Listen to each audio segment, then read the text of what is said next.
Got my homemade oatmeal cookie here with cream cheese icing.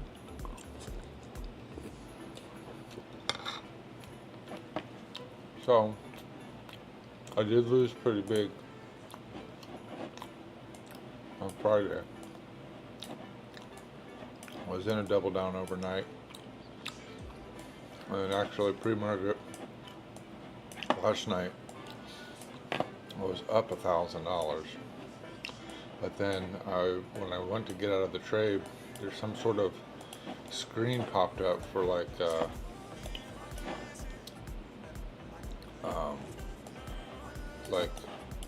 I don't know what it was for, but it was some sort of screen for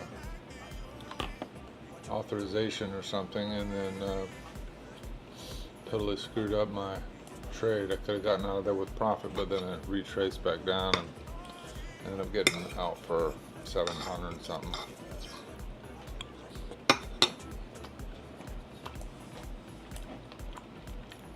What the fuck's going on?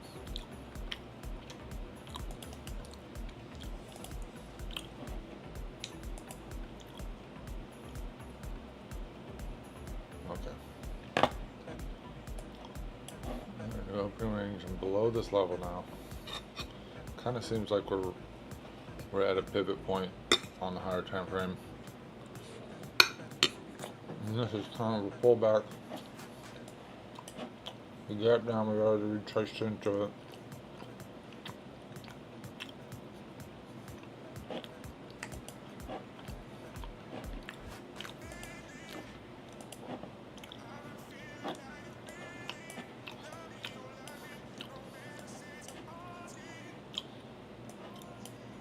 We are in war. We haven't really tweezer topped though.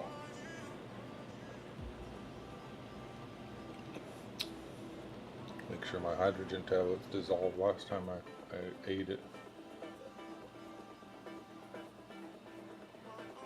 It's kind of spicy. Alright.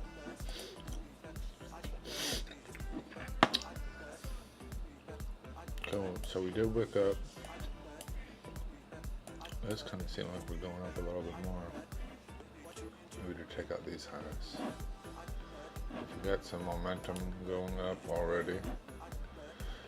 Wicked up, down, and then back up into this fair value gap, which has already been tapped into. Do we have another? Let's go close. Okay, we've wicked and mitigated those levels on that far. Kind of no man's land, it seems like at this point. Wicked up there, above range.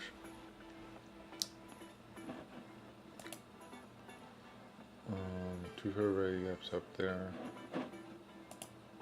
Or 1 hour is a go. I'm gonna buy in because we had a strong push up.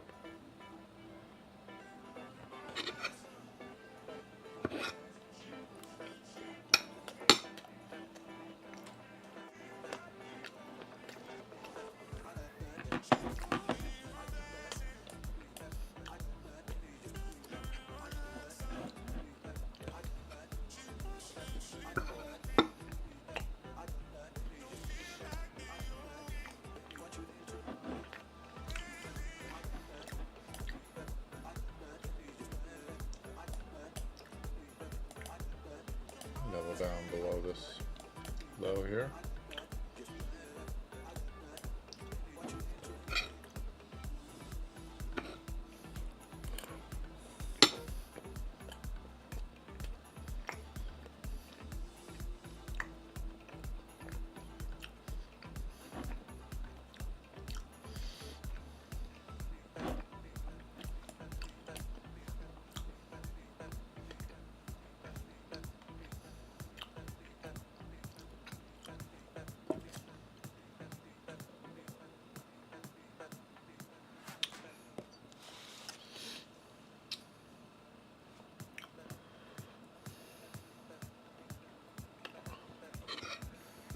Green candles are bigger than the sell candle.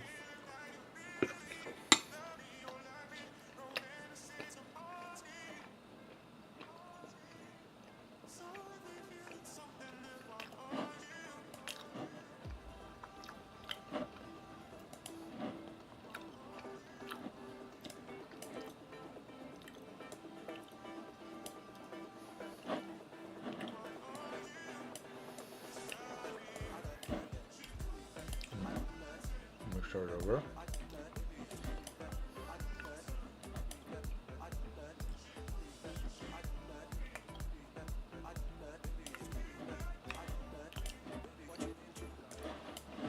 Bunch of way down there.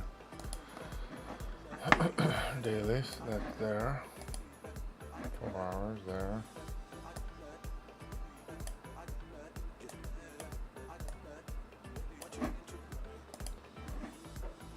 Daily, what's this one?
So my 1 hour is bullish. All my other time frames are bullish. We did come off of a pullback on 2 hour. 1 hour still bullish. All my time frames are bullish, except for 15.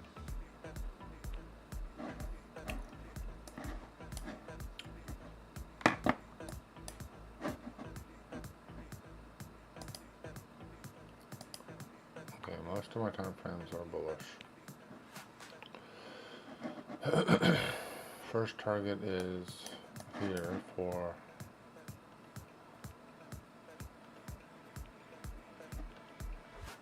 10 points.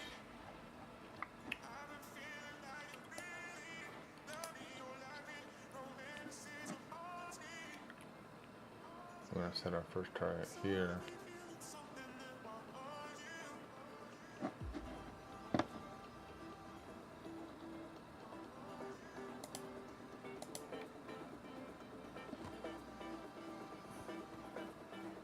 I'm going to buy.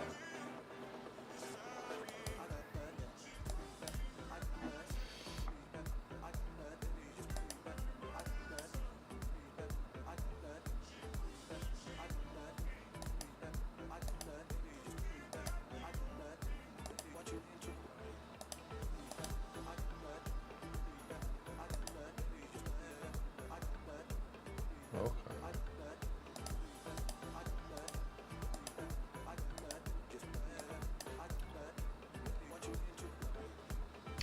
Maybe I could start using this bracket trading.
The other thing I was considering,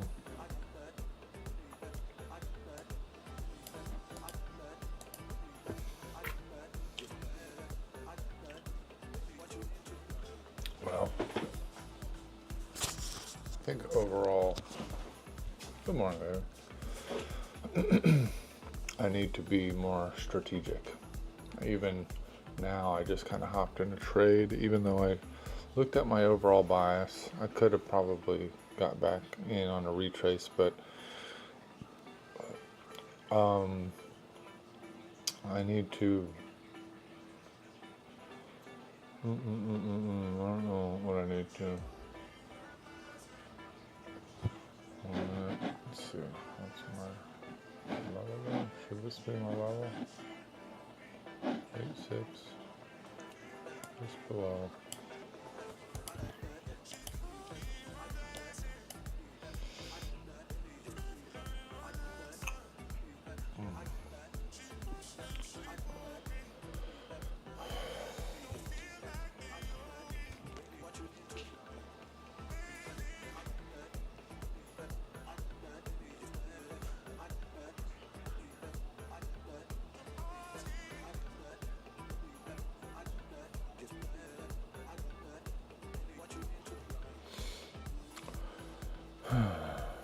So, anyways, I'm still in it. Up $2,203.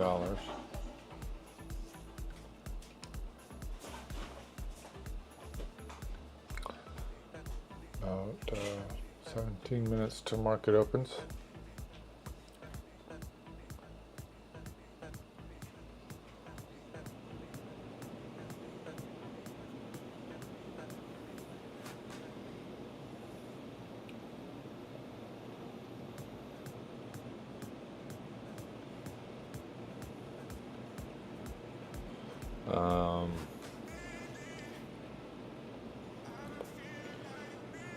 Get some more views. I think my highest one now is 50 something, 60 something on my views on these trading streams. So thank you everybody for that.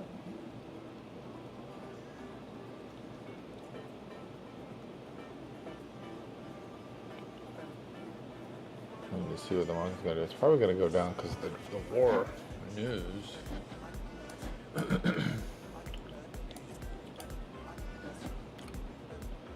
We did make a lower high, made a lower low.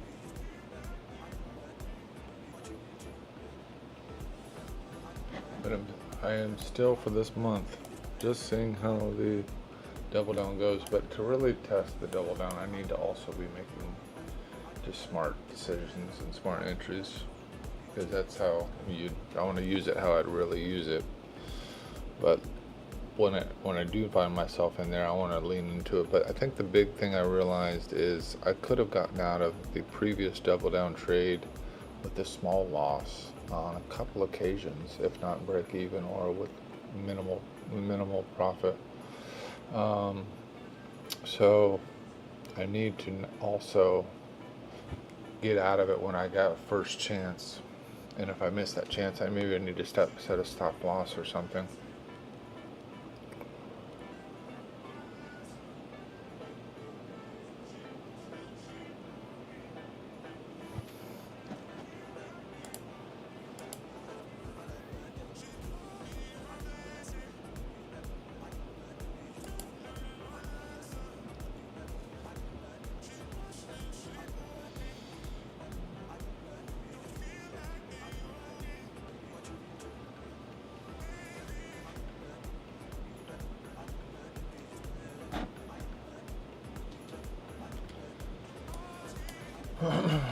So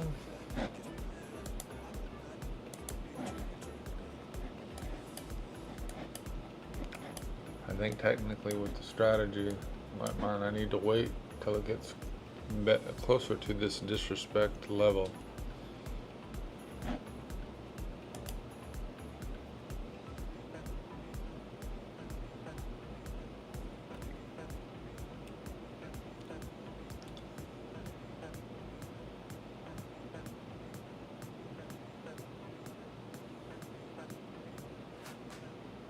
15 minutes till market opens.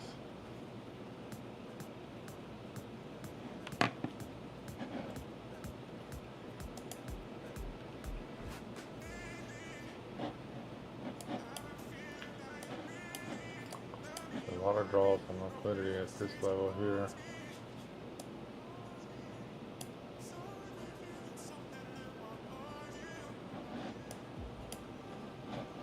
I got mine at 2.0.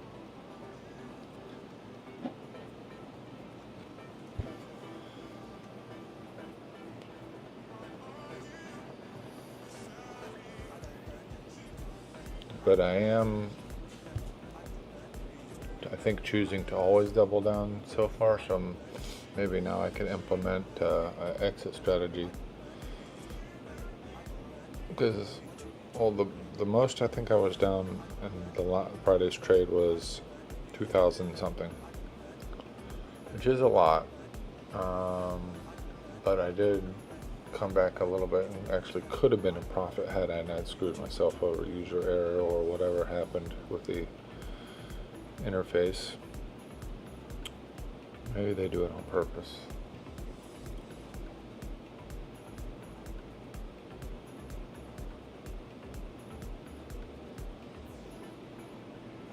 The other thing I can consider doing is, if I have any 1 minute or 5 minute signals, fair value gaps, etc.,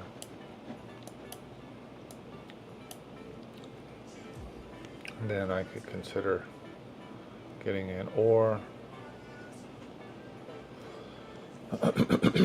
manually enter on fair value gaps, inverted fair value gaps, which I think that's what I should do. Maybe even just solely focus on that. Use these pivot points and fair value gaps as entries. However, if I'm choppy, I could use up my double downs pretty quick, but I think if I did it strategically, then it should be higher odds in my favor. I think the real problem where the double down fails is if you use them up too quickly, and then you have just a non-stop run with no pullbacks.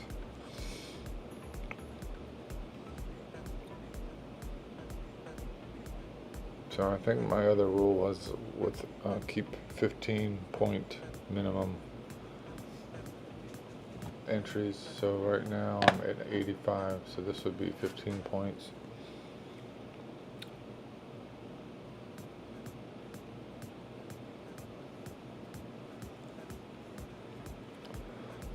Or I could also use the fair value gaps. Either one, whichever comes first. 11 minutes till market opens.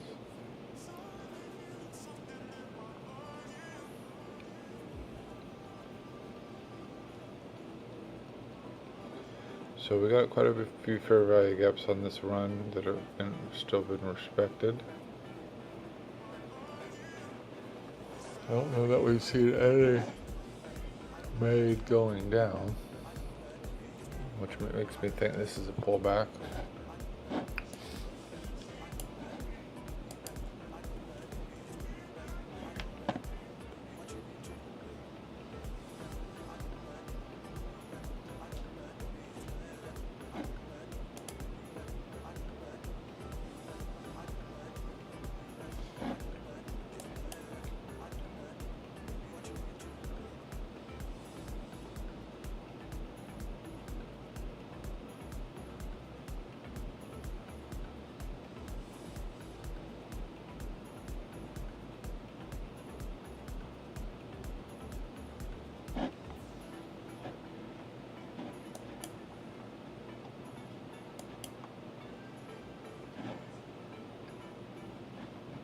Or reverse at the top of that 30-minute.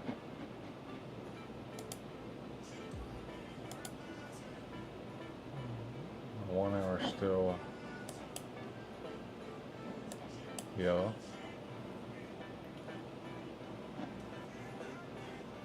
I still like that as a potential signal, but I do want to keep an eye on the. Always want to keep an eye on the current one pre-market. Right now, it is bearish. Previous was 24,000.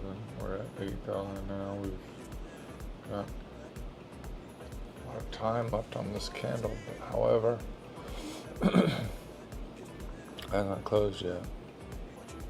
Gonna be 8 minutes left on the 1 hour. We've not quite got the volume going down as we did going up. 9 minutes left to market open.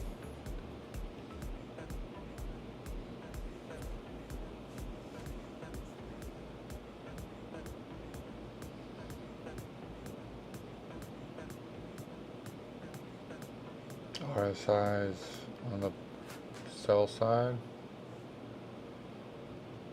EMA is trending down. This is like maybe a good pullback.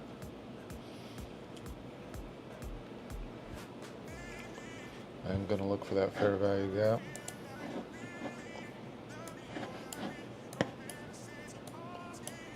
Rejected off the recent low.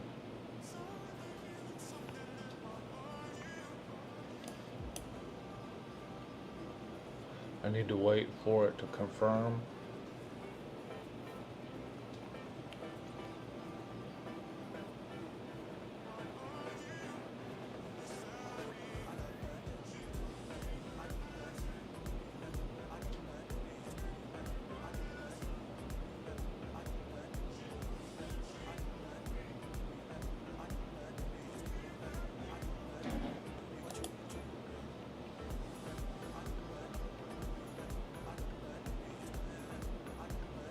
Okay, we got 7 minutes till market opens. Turn this light.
Tweezer top on the 5 minute.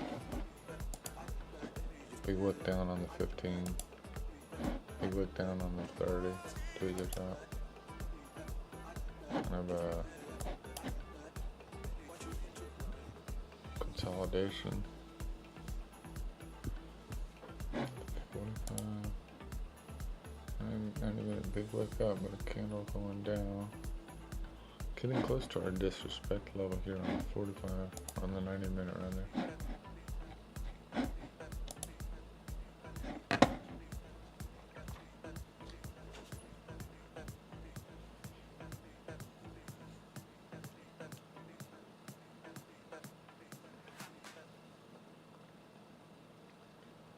And it goes. Gotta wait for it to confirm. 20.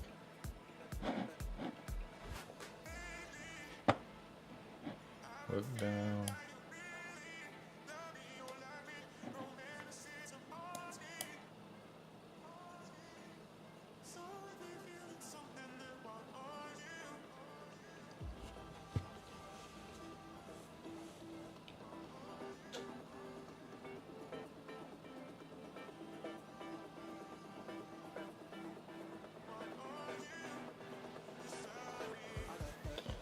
Where am I?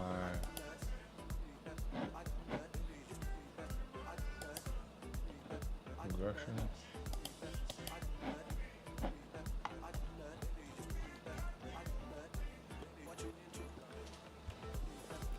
Got some buys up there. See if we can create this fair value gap. 8 seconds. No fair value gap.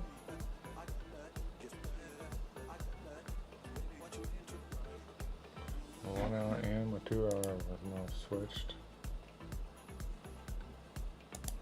Keep an eye on my 1 hour.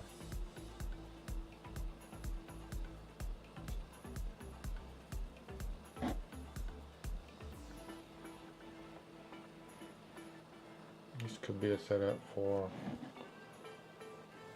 so we got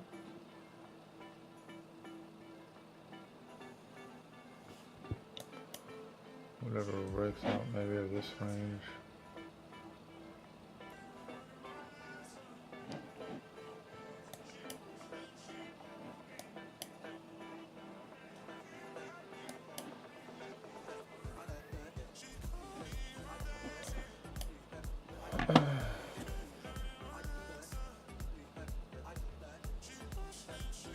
Kind of break my rule if I do take this, but I think I want to see how it plays out if I'm taking it off of fresh fair value gaps. Good morning. Give me some love in the chat if you don't mind. Just let me know where you're at with your trading journey. I've been up profitable for the last 11 days, I guess. I did take my first loss on Friday, which I was stuck in a trade. Almost got out in profit when it reopened, market reopened on Sunday night, but there was, the software popped up some sort of authorization panel and then kind of screwed me, but I would have been up another 1,000. I would have been up 10,000, over 10,000. But anyways, okay, so we're making a fair value gap to the downside on the 1 minute. We have our double down level down here at our potential pivot point.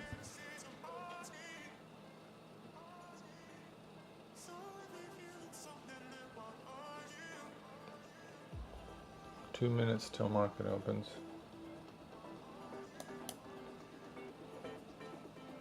I'm going to also double down on fair value gap 1 minute or 5 minute fair value gaps.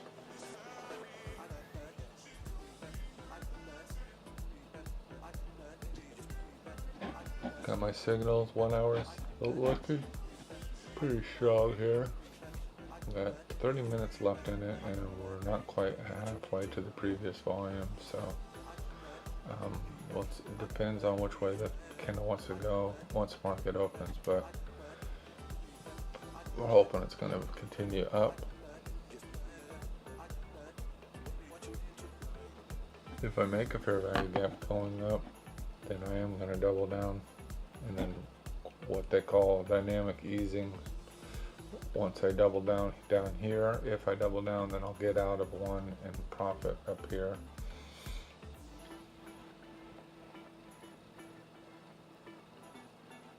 Okay, 25 seconds left until market opens.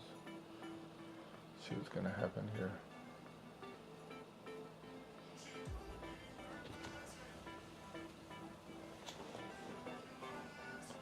Ten seconds. Might not have enough time to put a double down if it goes up. Okay, boom. No fair value gap yet.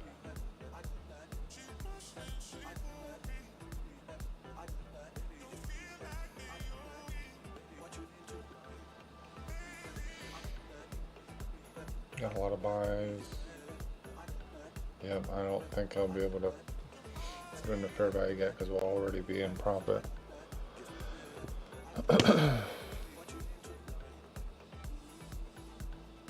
Maybe. No.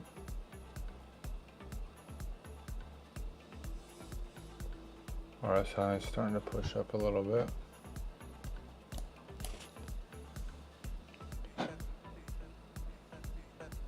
Yeah, looks like we'll be in profit. Take profits up here above this. There's order block. I guess it's an order block. think I'm going to disregard this one because it's not that much profit. This one would be 06. I would almost be out of it by now. But I do need to watch to see if it's a pivot point. Once we get here, could potentially get in a risk-free trade.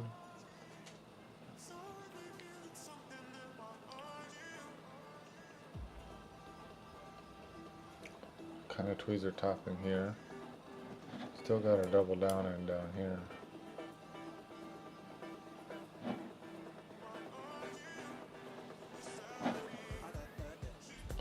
Looks like we have a nice big push up to our take profit zone there at 620. 620 is just above this kind of pivot point, so I wanted to give it enough room to work here, which would be 21 points. My 1 hour is looking strong now. I got 24,000 volume. Previous was 21, but we're in a bullish candle here. So as long as we don't retrace in the next 30 minutes.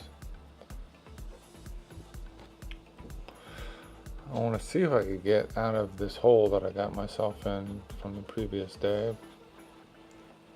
I was doing quite well, but then I think on Friday my problem was I doubled down too soon, and I just I ran out of rope basically and then it just never pulled back until the market reopened. So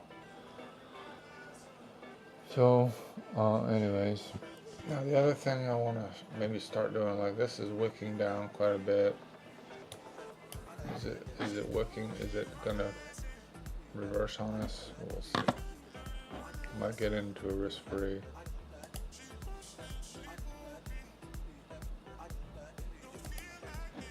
With the point. I think I need. I just kind of stopped doing risk-frees as well.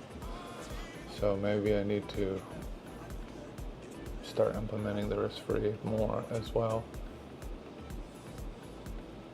Especially if we make a fair value gap going down on the 1 minute.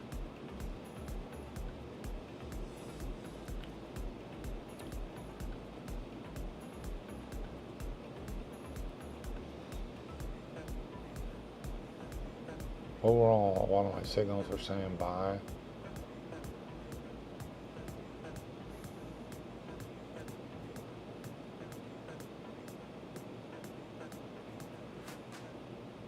Maybe on the higher time frames, we may make one on this. Let's see. We made one on the 1 minute. We will probably start to make one on the 5 minute and the 15 minute and 10 minutes. So 5 minutes is kind of our next one we want to look at here. We've kind of wicked down, but we're starting to tweezer bottom on the 1 minute.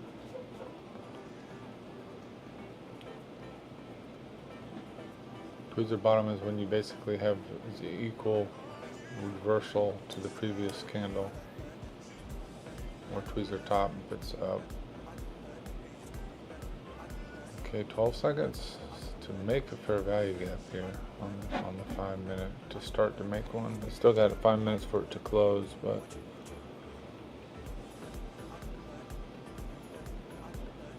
okay, got some buys here.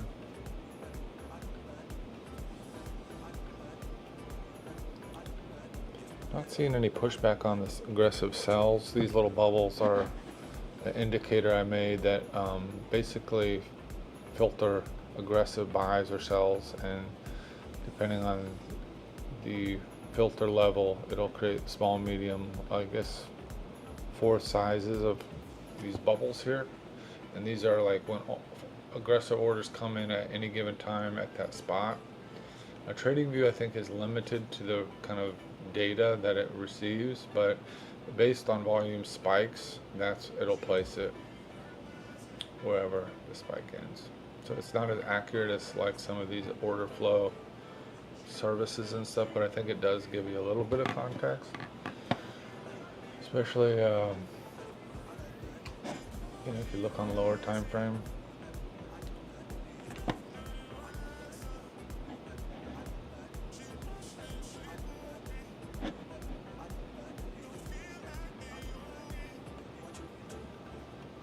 we're okay with staying in with the risk-free trade because we're kind of ranging here. It looks like we're shaping up to have a tweezer top. It feels like it can turn around on us on any minute. I could always re-enter if I see the right signals, if I do get my take profit hit.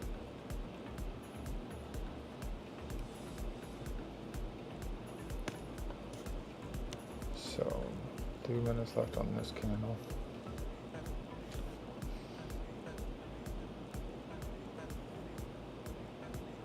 No sells coming in yet. We are pushing up against this fair value gap, which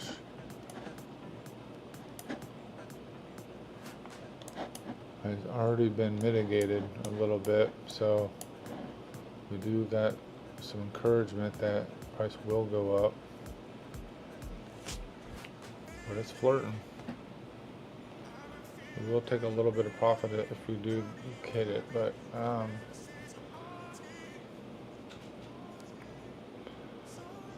right in there. Okay, well we got some aggressive sells popping in now.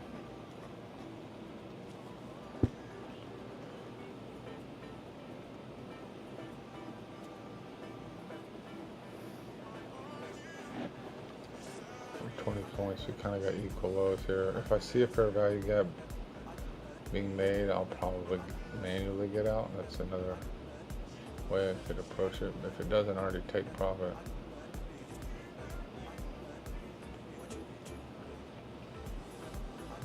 Mitigating. Okay, I'm out. Okay, we got potential re-entry somewhere. Oh yeah, 5 minutes still forming. I'm gonna buy it. I'm not sure because the 5 minute is still forming. It looks like I wanted to go back up, but maybe not. So from here,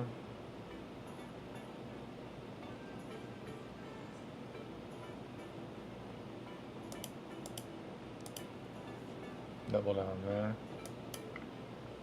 All my signals do say we want to go up. Tweezers bottoming on this one now, and our take profit we want to be up here, 20 still, I think. It's funny how easily I'll get out of a winning trade to take a little bit of profit or save profit, but when I'm in a losing trade on my double downs, I can't, for whatever reason, can't seem to get out, to refuse to lose. I just refuse to lose, I guess. But I think I do need to be more diligent about that. Because I do have a lot of the times when the double down runs away from me, I will have an opportunity on multiple occasions to get out with a small loss. So I need to basically use that retrace to just get out with a small loss, or create some sort of stop loss.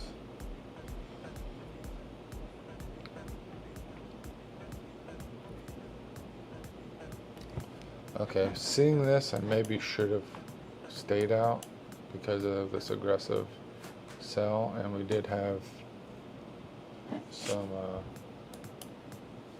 sell candle there. We got another aggressive sell, so we're kind of heading down maybe towards this consolidation, this volume area, high volume area.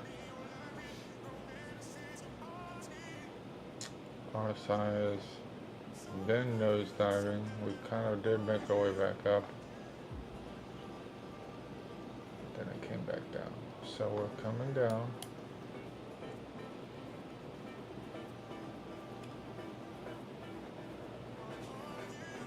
I need to see, to double down, I need to see a fair value gap going back up, or I'm going to let it hit this area, which is a potential pivot point, which technically I should also see some sort of indication of a reversal at this pivot point area. Still got a lot of buy signals. See what the 1 hour is doing. This one could turn around on us. We've got 18 minutes. If it doesn't on this one, it could on the next one reverse on us. I use this as basic general direction. So if this is my most recent one on the 1 hour, then I'm going up with it. Here is an example of it going down. It did go down quite a bit, but then it did go up. This one was up and it kind of went up. This one was down and it did continue to go down for quite a bit of ways here until we got to the pivot point. This one was up, but then the one pre-market was going down, so it did go down quite a bit of ways. This one was up and went up. This one was down, but it was kind of old, so it's less potent, I think. This one pre-market down and continued to go down. This one pre-market up and went up. This one up, and we did get a down, but you do just gotta watch because it did wick back up. Before it closes, you can kind of see if we're making another trend back up again or not. But it did end up going up the rest of the time there. The most recent one was up and it went up as it loses volume. Up and went up. Down and went down quite a bit. Up and went up. So there is something to that volume reversal indicator. I made that. It's very simple. It's basically if the volume is higher, go in the opposite direction than the previous.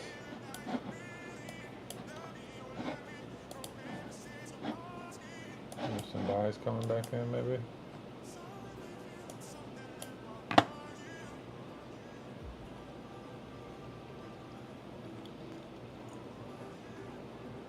If we do come down, I think ultimately we will probably go back up. Even though we're in war news, I'm just looking at my signals.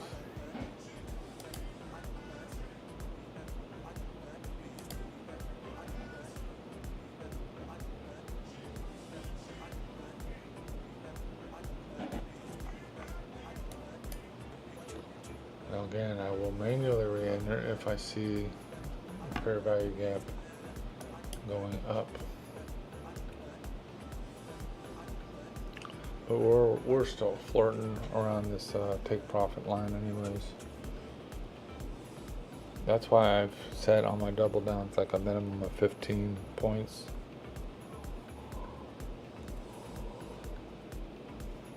Oh.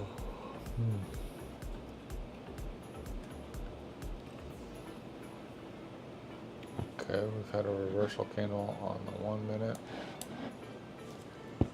with a buy at the top. Created this fair value gap to the downside that we've already mitigated, so that's a signal it's weakened. No bullish fair value gap on the 5 minute. We could make one here on the 15 minute. The start of one at least is long, but we've had a big wick down. As long as this holds, which it did not right away.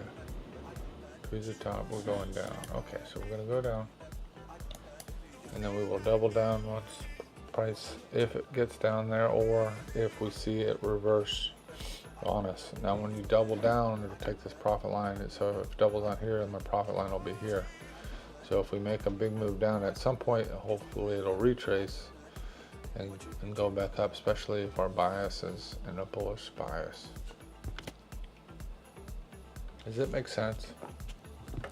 I know I've kind of developed my own strategy here, but it kind of has been working. With some user error, I realize I've kind of made some user error mistakes with this strategy, and it can be risky in that way, but I also want to use some concepts from like the traditional setups of reversals and but it's chopping, so how do you know when to get in here? That's why I kind of dislike being in because even if I scale out when it's in a double down, go in the opposite direction, then you could still make profit. So I'm just trying to use these confluences that I've developed as part of my strategy. See, now we're tweezer bottoming again, so that's why I want to stick to my bias of being bullish until I feel like we're in a real reversal.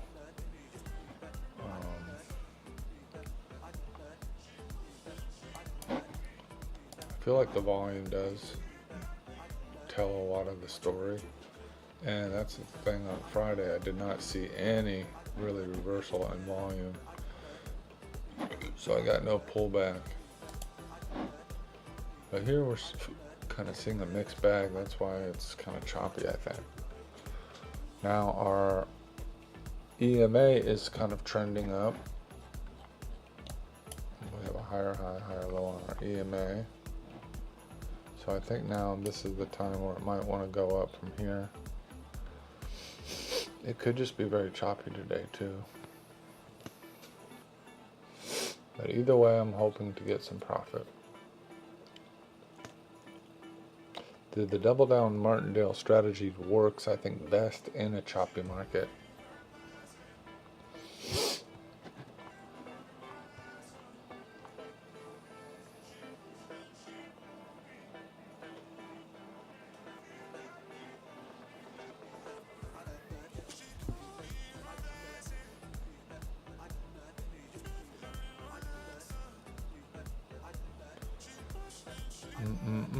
So we do have kind of a tweeter bottom here, which looks like it rounded the top, and then now it's kind of rounding the bottom.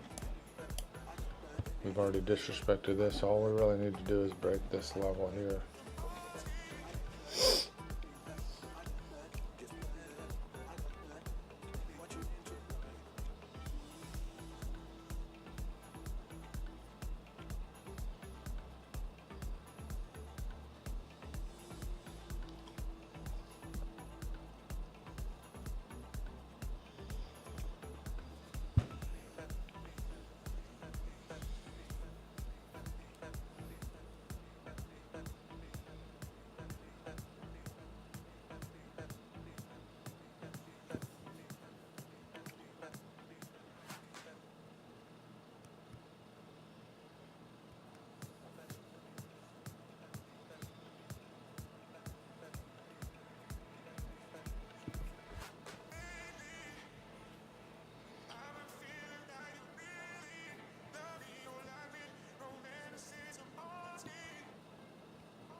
So we really just need to see it cross above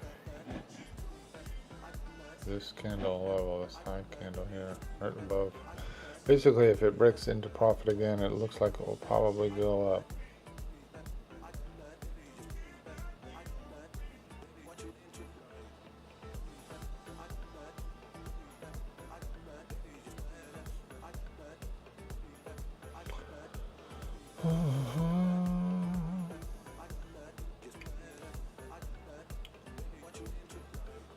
See a lot of aggressive pushback here from that fair value gap. What a volume. Pushing this down. Okay, we're gonna break out.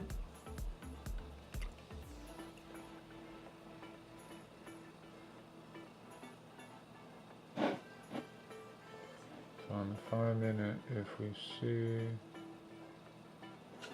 a bullish candle, that could indicate we are turning around a little bit.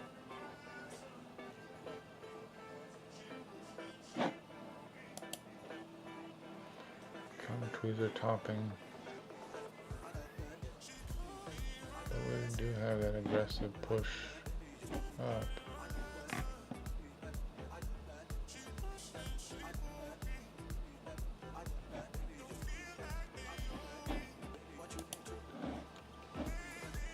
Okay, big sell here. Getting to the midline. We're going to see if we're going to reject off this midline. Break the structure to the downside.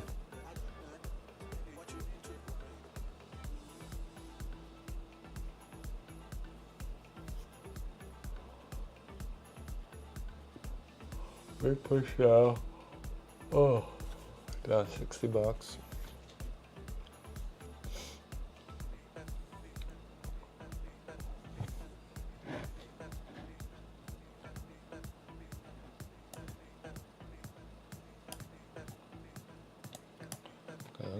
Really pushing down. Won't make a fair value gap to the upside until another minute because we got quite a big candle we have to retrace here. Gonna make a 5 minute to the downside potentially.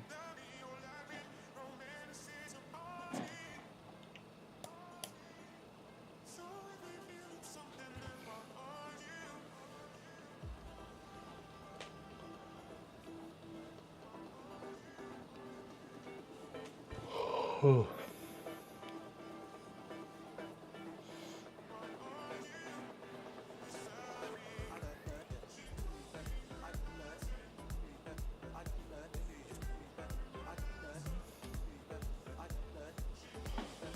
I'm sleepy.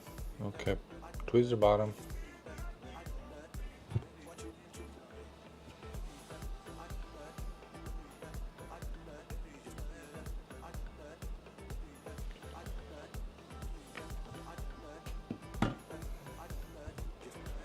Price is going back up.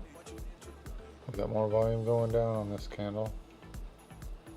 Okay, my 1 hour has flipped now.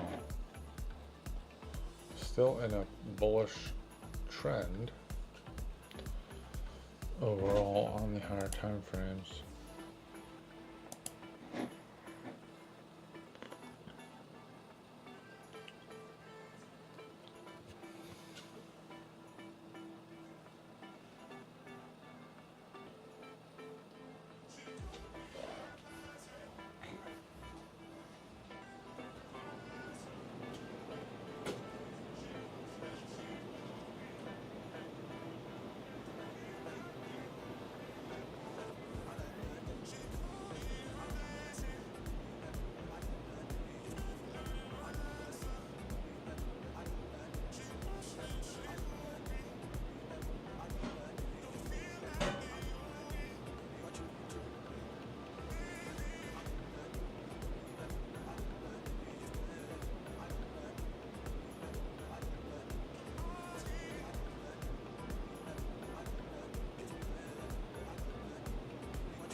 I was passionate about. Started day trading November. Never really saw any crazy results from it.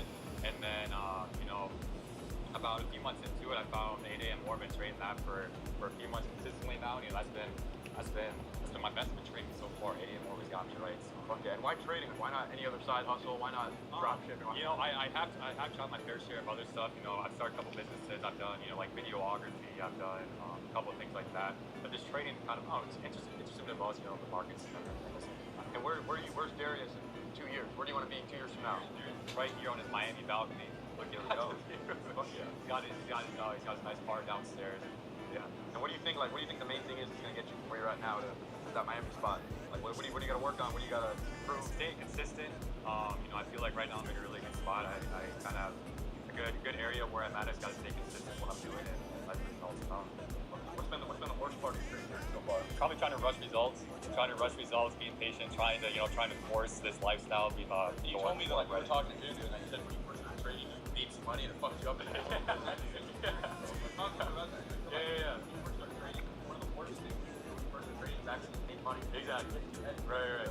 Yeah. I went on this like couple week run. You know, I was doing crazy good trading. I was making a ton of money. It's the most money I've ever made in my life. And yeah, like I said, it got to my head, and I built that money from bad habits. So then I lost that money through the same bad habits. My luck kind of ran out. But you know, Good experience. have the habits that you have to actually. For sure. Yeah, you know, like, you know, obviously I prefer not to lose my money, but it was an amazing learning experience. You know, I learned a lot about myself. I learned that, you know, that's not you know, a realistic way to actually build wealth. You got to slow down and do it the right way. Okay, so we're now back into profit almost.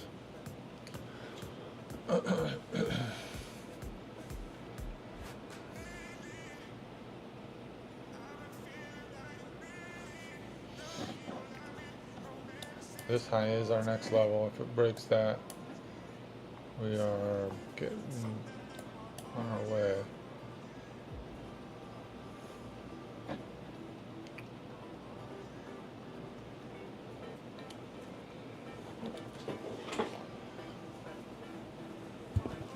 RP Profits making some good content, varying it up from what he had been doing. It's kind of cool to see. Flying a kid out from wherever, stay in Miami. It's pretty cool.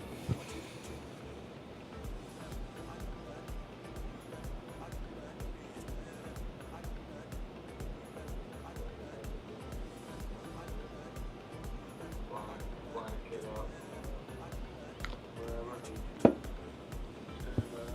Pretty cool.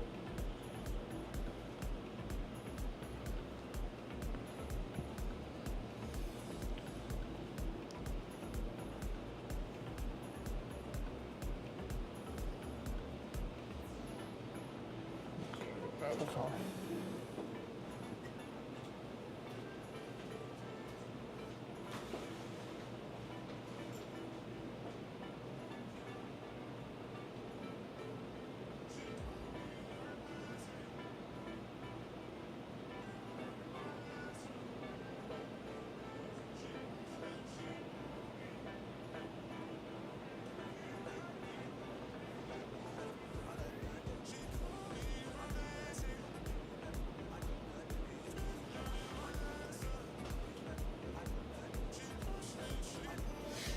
Nice leg up here, finally. Our 1 hour has flipped again. That's the only thing about this 1 hour. You gotta do it's gotta close before you see which direction it goes.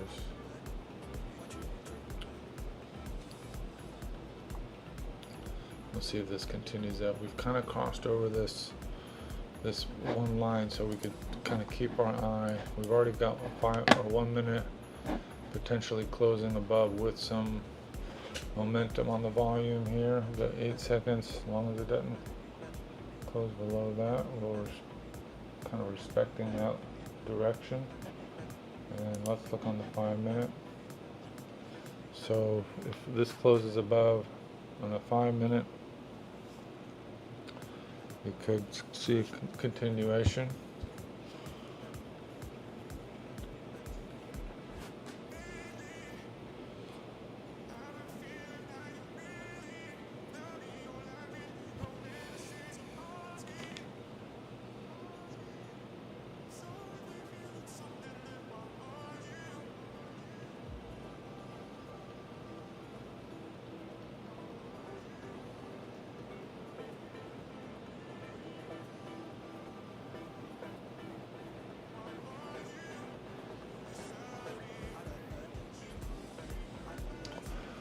Okay, so now we're rejecting off of that so far. We still got 3 minutes though.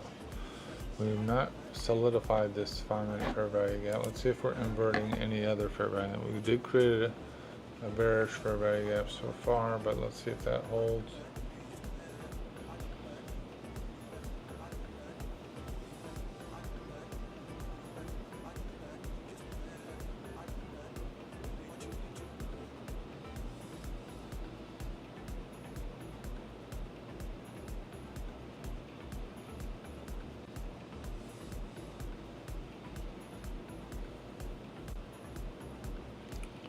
Okay, big wick down. It's okay. It's okay because we're gonna get it when it goes back up. Big wick down. We've taken out some fair value gaps. We've created some 1-minute fair value gaps. Tweezer topped on here. Got a lot of aggressive sells. We got some aggressive buys though. We did push down towards this volume profile.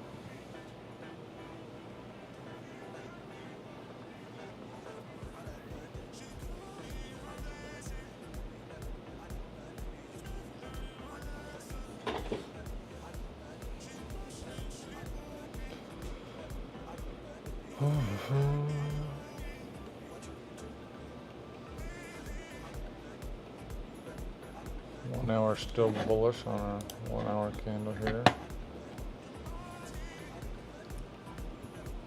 We're probably not going to, I don't know that we'll surpass this. It is still 56 minutes left. We already have 17K in this candle. Our previous was 110, so we are kind of making moves to surpass that.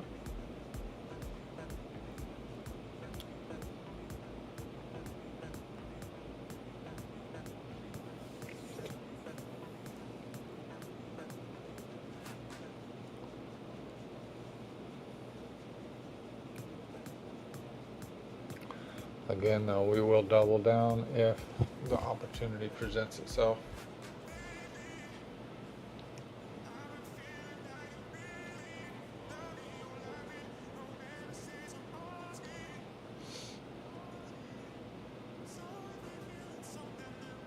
Tweezer topping on this 1 hour. Still got a lot of room to move though.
Okay, so now we kind of got this range forming.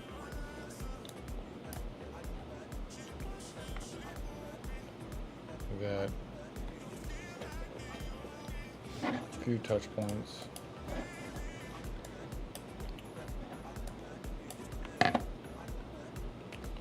Rejected off this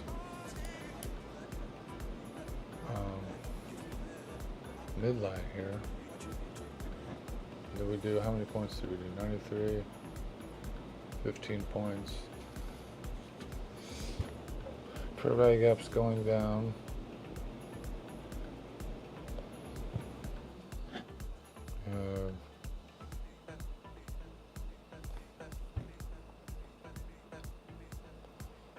See if we get a touch here again. We have basically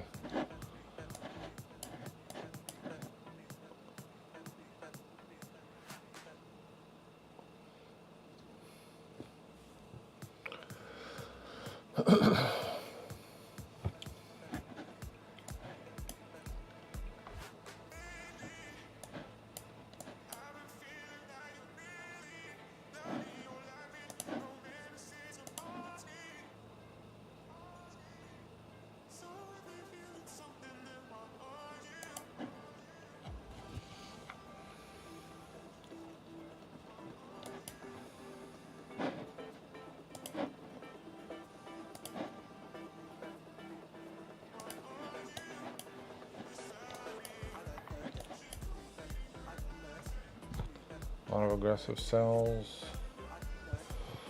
See if we can break out to the upside.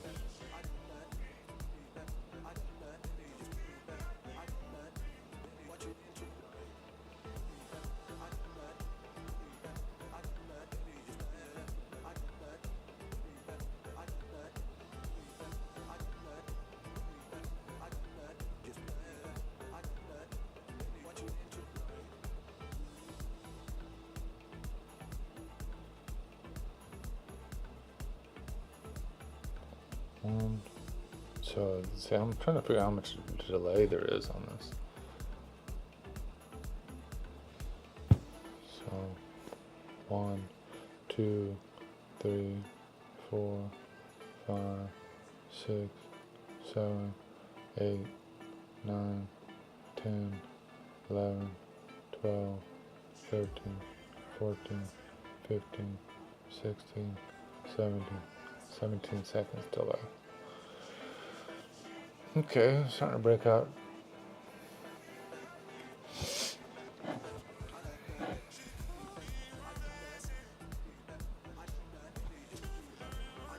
Trend lines do work. Well, that's what I've realized. Trend lines do work.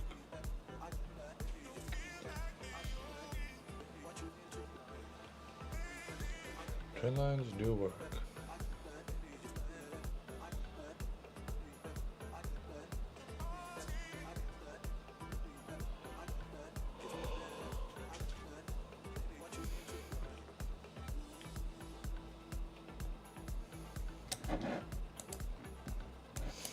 Okay, if we see that fair value gap, I am going to take it.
See this close, I got 53 seconds for this to close. If this closes with the fair value gap, I am going to get another buy, but it looks like we'll already be in profit.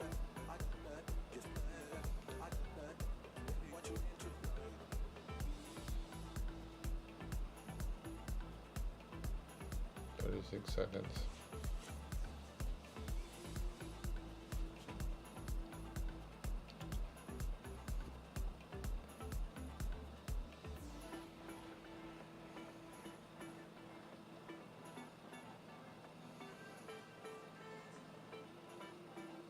Seventeen, 14 seconds.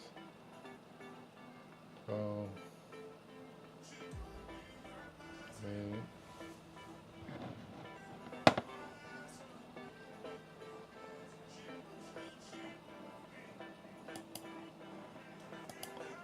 I'm just gonna get out with one. This is, oh. We did create the fair value gap, we just totally inversed it though. Maybe that was stupid. Well, I'm testing a strategy. It did create a fair value gap, and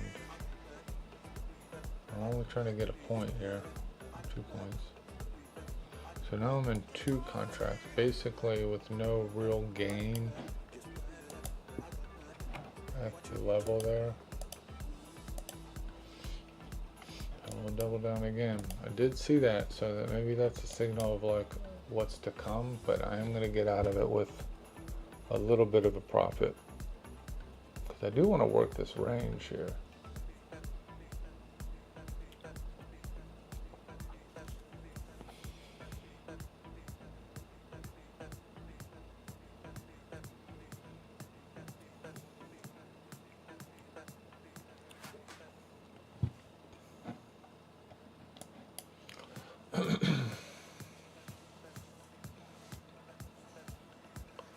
Could take it.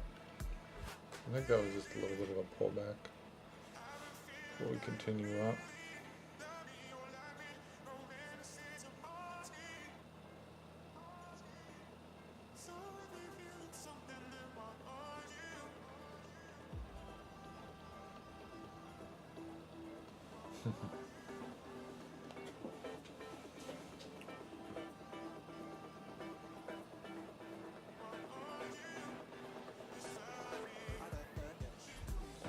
There's a 5-minute fair value gap too, probably, right?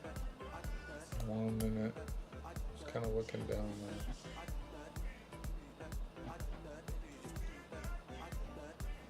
there. Looking better to that. We're gonna take it now. Looking a little bit better.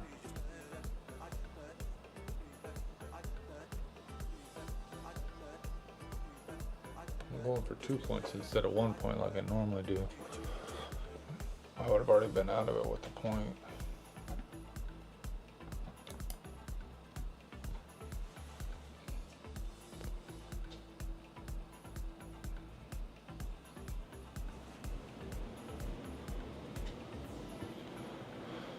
Okay, it's something.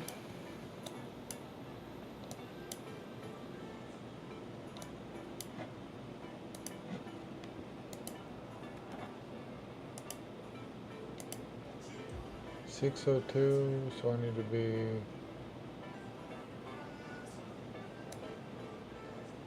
$87.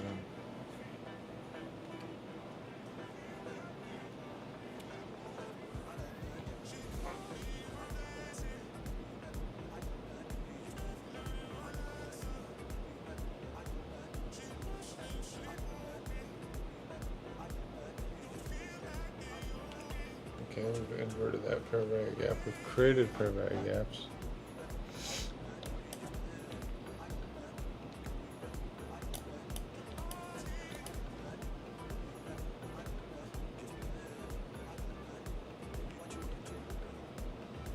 And profit a little bit. 1 hour still looking good. 44 minutes. Less than halfway there. We'll probably at some point, unless this if this continues going down, it probably will be a reversal, and then at that point, who knows. We're making a leg up.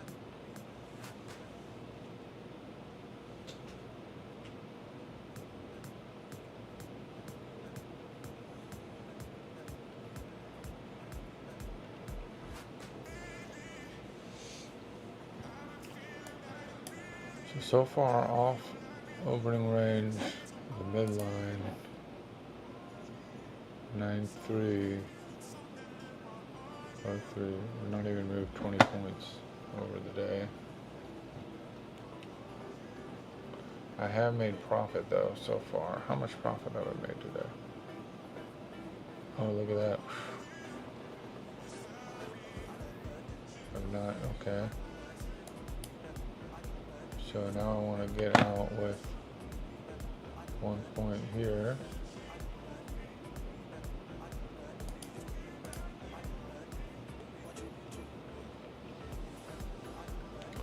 Then I will look for my new entry.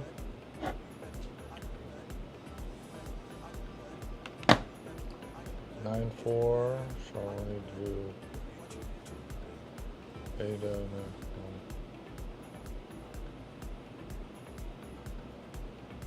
We're at 2 now, so we want to get into 2 more. But I think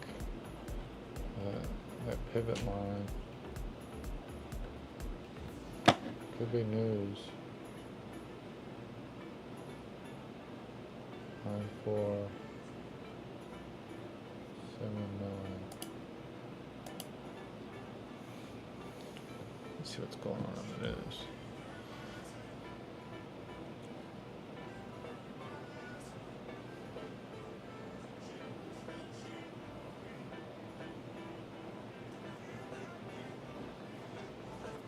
One hour ago, military unleashes fury. I don't know if that was from previous night or what.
We'll double down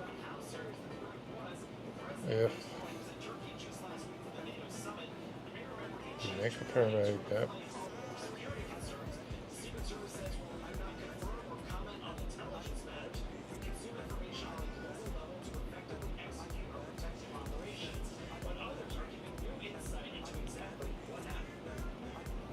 Gotta wait for this to close and then we'll double down again.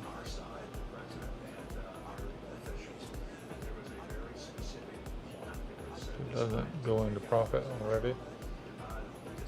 43 seconds left.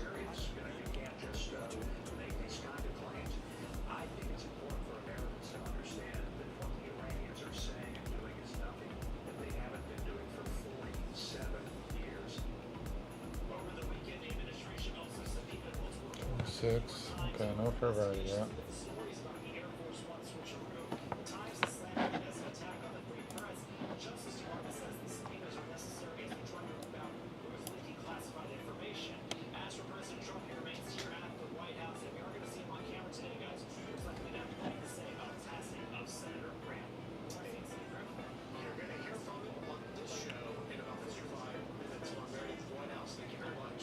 Okay.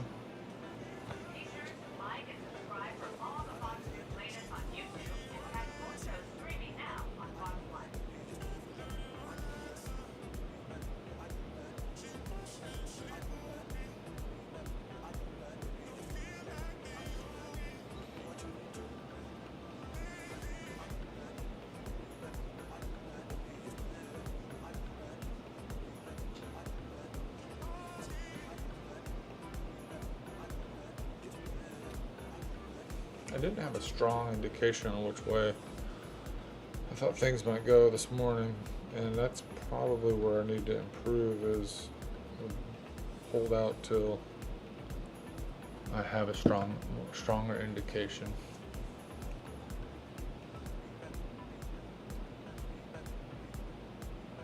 But I'm going to stick to the strategy I'm testing at the moment.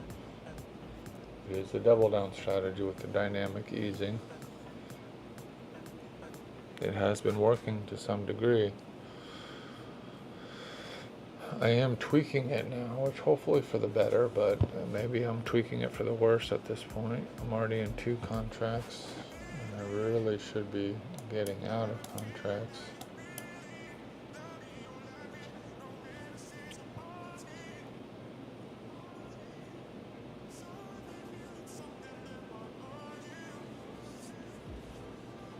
But I do think getting in on off a fair value gap shows some momentum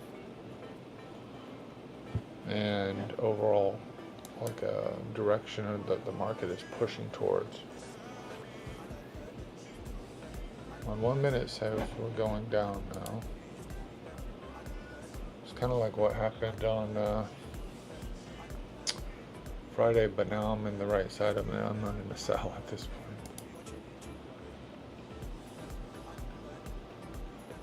One hour still heading up. 15 minutes down. 30 minutes is up.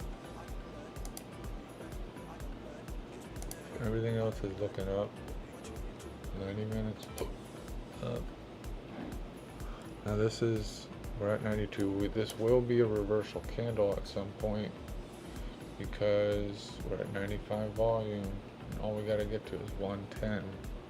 We got 36 minutes left in this candle, but it will shift at least temporarily if we get to 110,000 volume. But we could be pushing up here. I don't think we have room to make another fair value gap, but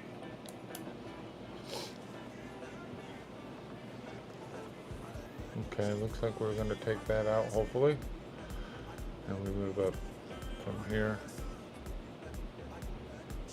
I'd like to see another bullish candle on the 1 minute, and I don't know if we'll have enough room. Okay, that's good. Now I'm going to get out of this one, and then we're 8.6, so 7.6, 7.0. Basically get into one more at 7.0, 7.0, 8.0. Okay.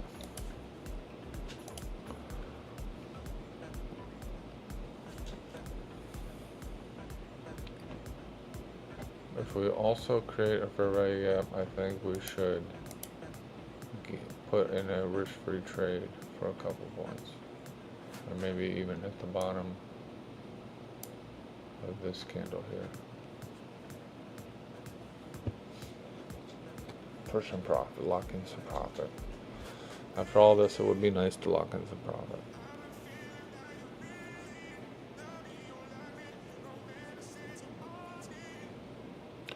It is kind of like Brazilian Jiu-Jitsu or chess or something, where like your opponent makes a move and then you make a move, but you are going against a skilled opponent.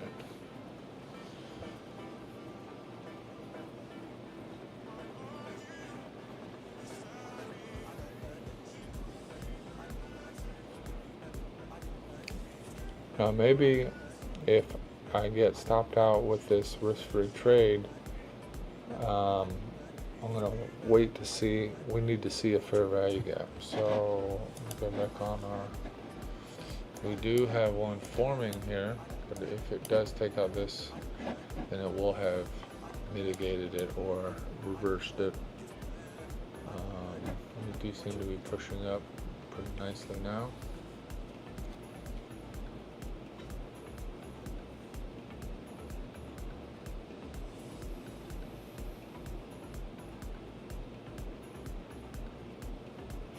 If we do get stopped out with the profit, then it'll be 3 points of profit.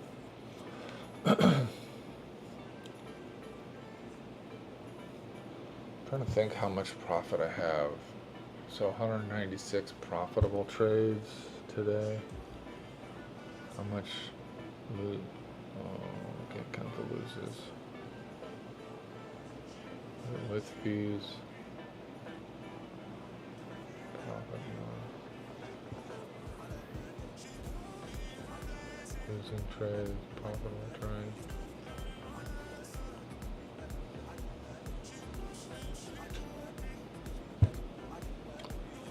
So aside from last night, I got out of the hole probably about $100 so far.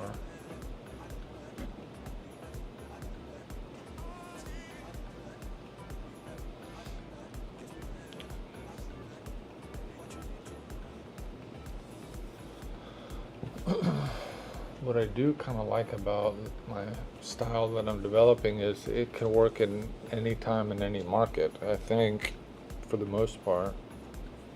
So you can just not, if you're sitting down to trade, you can just start trading. You're not waiting really, because you're trying to take advantage of the volatility, if it's a lot of volatility or a little volatility. But I'm going to try to perfect this strategy for this month and see if I've gotten better or if I've blown my account. But I think I'm going to be able to safeguard now from blowing the account and hopefully consistently putting some profit in the bag there.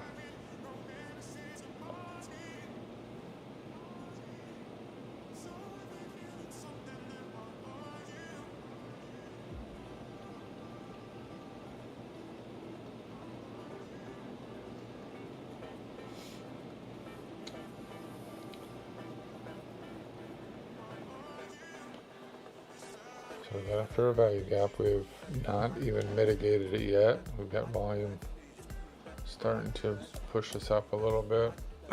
We do have some aggressive buys, a little bit of aggressive sells. This is starting to look good. We've already mitigated this fair value gap, so we just got to break this high here, and then we'll continue on.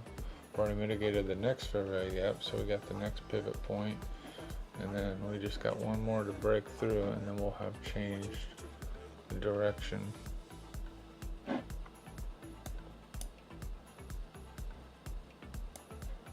guess we could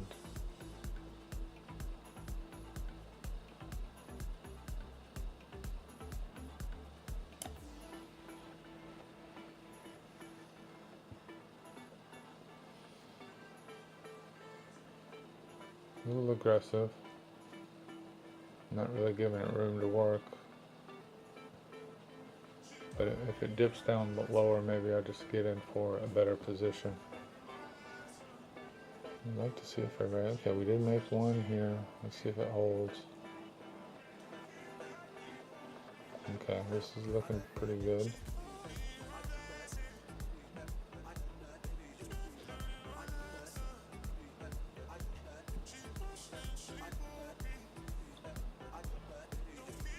Like to see it respect that. We've got this pivot high we're trying to work with now, or order block.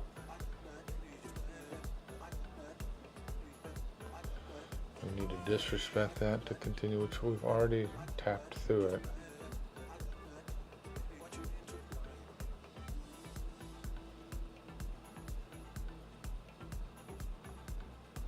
Now we're wicking down from here though.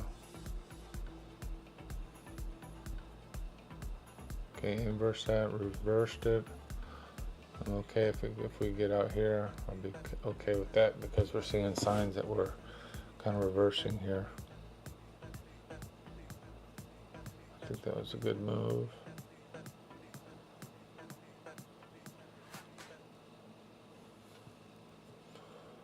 Okay, this could be good too.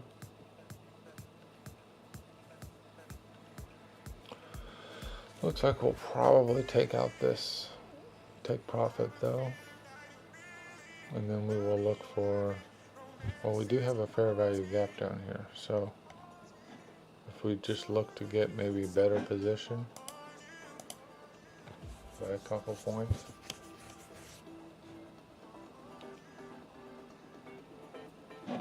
Maybe 96.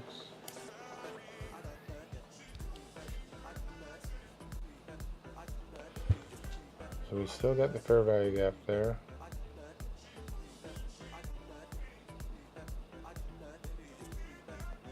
Or if we tweezer bottom here, I might just hop back in. I've already got in better position if I just get in.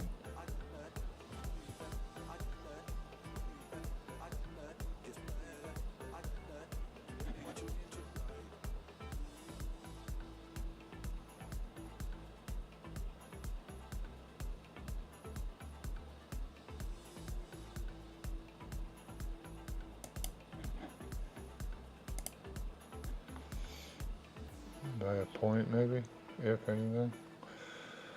Okay, well.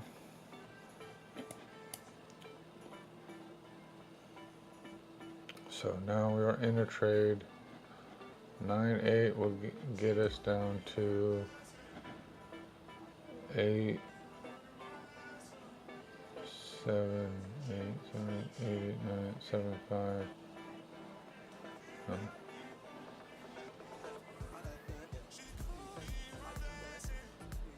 85, 85.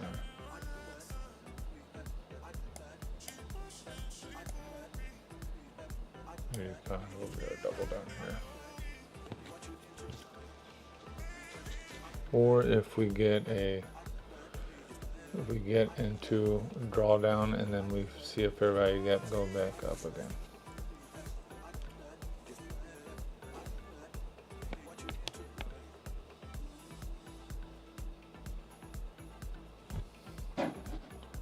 Our 1 hour is shifted down now. Tweezer topped on there. Looks like we might be coming down, but we will need to get out of this trade. So my 1 hour does still say we're bullish. My 2 hour says we're bullish.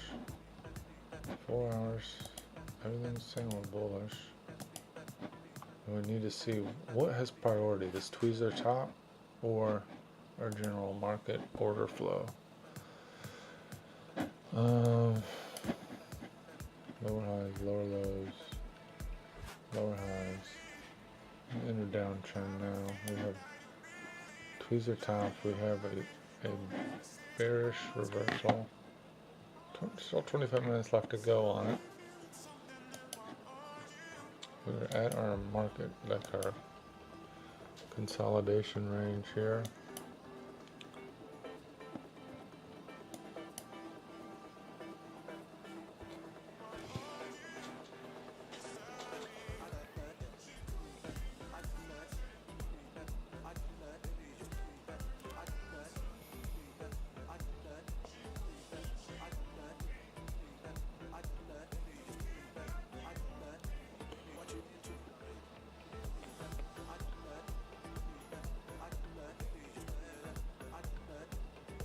This is looking like we're going down now.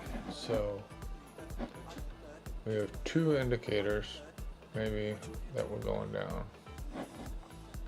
Do we want to double down or do we want to get out of this trade and go down with it? That's what I'm not sure about. We do got a signal here that we're heading down. If we head down 15 points, I mean, overall we're trending up. So if we come down and tag in this, still got 24 minutes left, so a lot of room to move on that 1 hour before it officially tweezer tops. But we are tweezer topping. A little indecision on the 45, kind of a tweezer top, but a lot of wicks on that. Obviously moving down, so maybe with the tweezer top or trend reversal, that should be used with the 1 hour push candle. So for 1 hour tweezer topping, then we should switch. We should have switched, and then so maybe that's a new rule. If we tweezer top,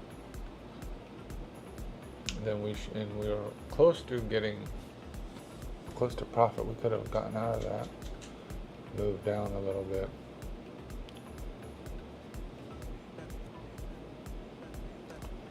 So that's an argument that it wants to continue down for sure, but we are in an overall uptrend.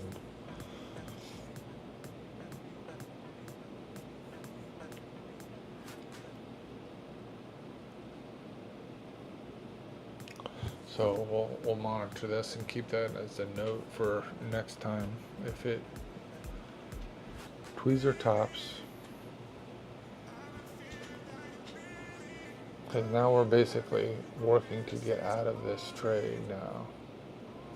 With tweezer top, we kind of rejected off of this level here.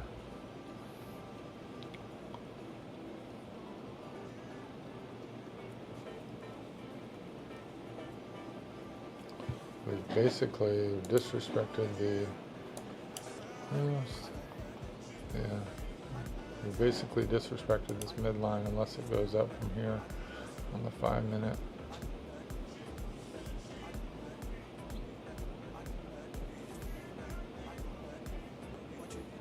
No aggressive buys yet. Our sell candles are bigger than our buy candles to some extent.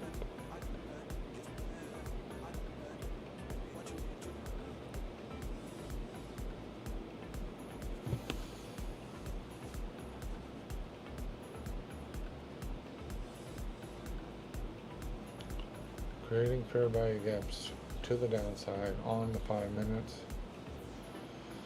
Unless we really push back up towards volume. I mean, that is the center mass of our volume profile.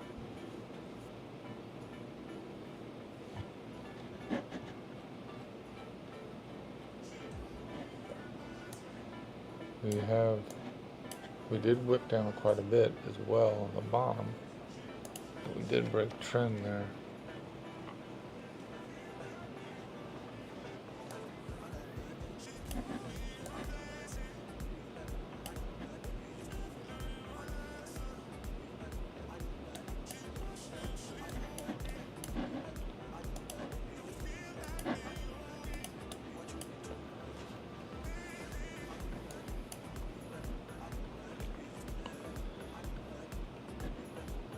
We did wick off of this level here.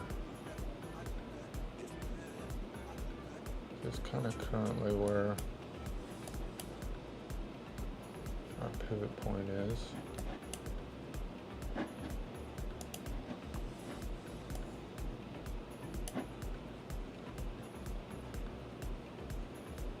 Oh, we did wick off of,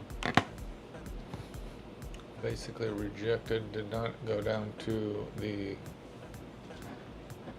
Asian low there.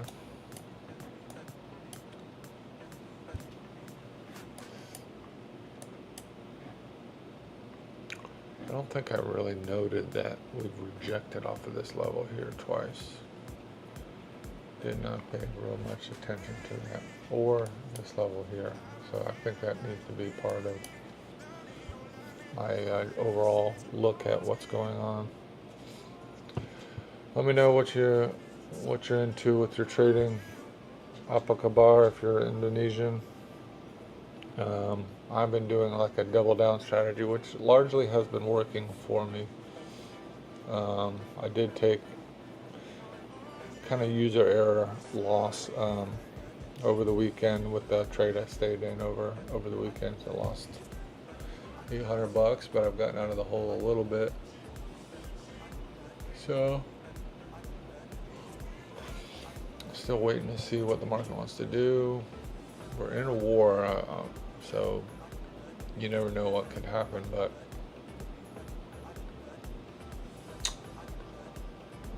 I'm not sure. I think we can still make profit today because of the volatility. I have a few confluences that I've been paying attention to lately. One is my 1 hour reversal. Now, this 1 hour reversal, originally my bias was up, which I did take advantage of a little bit, and then we reversed and came down from there. So this is like a switch of the bias for the most part. We did wick back up, so you do got to consider that is an indication of price coming down, but then aggressively getting rejected. So we have 17 minutes left in this candle. After this candle, it could flip to more volume, but I don't know. I think we'll probably run out of steam with our volume. But so that's one part of it. Two is this general direction of market structure, and I'm looking at these levels from, there's a pivot high, that's the next PD array target. My disrespect for that is this pivot low there. And then I move down and I look at these key levels to pay attention to. On the 4 hour, my disrespect is here at this pivot low and session low. My target is this order block here that's already been mitigated. So that's kind of where my take profit was set to be. Okay, now I'm in 2 contracts, so I'm going to get out of it with a little bit of profit once it retraces, or I'm going to double down again if I make a fair value gap going up, and then that would put me in 4 contracts, which I'm starting to get a little heavy at that point, but this is the rules I've set out for myself. So right now I only have basically 5, 6, 7 points to retrace in order to get out of this trade completely. I'm in 2 contracts.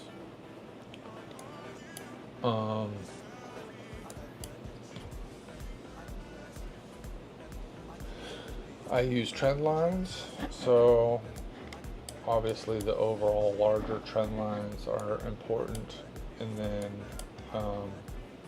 just following price action, I do use trend lines on the lower time frames. I use session, all these dotted lines are session highs and lows from the various sessions. Those are like targets of liquidity as well, which line up with the PD arrays on the Arjo strategy. One thing I did not do, let's see, I need to pay attention here a little bit.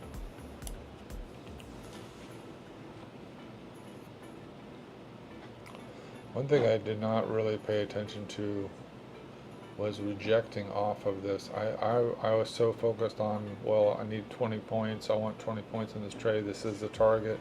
But this was my immediate target, and I should look at my immediate targets first and foremost. So I did take profit here, I did pretty much get that move, but I should have looked and not gotten in buys again because of that rejection and pivot point. We have one down here that I think rejected on once, and then now we're kind of running through it. So my next potential 5-7, 7-5 would be my next double down. But I should probably, with this strategy, stay with small sizing until until I see it reject or reverse off of this. So lately I've been just putting it on this disrespect line, and then since it's already disrespected a 1, it's probably not great, so we should probably actually take it down to 5-3.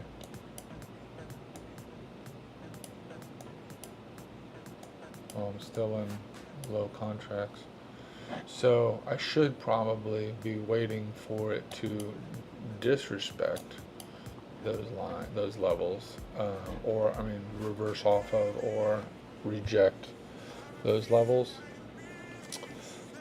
as opposed to just having a hard entry there. And then that's where I'll wait for my fair value gap reversal. That's probably what I should do. But we could come back up, we'll see what happens.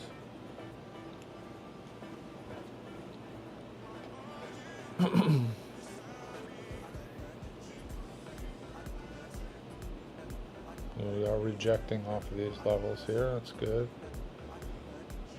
Fair value gap.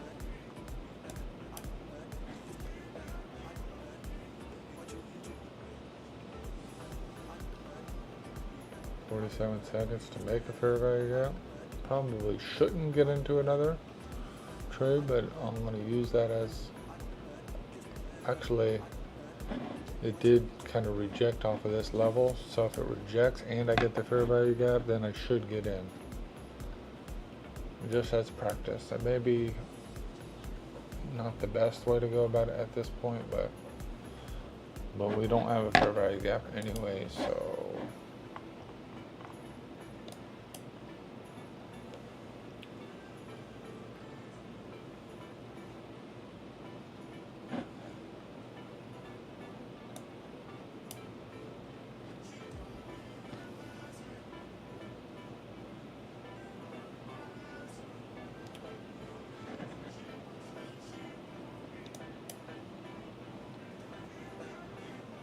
do I do one or do I do two? We are rejecting.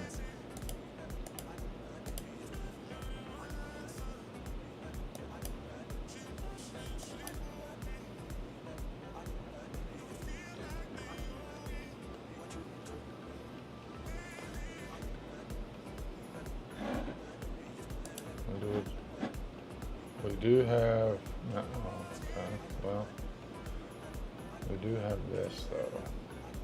And we do have our 1 hour. What's our 1 hour doing? Maybe I should switch directions completely.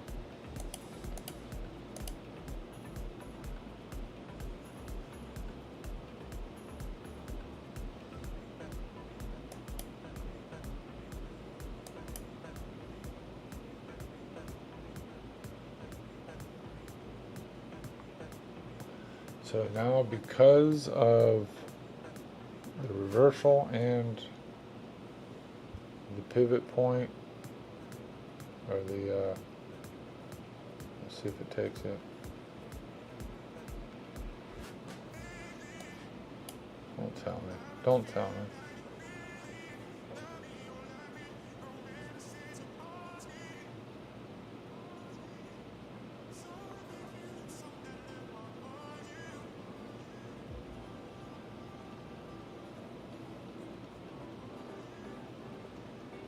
So this is different, kind of like doing different strategy here. So now we're heading back up. I need to look at what's my next pivot point. I guess this is technically my next pivot point.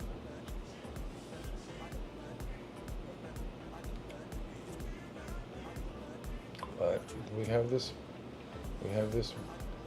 tweezer top. We have the 1 hour reversal, which is going to hold strong, I think, for a while. Now, what's my target? My target would be 8.7 again. Is that my target? Let's see. Higher timeline. I'm going to try to go for a bigger move. 8.7 is kind of a nice target. What's my 8.3?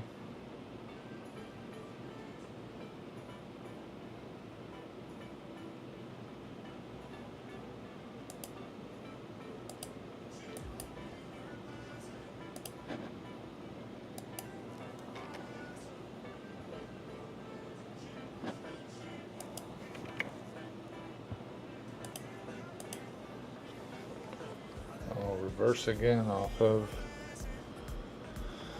this because it did wick off of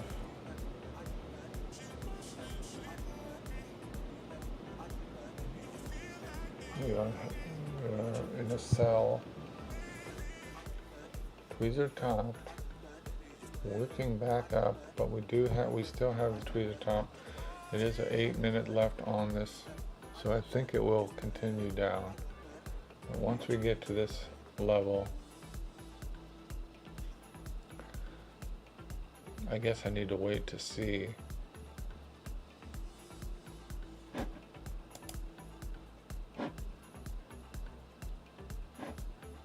One or two. We're at this level now. 8.3.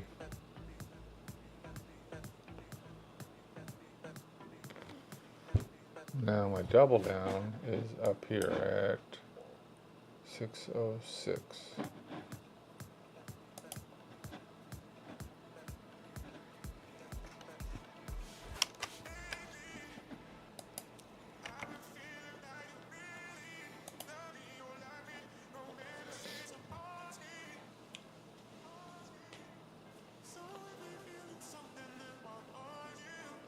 I want to see though if it's going to reverse off of this level or not.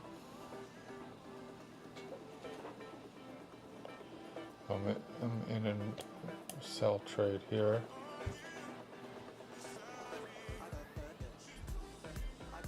I'm kind of doing something that I hadn't been doing in the past.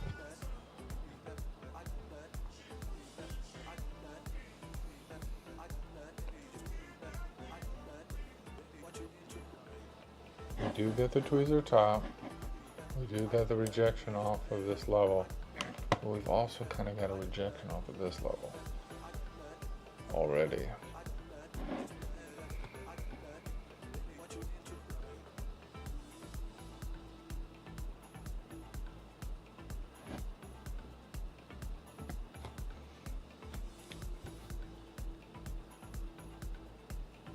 I don't know, should I get out of this?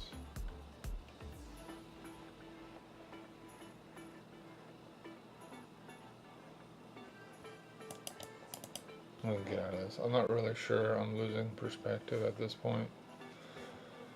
Kind of are rounding the top to continue down.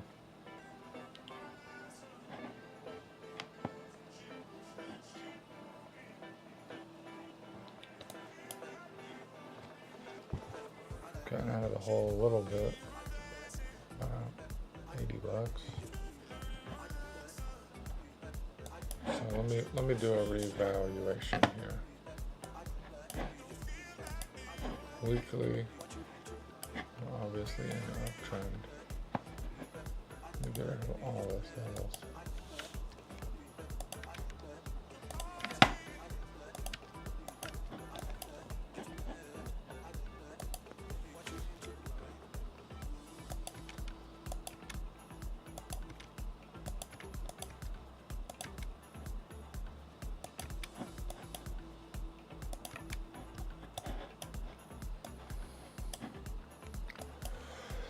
So,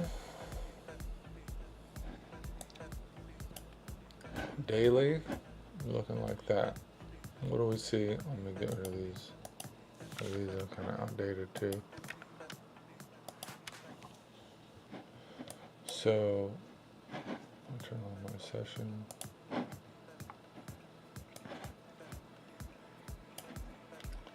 We are looking at something like that, which we're in the uptrend on the weekly.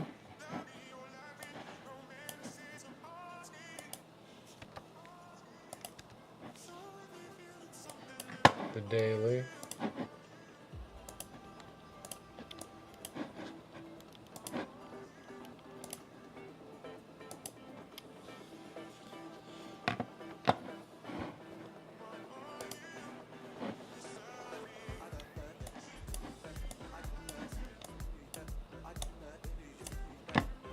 So we got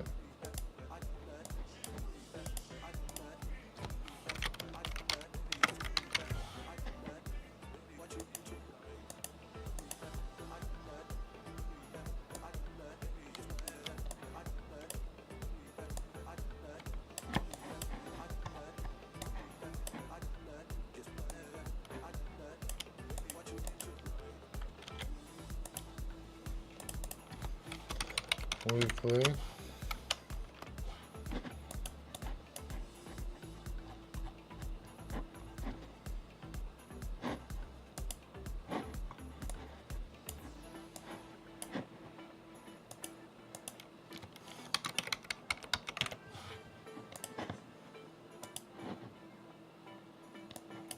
Okay, this is our daily.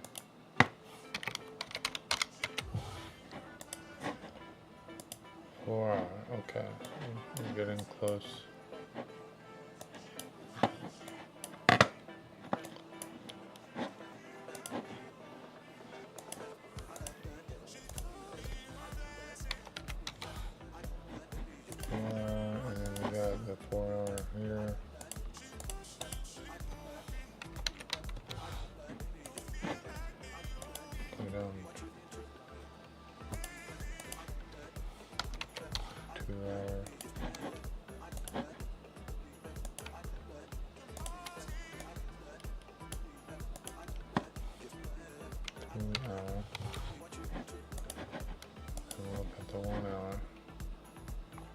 1 hour is the same as the 2 hour. Okay, so these are our major levels here.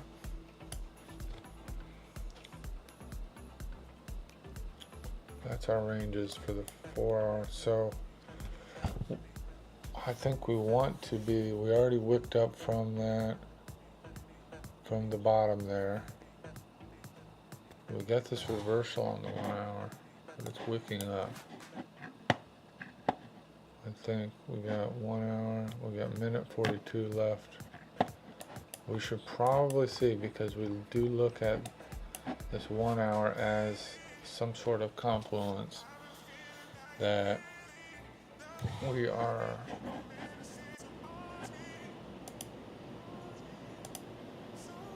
pay attention to that. We got this session wicks.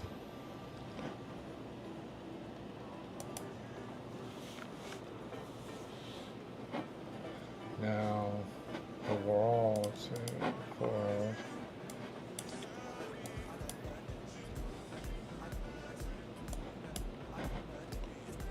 Session works for now. Okay, we got this basically kind of a trend line here.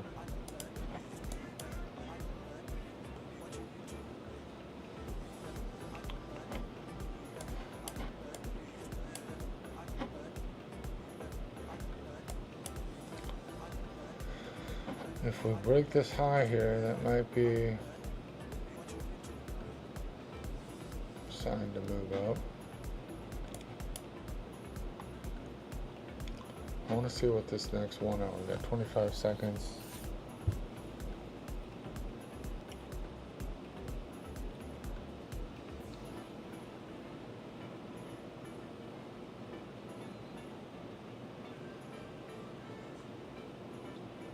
Ten seconds.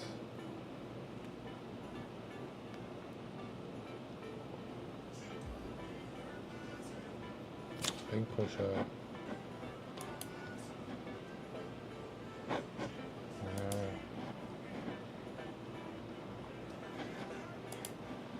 I'm gonna get in because we're moving up pretty heavy.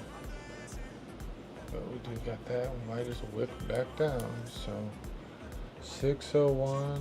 We need to get in at 8:05.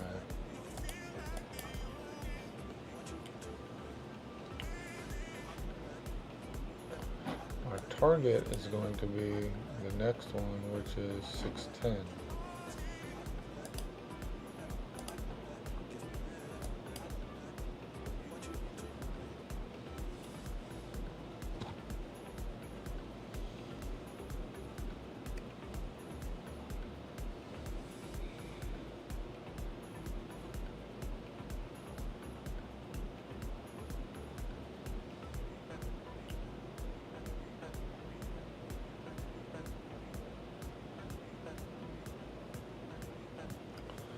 That's going to be our target, and we can consider continuing if it basically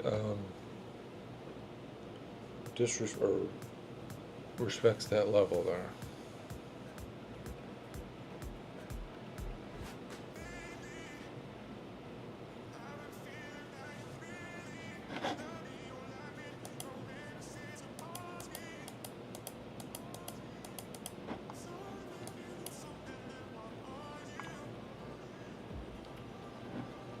So we missed, basically, if I were to reverse, 8, 10 points there.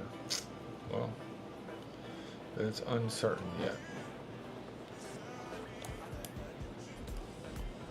This is an up candle for the moment. We're not going to see probably the volume that we saw previously, so it is yet to see if this is going to be truly a signal, or if this will continue going down, or if it will go up. But I do not think we're going to have the volume at 182 on the previous, that we will break that volume. So it's most likely we will go down, I feel like. The tweezers are topped. We got the reversal volume signal. We're in a war. Actually, just a probably a really poor time to double down, actually, or a poor time to get in this trade. It would have been nice to catch that 10-point move, but I'm kind of still feeling my way here. This could be an indecision candle, and then we could go back up. It won't be a continuation probably because we won't have the volume. We have respected this midline on higher time frames. This level has been whipped up against quite a few times.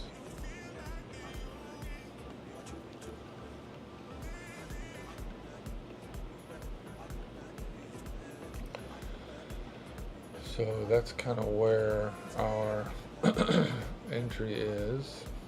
We're in one contract, so we're not, we've got room.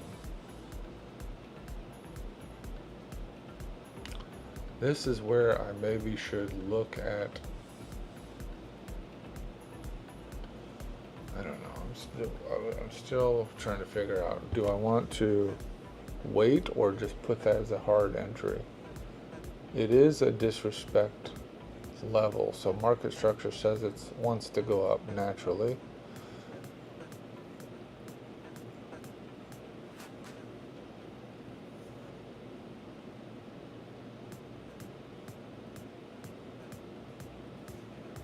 Of course, it pivots right at our entry there. Now we're moving 10 points down.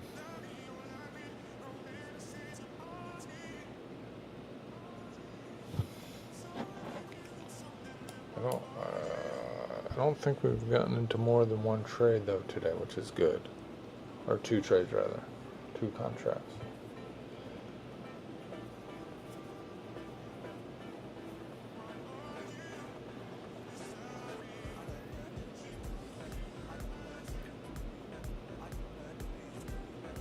So part of my strategy is I think I do want to get practice basically taking proper entries, so a fair value gap to the upside or downside, depending on if I'm already in a trade or not.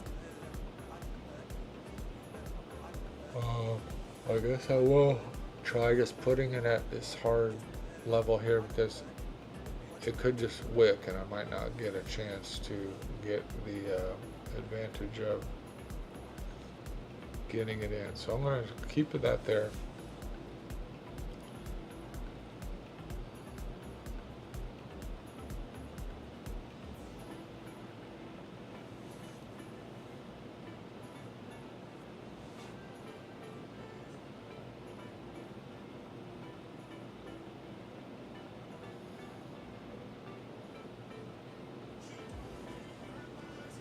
Okay, we could make a fair value gap. Wait for it to solidify on the 1 minute.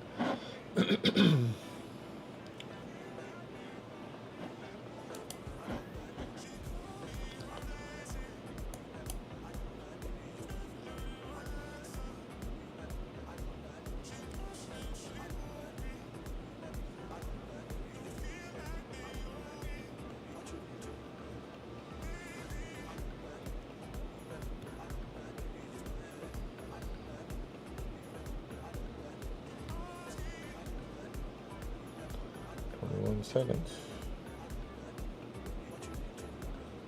15 seconds. I guess the other part of it is these entries should be off the pivot point areas, not in the middle of a run here.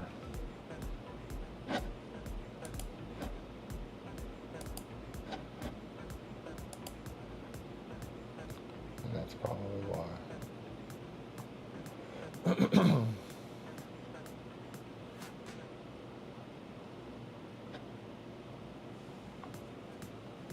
This is a volume density area.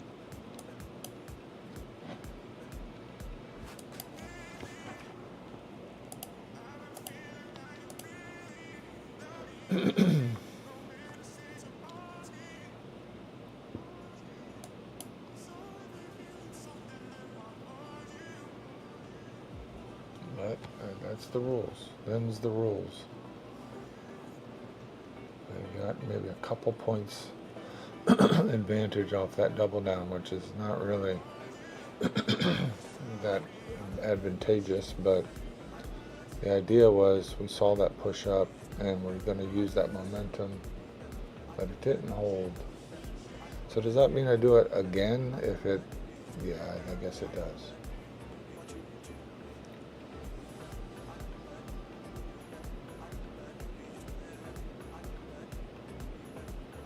So we'll do it again if we create another one.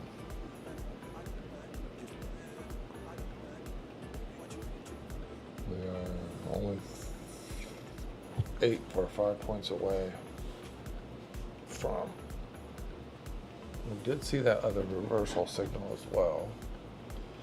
We did invalidate that.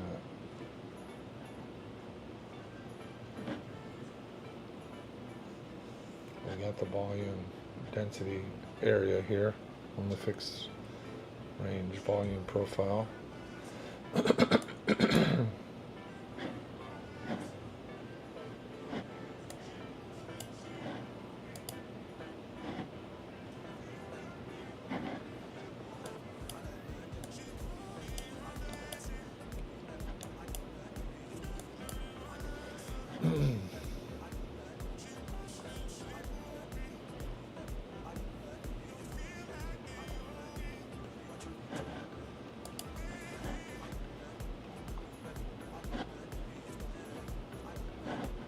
Interesting that we had the 1 hour push on the 90, but we're not making it yet on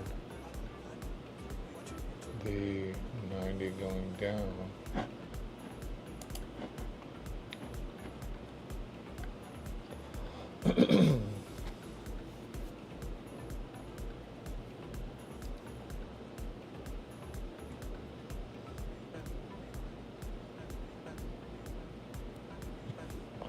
Now, what is my bias at this point? We tweezer topped on the 1 hour, but it was followed by a big wick up. Now we are heading down. Maybe we might be making a head and shoulders. So that might mean that the price will go back up. 49 minutes on this 1 hour. Kind of sandwiching on the 2 hour. 4 hour we have a reversal.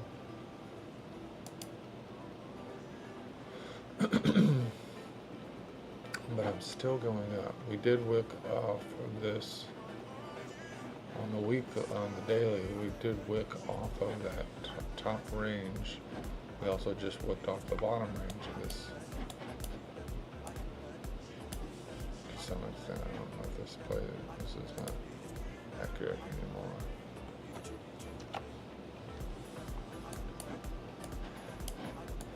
Wicked off of these two.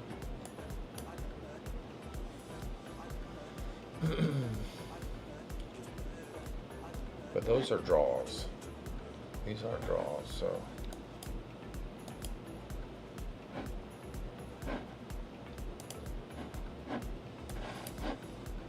We have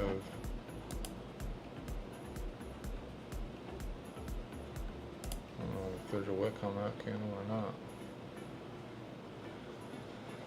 We're kind of rounding the bottom potentially here.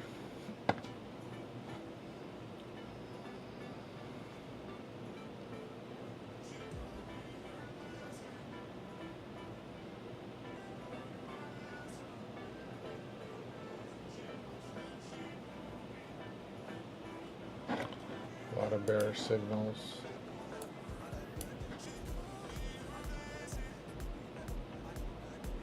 For 47 minutes on this one. We're only at 22 volume, so we lost a lot of steam to move down. We are well below what we would need. A lot of increase of volume for that to shift on us. So I feel good about So being bullish for the most part at this point.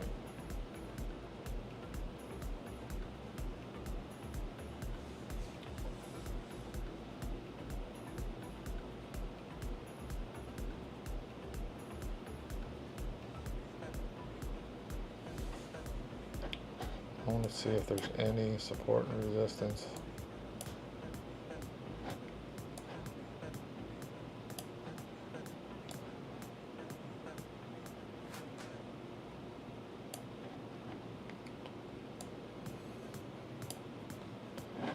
Let me see what we got here.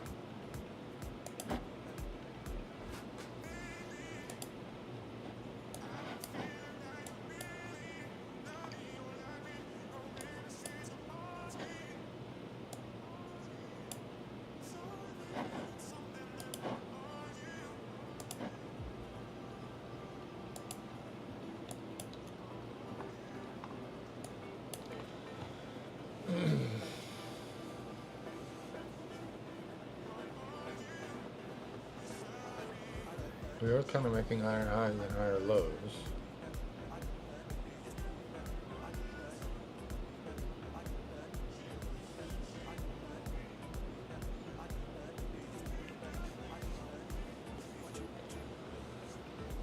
So we're down 76 in this trade.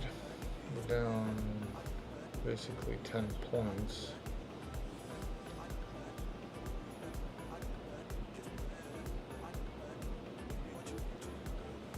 We're in 2 contracts already, which is not bad.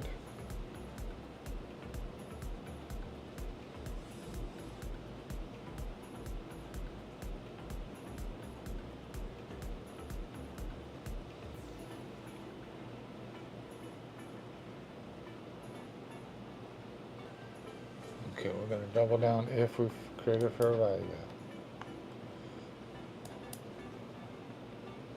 Got 2 set there.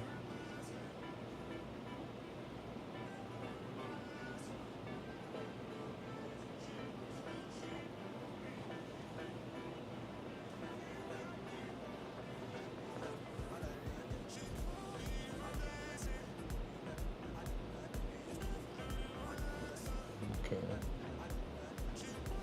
We push down. Okay.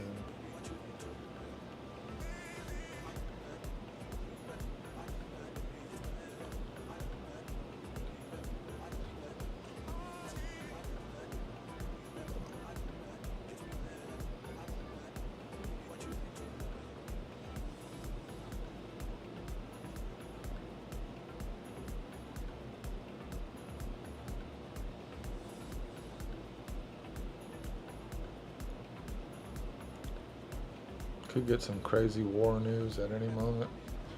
Let's see what's going on.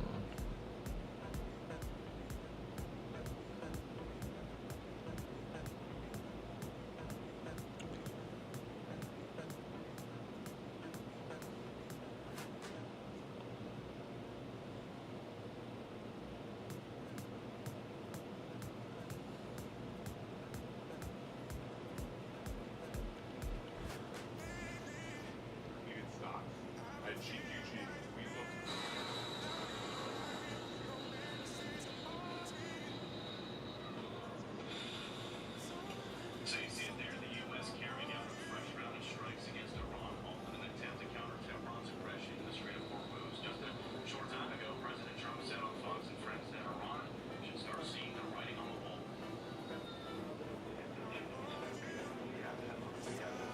Most of their equipment is gone, their anti-aircraft stuff is gone.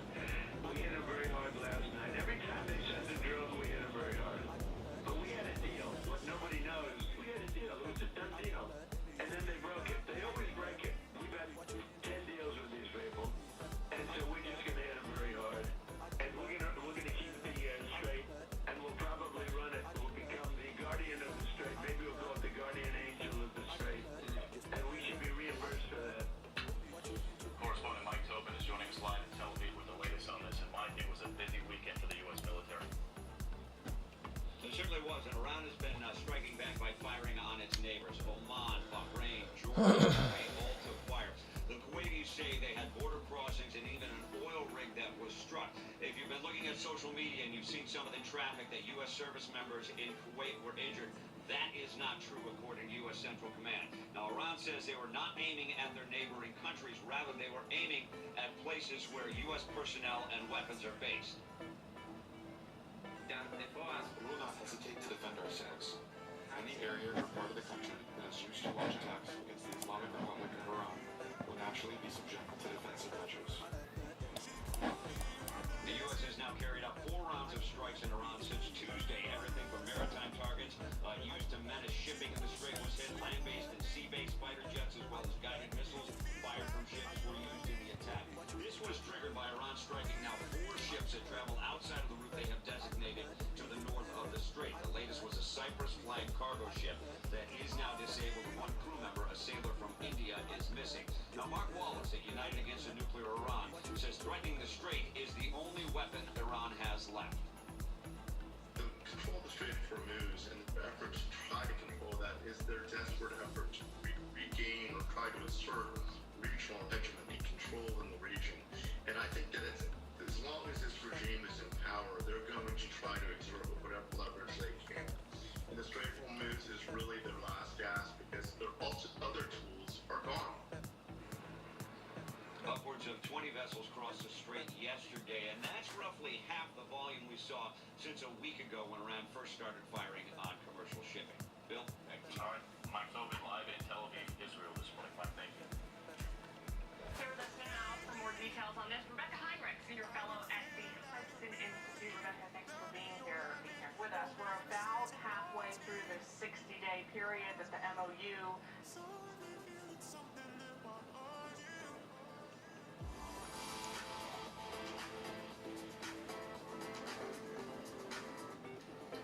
States and Iran trading multiple rounds of strikes over the weekend. Iran launching missile and drone attacks on U.S. military facilities across several Gulf states. Our allies, including Bahrain, Kuwait, Qatar, Oman, and Jordan, while warning that there could be more incidents in the Strait of Hormuz. CENTCOM forces, responding with a new round of strikes targeting Iranian military sites late last night. President Trump discussing the latest on Fox News this morning. Listen. We're taking over the Strait. They have nothing. They've got nothing. So, something that nobody knows. Yesterday they had an 11-hour meeting. Everything's 11 hours with these guys. You know, you can't settle in one sentence in 1 hour, in 1 minute. It should be 1 minute. And everything was agreed to yesterday. And they leave the room and they call back and they said, we had to make a couple of changes. I said, changes? They're going to make changes? We're not going to make changes. We're going to keep the Strait, and we'll probably run it. We'll become the guardian of the Strait. Maybe we'll call it the guardian angel of the Strait. And we should be reimbursed for that. When we do that, we're going to be reimbursed because the other nations are very wealthy. They're on our side. And we can't be expected to do that for nothing.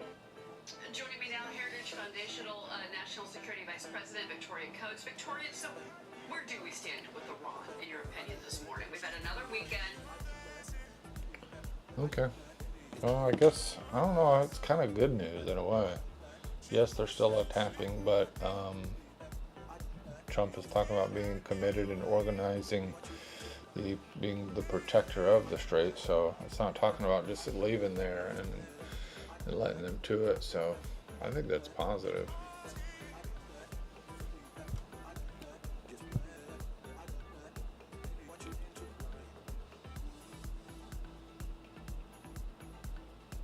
Okay, let me see if we're going to make the fair value gap.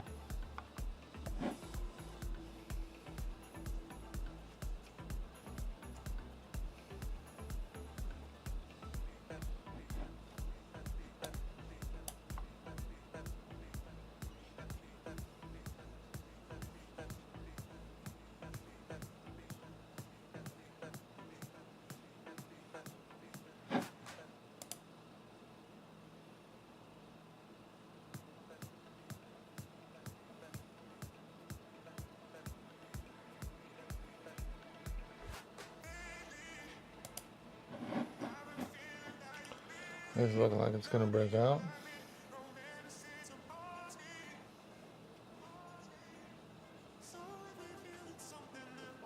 Inverted the fair value gap.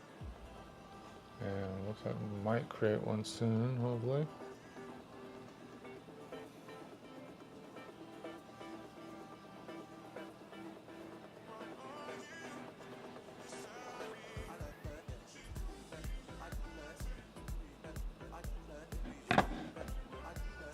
Let's see this close first, though.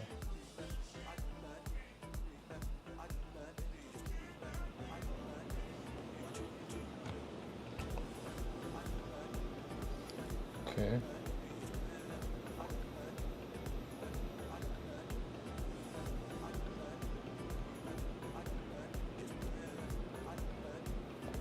Looks like we're going to be making one here.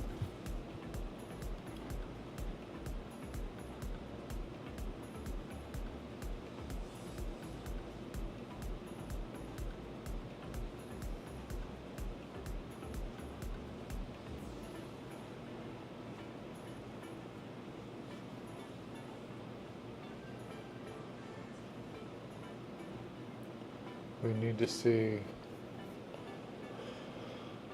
this close and sustain for another minute before we take another trade.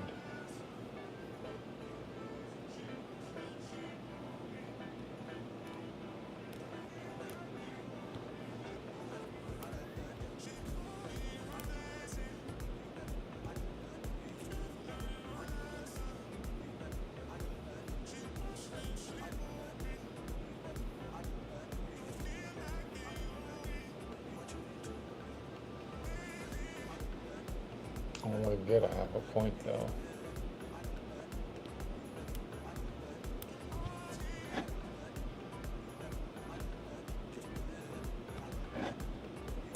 Not really a hard pivot though.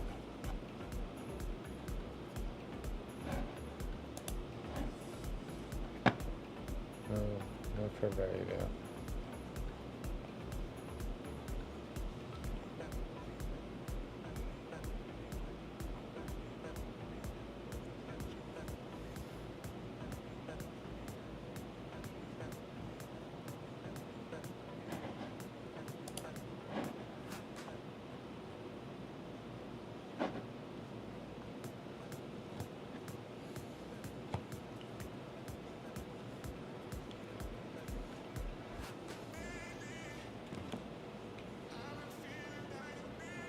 Of strikes traded back and forth. You heard the president. You know, they have all this. They have hours of talks. They walk out of the room, then they strike. Well, Cheryl, good to be with you. Yes, I think that you know, the president's quite frustrated with the Iranians. I think we all are. The deal here is clear, but what he's declared at the end of last week is the ceasefire is over. So he's retained every right to strike them wherever, whenever he wants, wherever he wants. They can't do anything about it. So we saw, you know, 140 strikes last night. Also, very importantly, on Friday, Secretary Bessent announced sanctions on a man named Ali Ansari, who is essentially the banker to the supreme leader. He runs their real estate empire around the world, and he was operating with impunity out of Dubai and UAE. Now that's over. That gravy train is going to get cut off, and that's going to hurt the supreme leader where it really does hurt, in his wallet. So that's going after the personal finances of the leadership, and I think that's going to start to put the real squeeze on them to force them ultimately into this deal. Well, that's why I thought, and I emphasized this morning, the fact that you're going after, I mean, they were going after U.S. military facilities in Bahrain and Qatar, the UAE, but, you know, those Gulf neighbors have now turned, you know, Iran into the pariah that we knew they were for decades. But how much are they willing to do about it, I think, is the question, Victoria. Well, that's what we're starting to see here, and I think that's really important. So also, Cheryl, keep an eye on Oman, because Oman is on the other side of the strait from Iran. They're doing a really, really good job economically. They're climbing by 19 points this year in Heritage's Index of Economic Freedom. They're a real success story in the Gulf. Not a huge energy producer like Kuwait or UAE or Saudi, but doing a great job organizing their economy. They should have nothing to do with Iran. They should embrace that principle of free commerce and say, hey, our side of the strait is...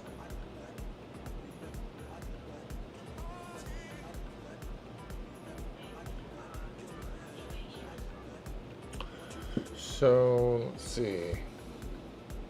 What do we start with today? 2022. We're still up on the day. Haven't really made any big gains, but we're still up on the day.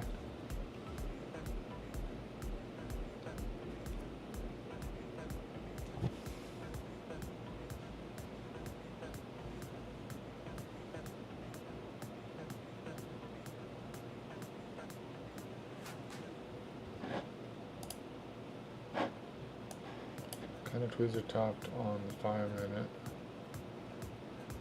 after a decent move up.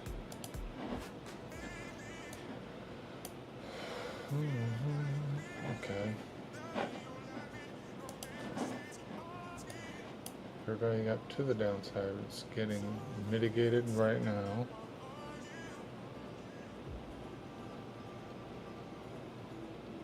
Just hoping for a fair value gap to the upside, but I don't think I'll get it.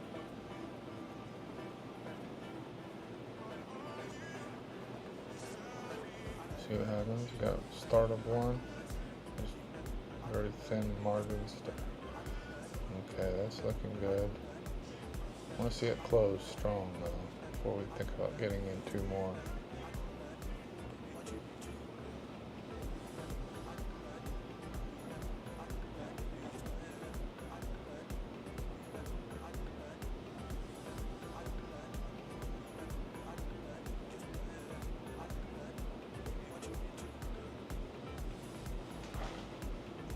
Looks like we will close on this in 25 seconds.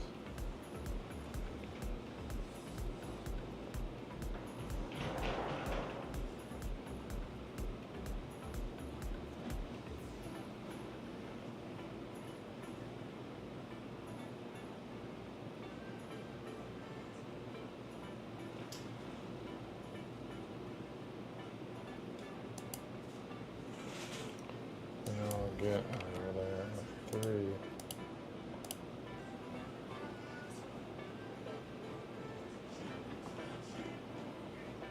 Tweezer topped. Let's see if it holds this fair value gap.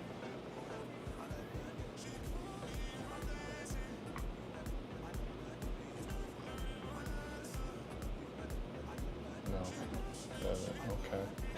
That means we're gonna get into 4 down here. So I guess that doesn't really work as a strategy overall because we're not doing it on a strong pivot point.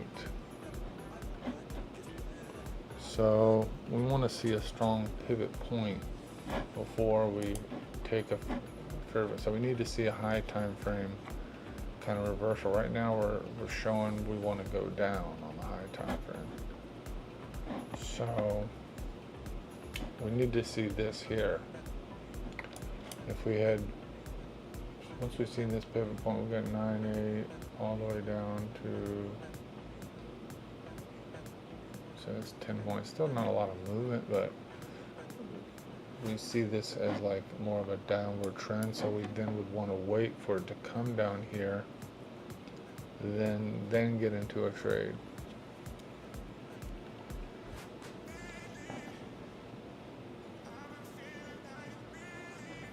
We are seeing now potential setup for breakout. We've got 3 touch points, and this could be, if it does break above that, then that could move up to our take profit. So, but we're also getting like a few 3 touch points down here too. So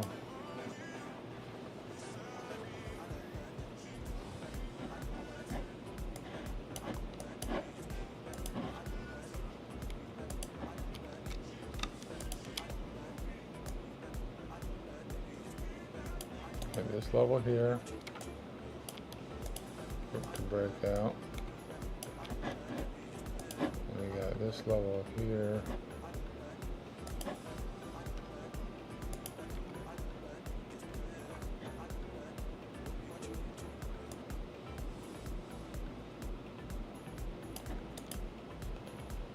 So looks like we're heading up towards this level, most likely.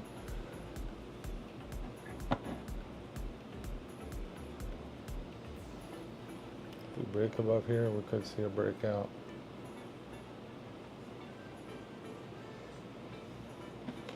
Now the breakout 9.6,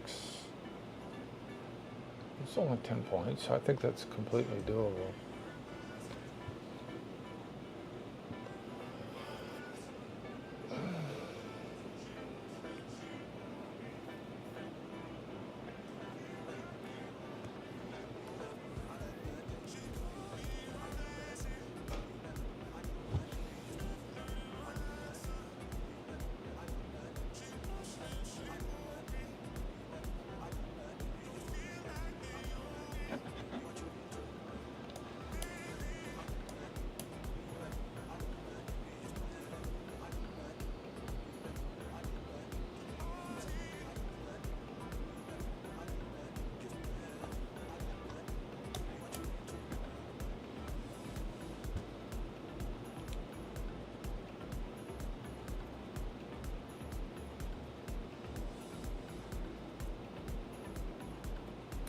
Everybody got rid of it. Okay.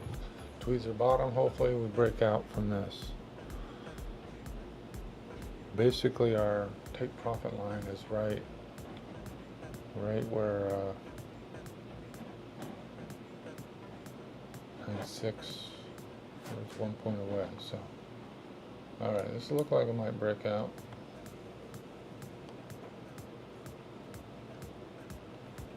Now the question is, in the future, if I am in a breakout situation, I'm in this, do I want to get rid of all my trades, or do I stagger them up to this level? Now, this is my target up here.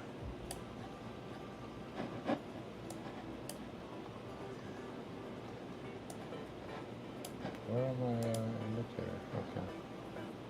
Where was I on the way up there? Okay, so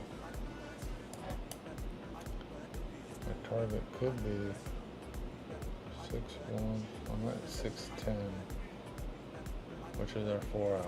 So that makes sense. We get pushed down again now. Could break out to the downside still.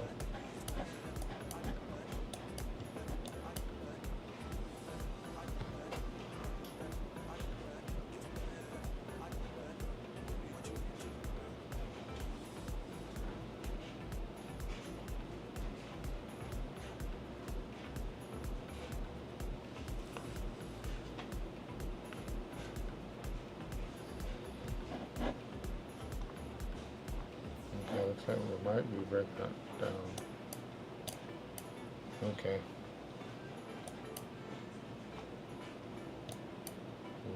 We're gonna wick back up, or yeah, we're breaking out. It looks like we're breaking out.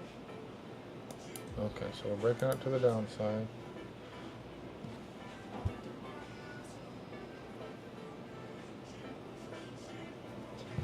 Let's turn on, what does my aggressive look like? Okay. Aggressive sells. Fake out or what?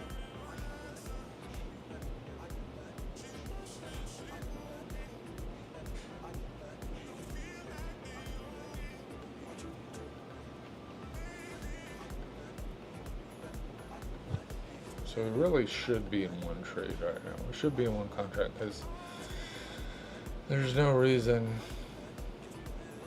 to really be in heavy, keep going in. So my fair value gap entry, I think, is not a good idea, because as you see, we've entered in twice here as we saw fair value gaps being formed. I waited till they formed entirely, and but it's not in a good place. I need to be on a higher time frame. Like this would be if I saw this, and then I saw a range, and then I saw, or I saw this, and then I saw a fair value gap to the downside, then that would make more sense.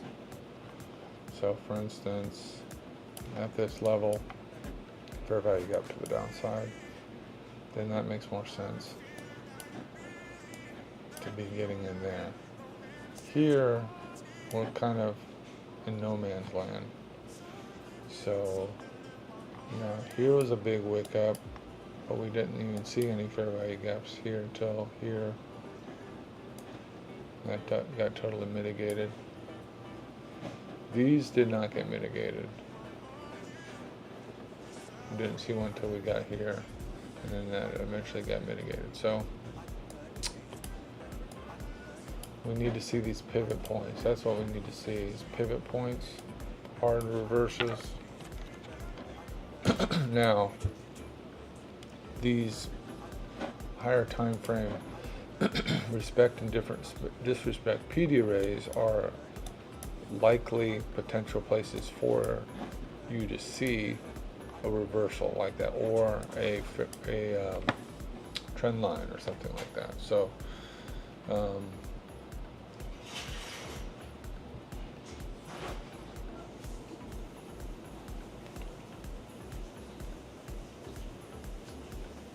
only down $22 since the market opened this morning. Hoping to get out of here with some decent profit though, and get out of the hole I got in on Friday. But overall, I'm still up $2,200 in this strategy since 2 weeks ago. But yeah, you got to be waiting for pivot points. Also, rejection off of, what's the 4 hour? Rejection off of pivots, or of trend lines. So this candle, which is crazy, just a wicked candle there. So let's see if that created any sort of 1 minute array. It did not. Yeah, that was that one. Okay, so that wasn't a good entry. This was kind of the best entry to go down, and if we would have gotten in here, 610, that would have been 30 points. So that was the best play of the day so far. Otherwise, we've been just kind of ranging around, which we've taken profit still, even in the range. So something is working to extent. We're still in this trade. Hopefully we're going to be green on this trade as well.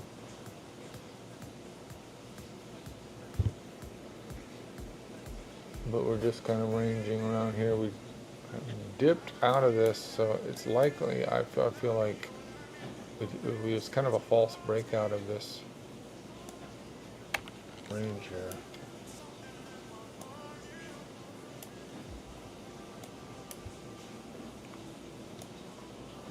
We're getting 3 touches on there.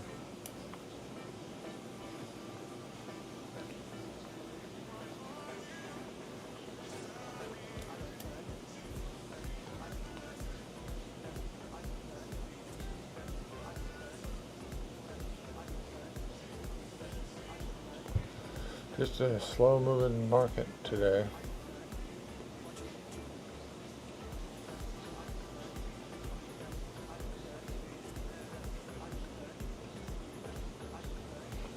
Okay, is this the breakout moment? It looks like we're breaking out now, again to the downside.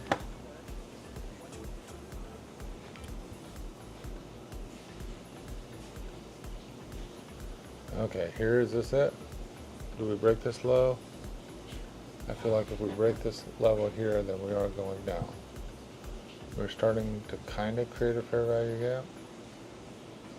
We are respecting the market structure on the 1 minute. And the 5 minute is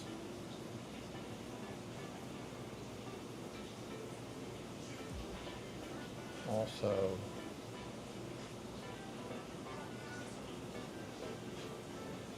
okay, so it looks like we're going down finally.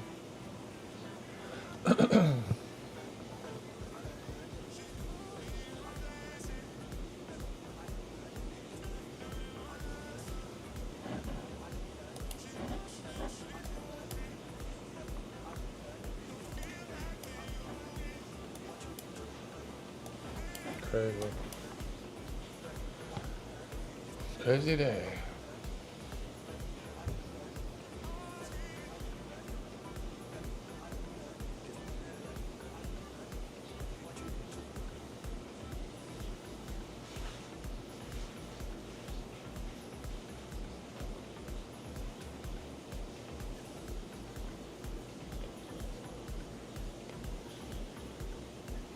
I'm really just testing various strategies, but the main one, the saving grace, is the double down. I've really doubled down too hard already, and again, I've even gotten into profit, but I'm looking to just take the rest of my contracts off the table with a point or two in profit, and so I have not done that since I've been in this trade, since I've doubled down. You can see where I doubled down here, and then a little bit lower, which didn't work out. I did these double downs on a fair value gap to the upside, and we just ranged around. So I think what I learned from that is we don't want to just take off any old fair value gap, because we wanted to do it at a pivot point. That's where the patience comes in, and I have not been patient. I've just been getting in the trades and using this no-brainer strategy, and it's been working to some degree. So I want to like tweak it to be a little bit more surgical in my entries, which I have not done today. But maybe now I've learned that I do need to do that, and I could see that this, even though the strategy has been working well, for a couple weeks, it doesn't. You still need to be surgical on your entries and have a really good narrative to why the price wants to go up. Because now I think it's going to go down quite a bit. We've broken the fair value gaps. We've broken out this range. And now it's going down. So I've got the other thing I've been contemplating is on this is down here is my 8.3. That's where I've got this entry level here. This is the disrespect zone for my 2-hour time frame. So my respect is here, disrespect is here. This is a disrespect because market structure really says we're bullish. So if we disrespect this zone, there's a chance it could go up, or we could continue through it. So it's kind of like a potential pivot point area. And I think what I'm debating now is, before with the strategy, I was kind of freestyling my double downs, which has not worked because, like, for the same reason this didn't work today. It's not capitalizing on the big movement. If I was still in one contract here, if I would have came down here, then I would have been in two. There's a more likelihood of it going up after this than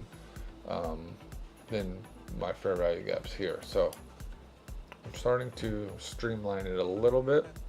So what I'm debating now is, do I just put an entry at a hard entry here, or do I wait till it gets here and then see if it rejects or continues through that level? If it does, then I would look at my next one now, which is this one here, which is also past this kind of pseudo trend line of a few days, a couple days. This is our main trend line here. So if it gets here, will it continue down to the trend line, or to this other daily level there? Overall, the market has been in a bullish market, so you don't want to like bet against it too much. So I'm looking at these like moments in areas of liquidity to take my double downs. Oh. Does that make sense? Am I crazy? I know I'm a little bit crazy, but let me know in the chat if this makes sense at all. If there's any logic to this. I mean, it's kind of been working. It works until it doesn't, but we're just gonna keep kind of testing it to see what kind of results we get. And then I think after this month of doing this, I'll see where I'm at, see if I'm profitable, try to take away the positive aspects of this particular strategy, and then I'm going to go to a $500 account strategy to see, and that will help me dial in my entries. I'll have to be patient with that. Previous to this challenge, I did do a $500 account and I got it to 2,500, which is pretty good. And then after I was using a double down in that, but I must have been more sparingly or something with it, because I was able to get that to 2,500 until I got maybe a little careless. I have to go look back on my streams to see what actually worked early on, because I was probably a little more careful and just a little more, a little more strategic with my entries. Oh, thanks for the like. Appreciate that. Let me know in the chat. Introduce yourself if you want.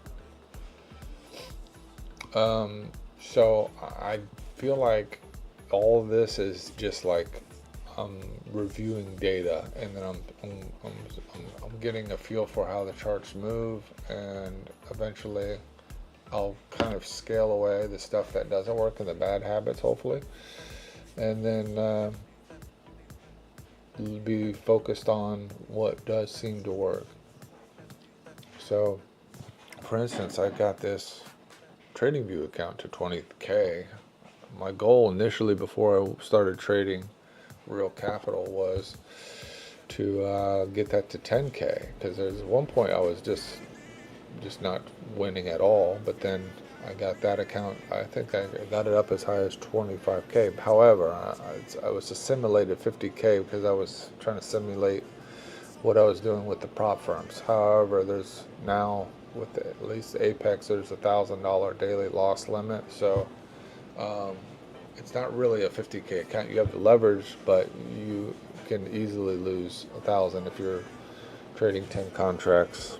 So that's why I'm like starting small with a small account, and the goal is just work on consistency, but having the right sizing for a small account is important. And actually, with a $500 account, it's like with the ES, you can't have a small enough contract really, because it's a $5 a point contract. So I wish there was something that was smaller, and maybe there is. I'll have to do some research.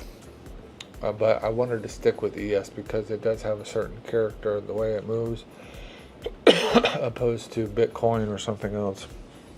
I noticed Bitcoin like moves, it'll like range and then a huge move, range and huge move. That's what I was trading here, just playing around with it. And I got up to 20K, but I don't know. I'm still learning, still a student of the game here. Looks like we're still coming down.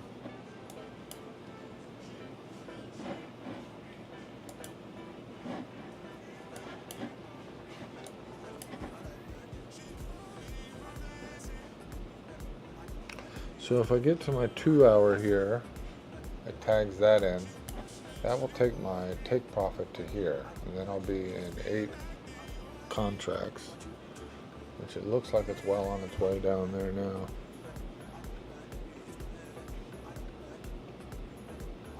Okay, looks like we're going to tag that in. Okay, we're into that. Now we get rid of this. And I think after the end of this, we're going to go back up. So if it gets back up here, we're in the uptrend, I would say. So I want to get this, and not a crazy, so 8.9, almost 9.0, so I want to be at 9.1 at the minimum.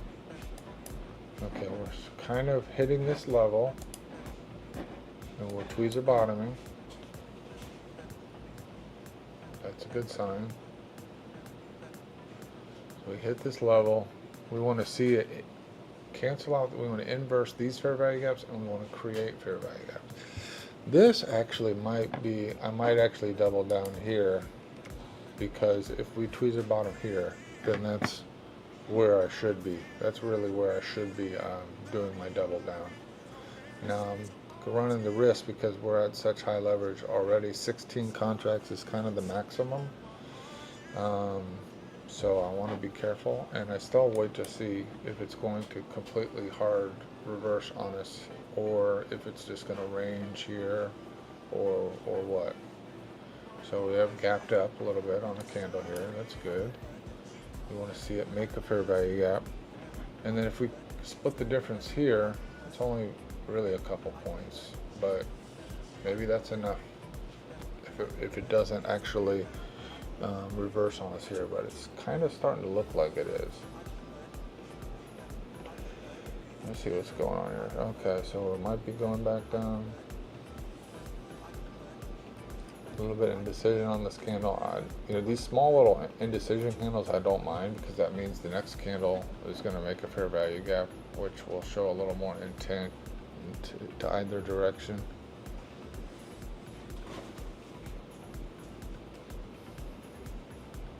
$12 seconds to create a fair value gap here.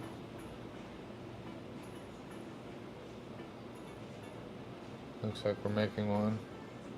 And if I do a double down, I'll probably want to, I'm gonna do it. I'm doing it. Okay. Then I'm gonna get out with 15. Right there, 8, 9. I know, okay. And we're maybe we're tweezer topping on the top now. Not what we wanted to see. So this is like a Hail Mary, I think, at this point. We hit these levels. We did have this problem going up to these levels here. At 1 hour, we are wicking up off of this level still. We might come down and touch it again before going back up. It's really kind of unnecessary to get this highly leveraged, but I saw the signal. I want to practice taking the trade on those kinds of signals. That was a pivot area. We don't have far to go to be in profit at this point. We're like 2 points away. So 5, 6, 7 points away, 5 points away. So it's very likely that it could come up. We do have these areas here of resistance here. So that would have to break through. We've already canceled out our fair value gap, which is not encouraging. We wanted to see it continue, but I thought we saw some good movement. One thing we have not seen though, and this is another thing I need to also at the same time before I take action, is do we see aggressive buys here at this point? And we don't at this point. This volume has kind of dipped down, and we actually created a fair value gap to the downside. We got rid of that. That's good. So maybe we'll touch back on this level here and go through it, or it could either continue or reverse.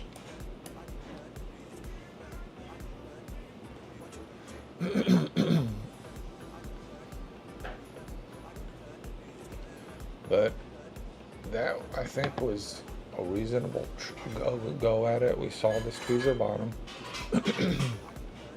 We saw it react off the high volume of this. Looks like we're going down. So the next level would be 575. And this will pretty much be maxed out. And then I'm going to accept my fate on this strategy, because this is where the problem is. You get into the high leveraged trades with a small account. It just you don't have the runway to for that to really work out. But I wanted to practice taking that trade. Still a chance. I mean, it's only 7, 8 points away. However, we are making fair value gaps to the downside, and we need to really react. We're getting aggressive sells, which is what we want to see. Our buys here are bigger than these sells, which is kind of a good thing. We do need to see some activity here.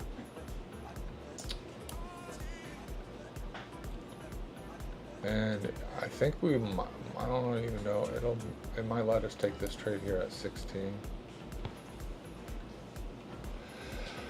But that would be nuclear. It's like, if we hit that level, then everything's up in the air.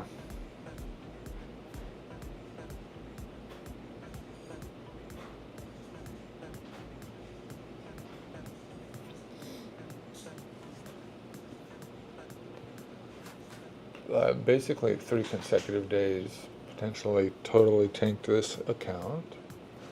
So I'm not really, this strategy is not performing as well as it was the first 2 weeks for some reason.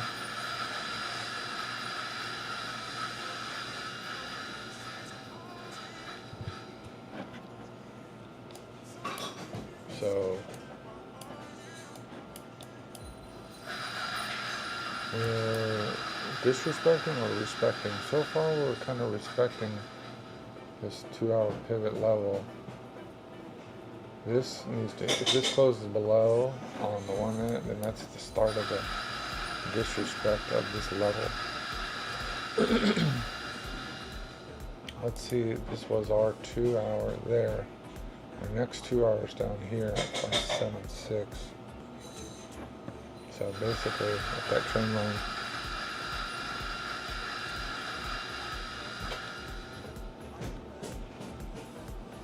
the thing about the strategy, though, the more you double down, and then it retraces. So even though it's risky because you're high leveraged, because it's not a big ask most of the time for it to retrace up 8.3 to 7 points, then I'm getting out of this with a little more than a point and a half for 15 contracts.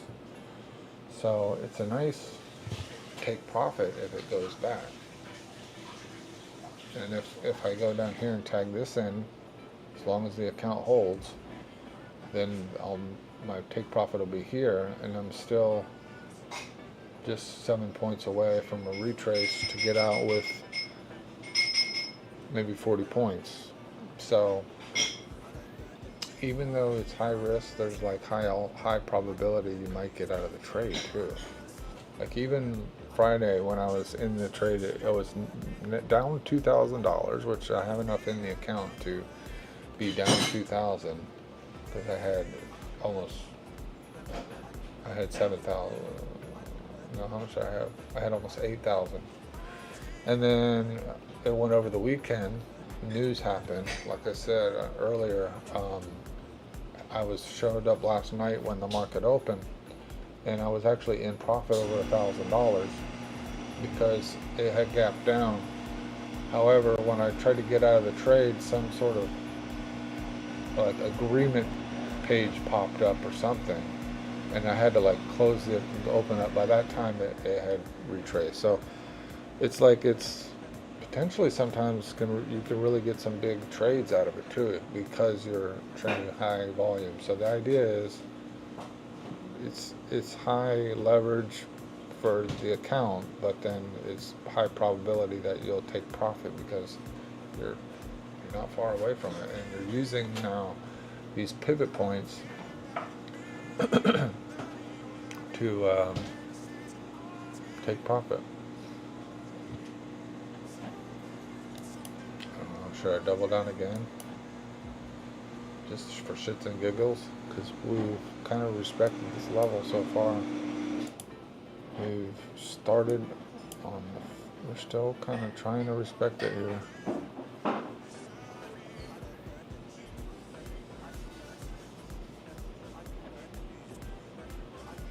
We got 2 minutes and 50 seconds to see if it respects this level.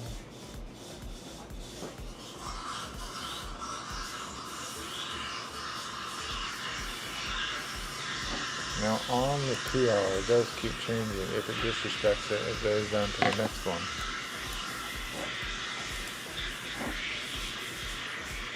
But I want to keep that there.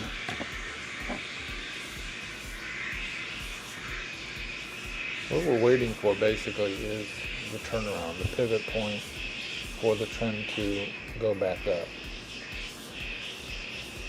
And if you could double down until you get to that point, then you're basically taking advantage to some extent of that move. I'm trying to like boil it down to what you're actually doing. You're kind of having multiple trades, but then if it doesn't go the right way, you're okay, let's pay attention here. Fair value, yeah.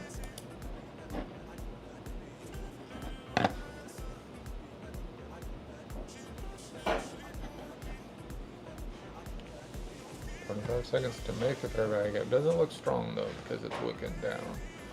The other benefit is we got all this volume up here.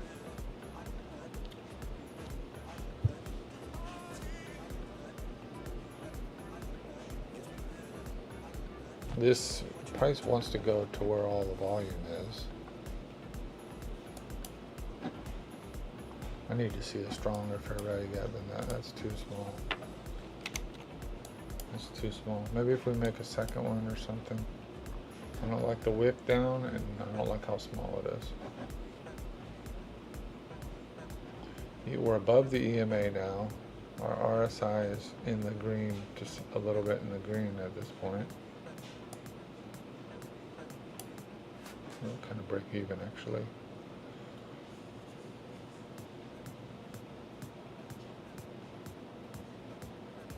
We didn't actually make a fair value gap there.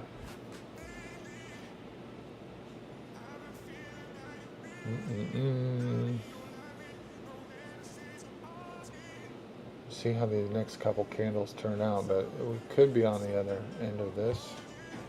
We do have our pivot point, at least on the 1 minute. We need to see it on a higher time frame now. This would actually need to be a dramatic up candle, not really a pivot. We'd have to see a big reversal here, big volume and reversal. So we're kind of continuing. We're kind of disrespecting this level now. It's kind of been teasing us a little bit, but we've made a candle close below that level, so it's pretty much a disrespect there at this point. So we're going to kind of expect it to go down to our next target, which is our next 2-hour level here. Let's see where that level will be. 7.4 is our 1 hour. 7.5 is our 7.6 is our 2 hour. So we got 2 pivot points there.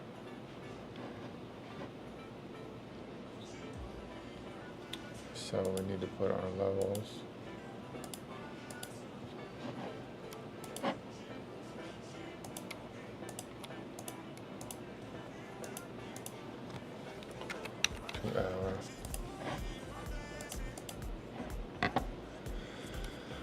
And this is our 1 hour.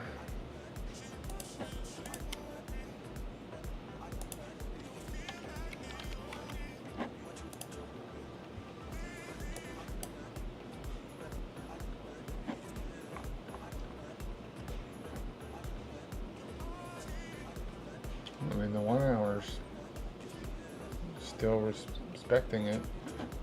Our timers are still respecting it.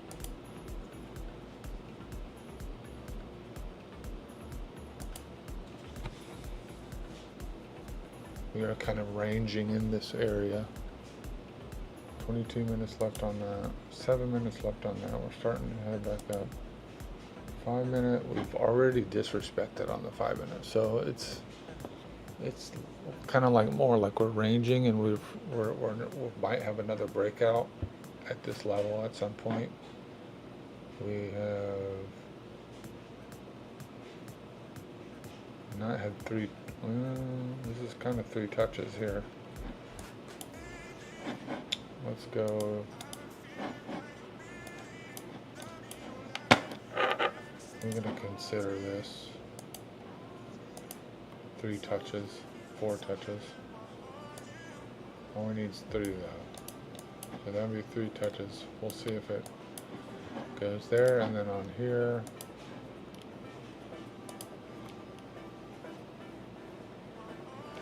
This is kind of our trend. If it breaks out to the upside of that, then it could break out. This is our breakout range.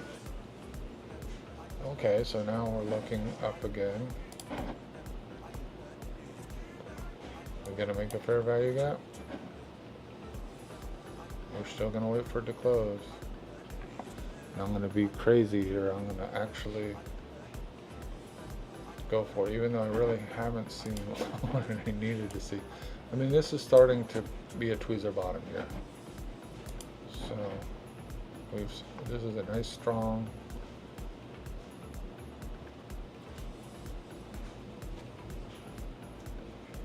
$10 seconds. Let's see, we've broken the level up there. That's good. So we've broken it. We need to close above it. That's really ideal. Fair value gap. We just created one. We got 1 minute to hold this fair value gap. So I'm going to see. I think we're too close.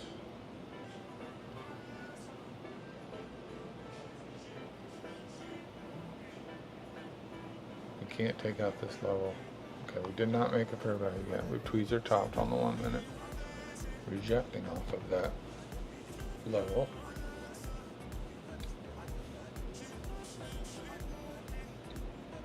It really, I think, whatever strategy you have has to be working on a fractal level. So all the time frames have to kind of show these kinds of setups.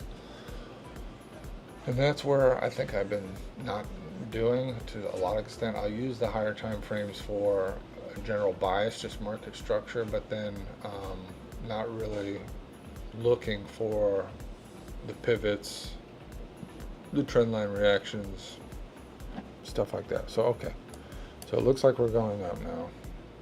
Still haven't seen that fair value gap. I wish for shits and giggles I was thinking about getting it to 60 more.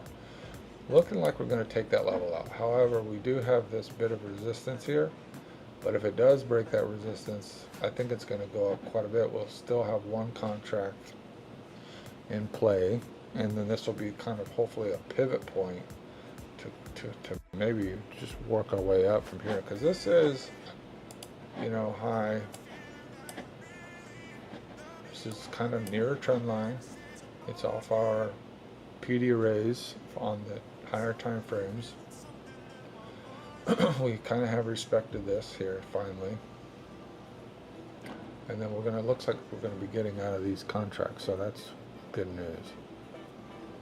You never know though. Good tweezer top. We did hit these levels here. We broke through the level. We need to see it close above on this level here.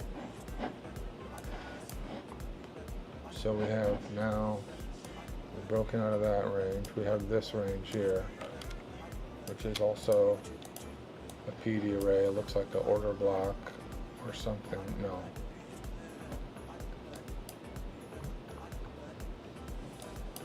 What is that level? I guess it's just a pivot high. So we don't want to see us totally reject, but this actually might be where you would enter. Still got 1 minute, 13 seconds to close. It's respecting it, kind of wicking back up. We've already kind of touched into this, broken this level here. You don't want to see it totally reject and take out that fair value gap. We don't want to see it create a bearish fair value gap either. So it looks like it's taking that out. It's okay. Wicking back up, but this is, oh, okay, it's taking it out, and now it's really heading down. We thought it might do that because of what it did to this level here, this 2 hour level. It's really been disrespecting it. So maybe that was like a fake reverse, and then was coming out. We did sweep some liquidity at that level, and then that makes sense that we had that little reaction. So, but we'll see. We kind of started around the bend a little bit. maybe we'll continue up. Hopefully we could take out this fair value gap.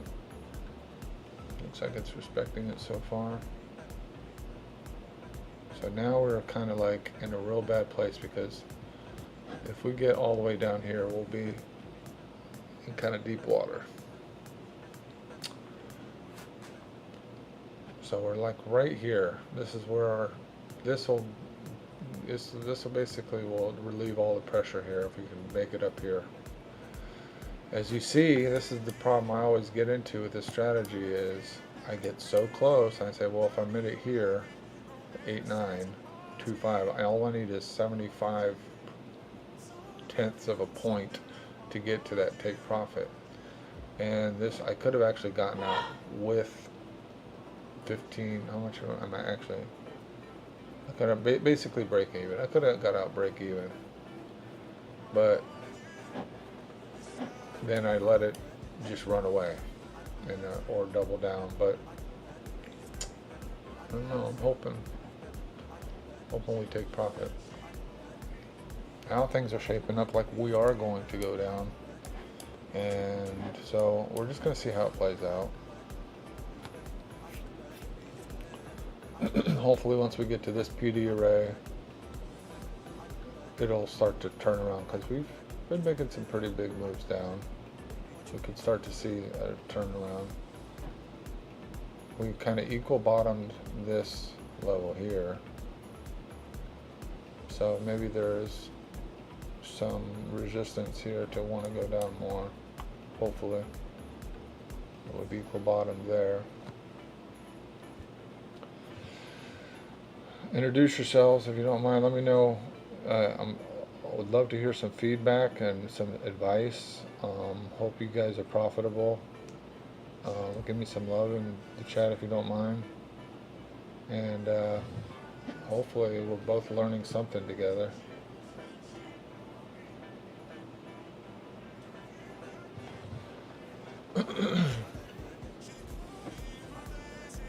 So I guess with this, you know, watching the markets day after day, which I'm pretty consistent now. I can do it.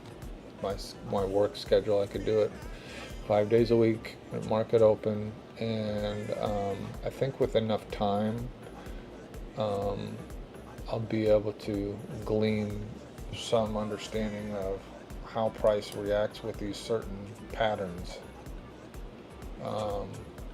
And I am starting to understand the vernacular.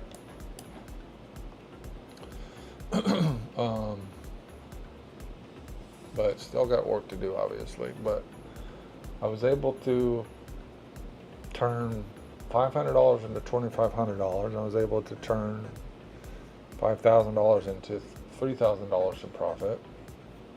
So I feel like there is a little bit of something that's starting to click a little bit, but I know this particular strategy is very unconventional, but I'm just seeing it through because I saw that it had been working quite a bit, and it works for like long periods of time until it doesn't work. Okay, we got some buys here, stepping in a little bit. We've broken that level.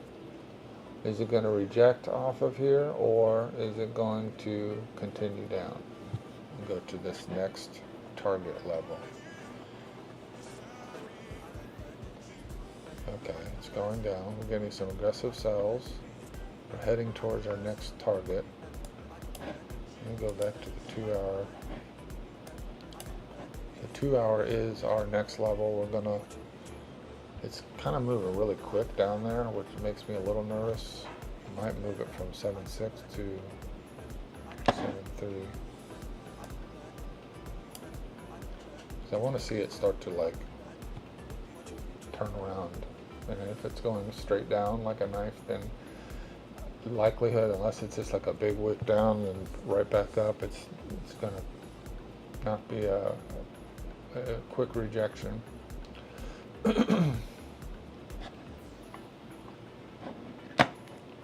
Okay.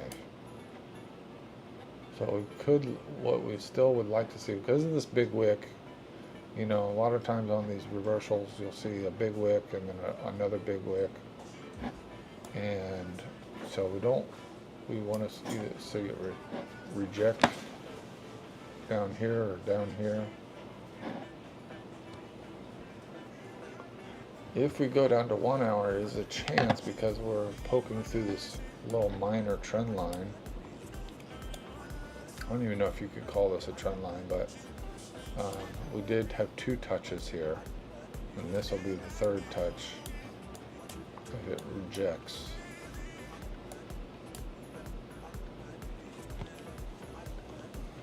And I think the account will hold, like, so I'm down 800. By the time I get down to that level, I'll probably be down 1,000.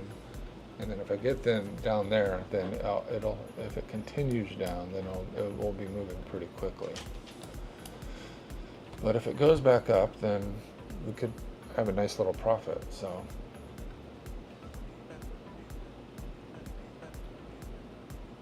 Apa kabar, if you're in Indonesia, let me know where you're coming from.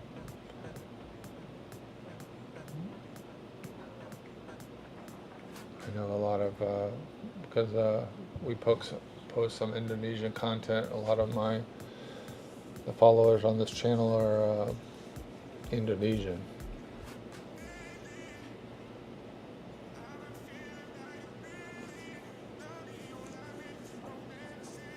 Yeah, I'm kind of looking to blow this account, to be honest with you, because I want to get away from the double down. I've been doing it almost exclusively now for 2 months to some success, but I think it's time to get more serious. I think I've had enough time looking at the charts. I got some good confluences for biases. I think my real challenge is to be patient. Like today, with market open, I needed to see, I mean, this did not form yet, but I saw this bullish signal here, and then what I should have waited for is a pivot of some sort, but I took that up. I didn't exactly know where it pivoted, but I did have this 4-hour indicator, I think, at that point in time. I was trying to get to this one here at 7:10. Actually 7:10. That doesn't make sense. Or did I change that? Yeah, I think I changed that. So again, you reach for something instead of just following what the chart gives you. Sometimes you get too attached to a target and it just doesn't play out when you all the signs were already there. You were just hoping it would go up. So I need to not use hope as much as just being smart with my entries and being patient. Now, if you've been following along, you could see I've already used all my double downs pretty much. I did it. I was thinking, I was like, well, maybe if I use fair value gaps once they form as an indicator to double down, even though I'm close to my take profit line, which was up here at this point, is like up here, then that might be valid because I'm working off the volume momentum. But that didn't work out, so I used 2 of them. Otherwise, I would probably still be at 8 at this point in time, or 4. And then I would have more runway for this double down strategy to work. But I've already tapped into it 2, 4, 8, 64 times. So I've already tapped into it 4 times, which the idea to me with the concept of the double down is if you space it out long enough, if you go if you start with 1 contract, double down 2, and then go down to the next PD array or whatever, 4, 6, 8. At the end of it, you're going to get to the bottom of a retrace, and then all the while, this will be moving down halfway to your from where it was originally to your take profit. And so it's just basically refusing to lose. But if you have a big enough account, then you could weather that storm. But I guess what I don't like about it is I'm trying to figure out, how do I scale up with that? Do I starting at 2 contracts, and what account size would I need to get to when starting at 2? Because 16 or 32 is already so big that even though you started with 2, it's so volatile with the market that you yes, you can change your starting contract, but you can't really, if you go to from 5K to 10K, you can't really double down your high end, as far as I can understand it. So kind of ranging around here again. Let's see what this is going on here. Again, I could have gotten out with maybe a point or almost a point. I was so close to getting out of those 15 contracts, but we're going to double down again. And then if I blow this account, which I haven't blown it yet, then I'm going to start over with a new, more patient strategy, but maybe still implement the double down. But as long as I have more patient entries, including my double down entries, because at this point, the price has moved 96. It's moved almost 20, 30 points.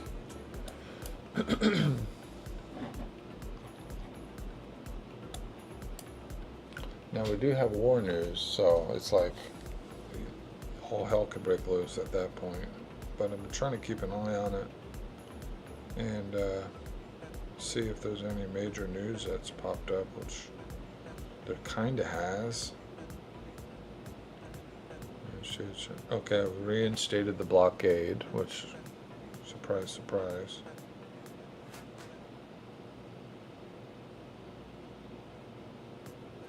We've started attacking again, which we've been doing. And actually the market initially went up this morning, despite all that. So reinstated the blockade on Iran.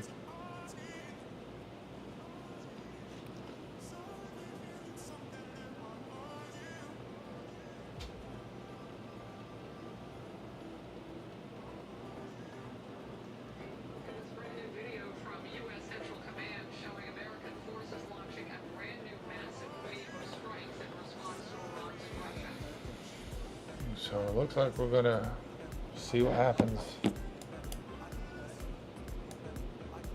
I'm gonna go a little bit past.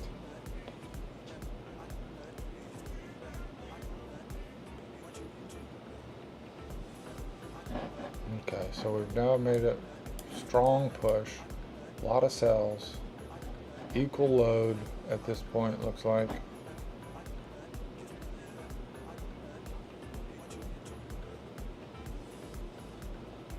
Looking back up.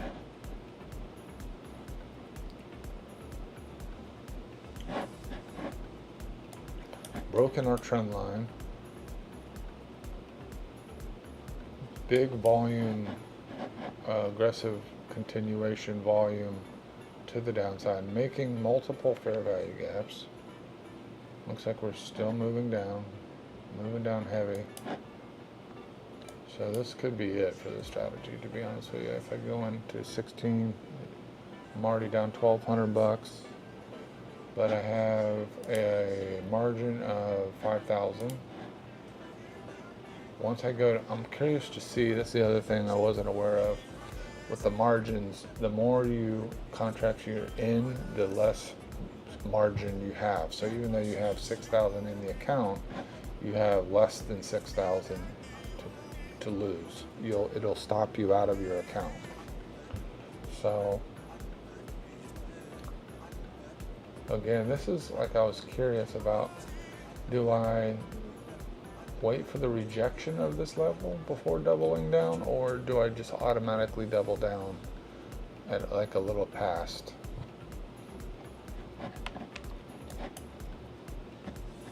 So we've got some aggressive sells or buys coming in now. This could be the beginning of a turnaround. We've already took liquidity under 2 levels. I am going to do my double down off of a fair value gap. I want to see us invert this fair value gap first. I want to see us create a fair value gap. Maybe I can even go in off the second fair value gap. You get more volume in this candle, and it is a bullish candle. That's a good sign. It's kind of a rejection. We're getting some volume. I'm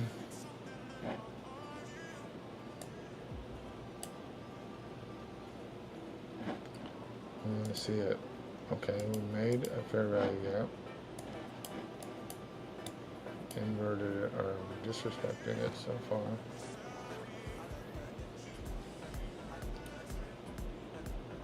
Okay, now we're going back down.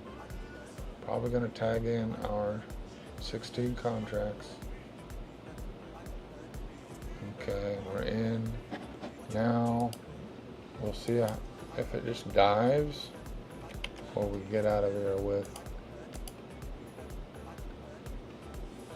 81. Okay, that's a point. And as you see, the take profit has moved down halfway from where it was.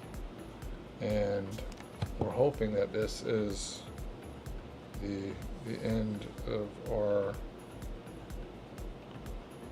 run down, and it is kind of wicking up at this point. And now it's continuing down, so we're down $1,300. If it goes past this level too much, it's basically twice the leverage. The more we go above this level, the more we basically get out of the hole. We're getting closer to break even.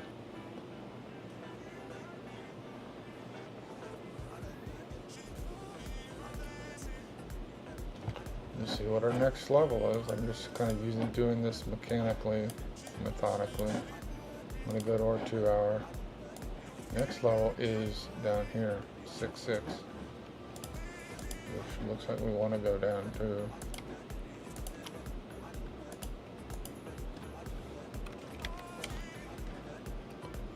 This one's done. Say even this one's done. So 6.6.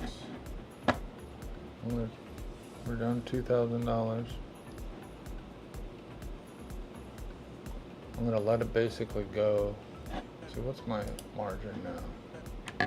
3,000. Okay. So I can't double down anymore. Even if I wanted to, I would get stopped out real quick. It's probably gonna stop me out anyways.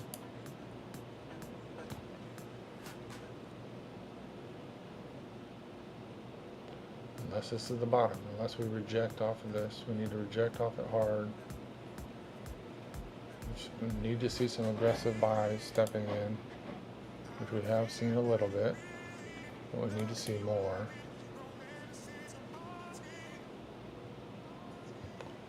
But it's just, you know, the war news maybe.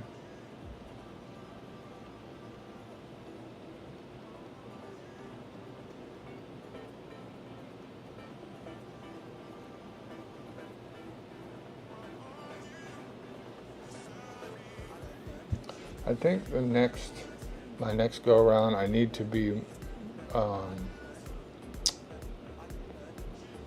need to do more of a traditional 4-to-1 type targets and look at my pivot highs and then kind of have those as my targets and then see,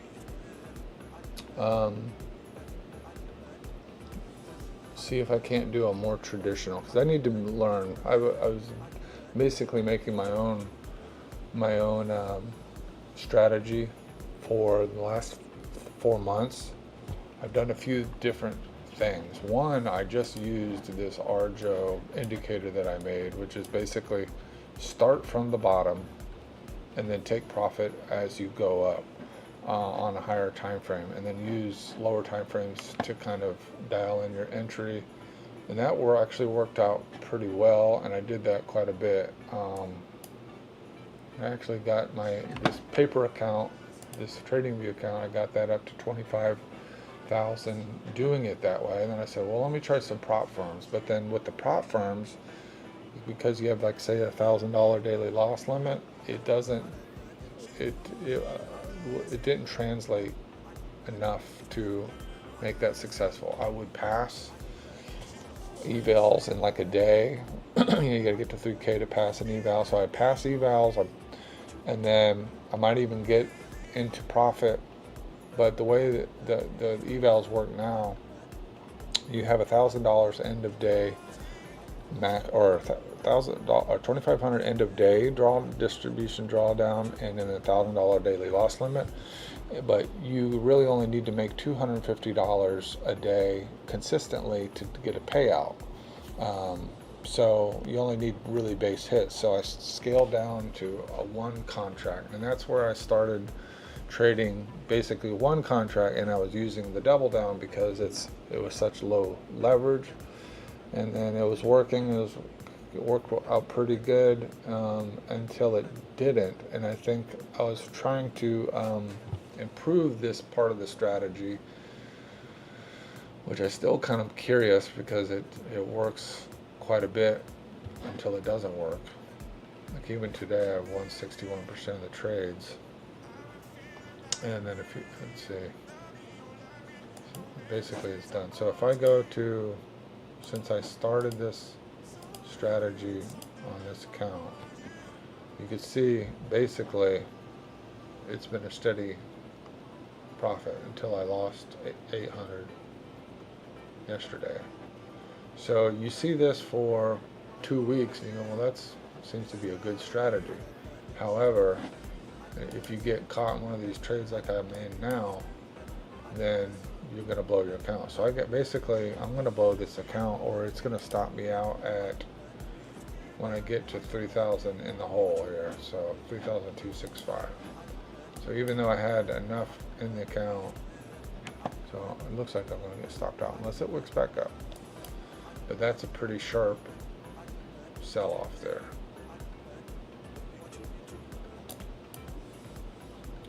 This needs to be a tweezer. I need to see it reject back from this. We've already closed, I think, 1 minute candles well below it, so that's not good. Where's my 2 hour? Yeah, this one here. We've already closed 1 minute candles below it, and then we've already closed 5 minutes. I need to get rid of these bubbles. Yeah, we're going to be closing at 3 minutes past that as well. So we're almost down to getting stopped out of this trade.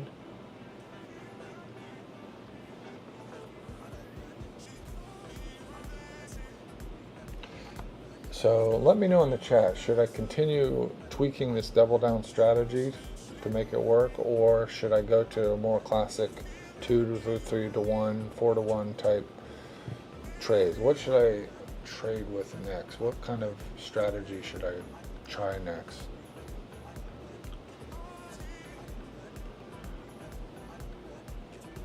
Let me know what strategy I should try next. I've tried break and retest is tough because I don't know, it seems to work pretty good when I was trying it. However, it seems to be like your trades are few and far between, which that comes back to the patience. But like here, we went up, came down, we went up, came. This would have been a break and a retest.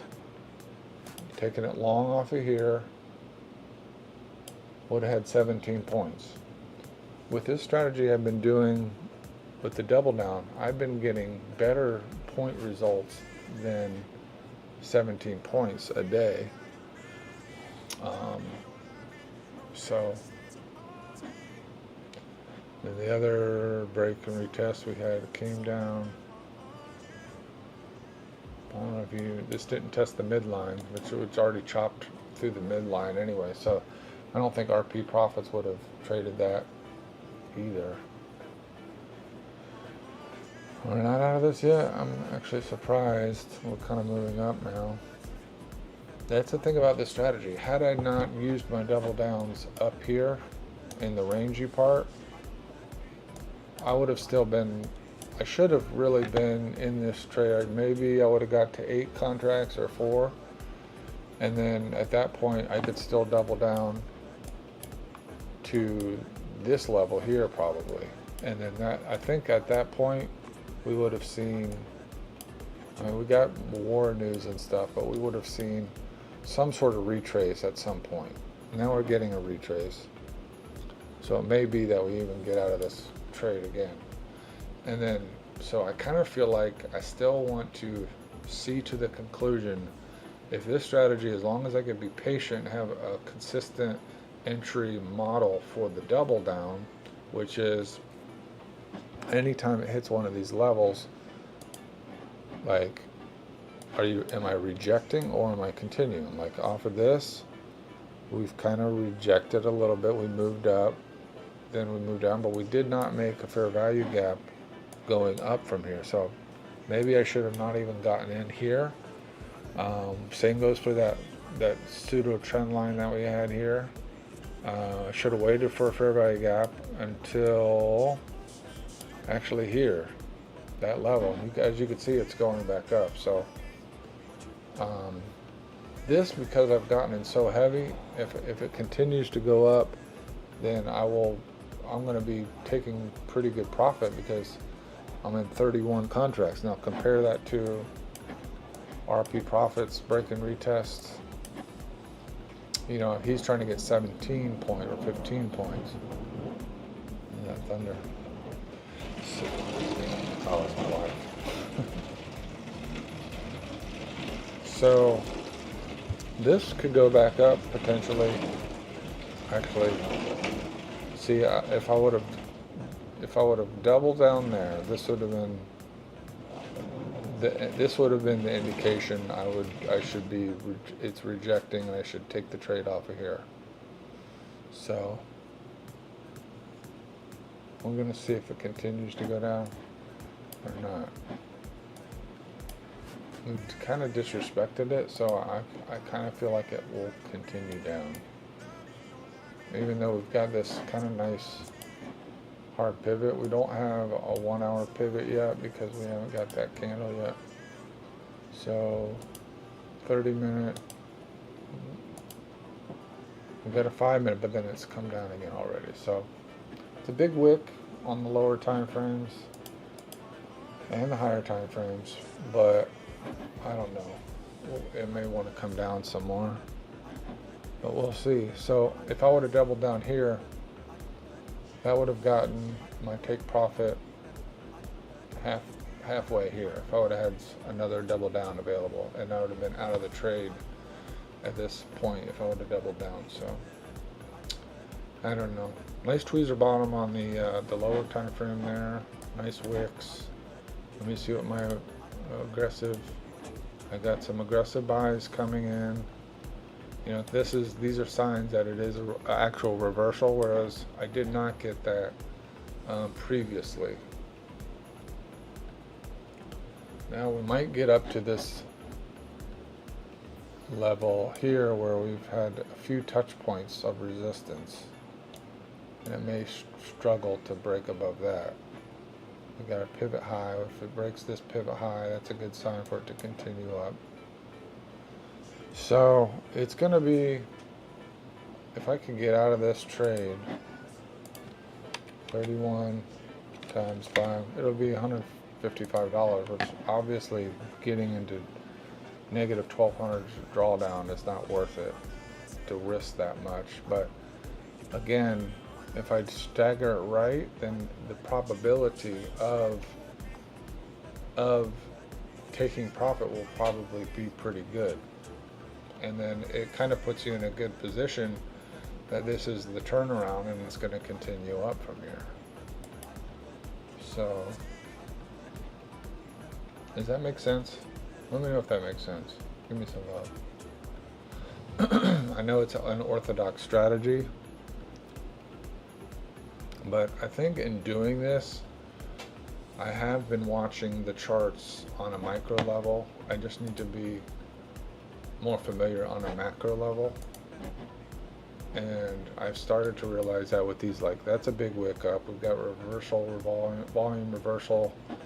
You know, it really looks like it's going up now. We're going to be at least testing this fair value gap. We have on the 15-minute a downward trend, and I think probably a lot of my lower time frames are a downward trend. That one just started to flip downward, but my 1 minute might actually be up now.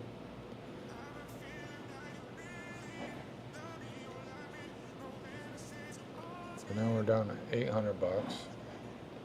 But if we go to like the higher time frames, we did wick down there. So we're on the 45 minute, we're still in a bullish time frame.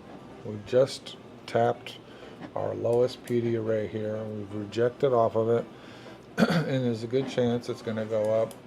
This is our pivot point, and this is our lowest pivot point. So on all these other time frames, it's an upward trend. Now that we've kind of dipped down in this, actually let me see if we're rejecting. Sometimes when you have a trend line, it will come and test the trend line again, which is our trend line. It'll come up here, which it already has, so it may reject off of here, which it is doing. So it could continue down or just kind of pull back and then continue up again. But I think I need to see this strategy through. Actually, if I could manage this strategy on a lower time or a smaller account, then that will be a good indication that it is a consistent strategy and not too risky. So now we're down 483.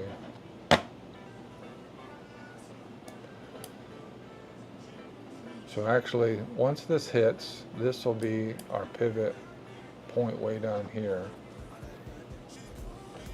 We will take some profit, and then it will move our take profit line way down here, probably, I don't know where to, but it'll be pretty far down there because we're really highly leveraged here. Now the question is, are we going to see the end of this and it's going to continue down more, or is it going to take profit? The things we have going in our favor, this price naturally wants to come up to this dense area.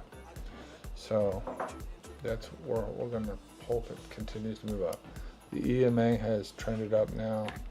We are still green for the most part on our RSI, so things are looking good. Take profit here. Hopefully we don't get stopped by this little bit of a rangy area there.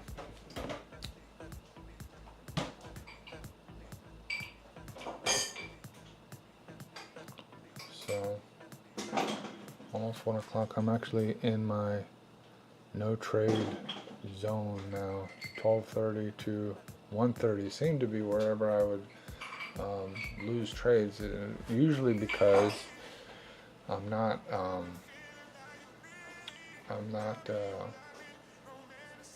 catching the turnaround. The pivot is I wasn't like really watching that very well, so I won't catch the pivot, and I'll expect, well, I could just hit this level because that's a PD array or whatever, and I wasn't keeping up with smaller PD array pivot points. Okay, so we've hit this pseudo trend line level, and then now we're coming back down a little bit. Let's see, there's a fair value gap way down here, so to change trend we'll have to mitigate this fair value gap. We hope we don't make any bearish fair value gaps. We do have this reaction to this volume reversal here. We're kind of wicking down. We did make a break exception to the downside. We have this 5 minute So we made a 5 minute fair value gap there. That's good. If it holds, it didn't. Okay, that sucks. And we're making our way down again. So we've created fair value gaps down. We've reacted off this 15, but we've also mitigated this 15-minute fair value gap. So really, this is the level to watch.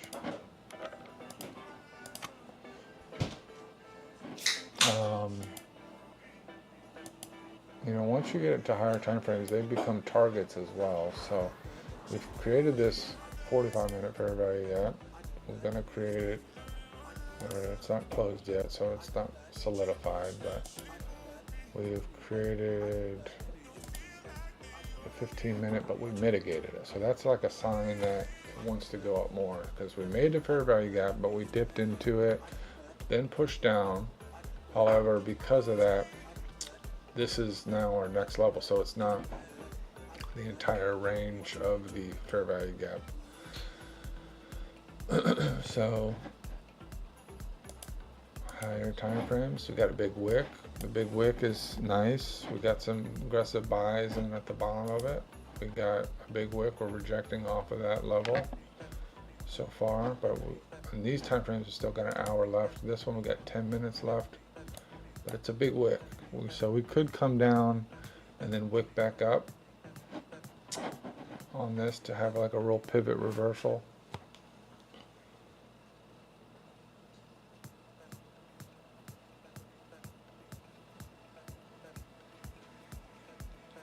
So I think that's where this strategy could use some tweaking, and I think I might continue it.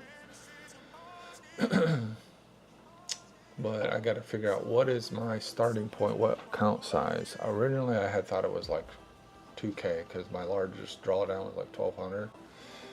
But now I realize if I'm doing the strategy poorly, then it just is not enough. So it's too risky. Now we're pushing down heavy again, but we got our upwards EMA. That's a nice, at least change. It could continue to drop. You know, we do got war news. It's just, yeah, you want to go like long to your wrong, but with the war news, it can drop like a rock at any moment. Look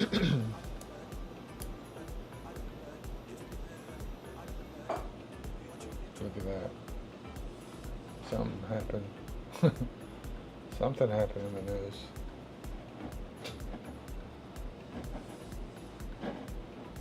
So this 4 hour would be our next level, but our account's not big enough to get us down to that 4 hour level. This could be another tweezer bottom.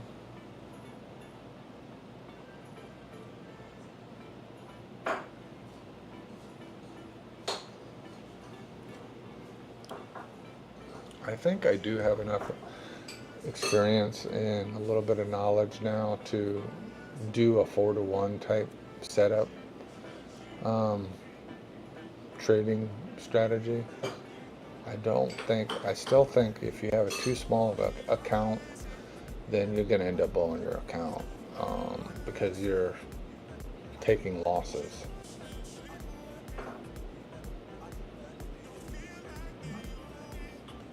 But I did do well with just taking a bunch of small trades as well. Initially, I was just like, I was using the small time frame.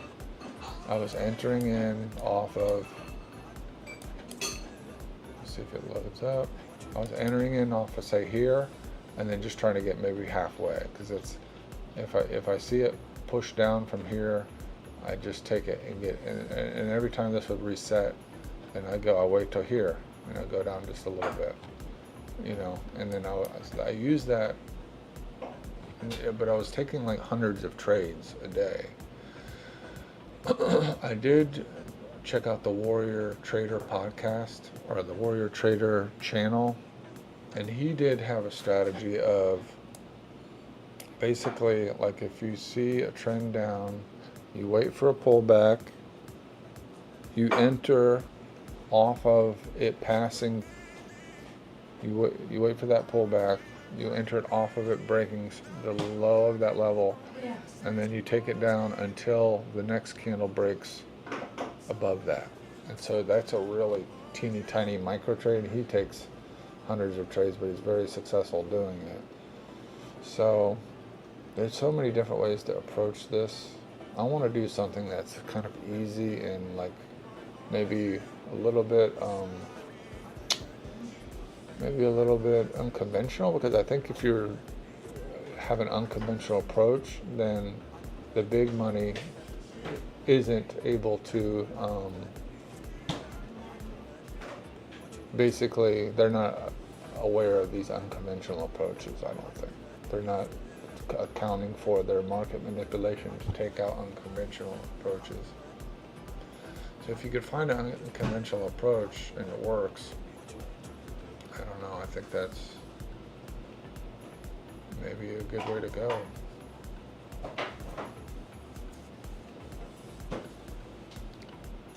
I mean, I started with 5K in the account, and so now I'm about break even. I'm up $200.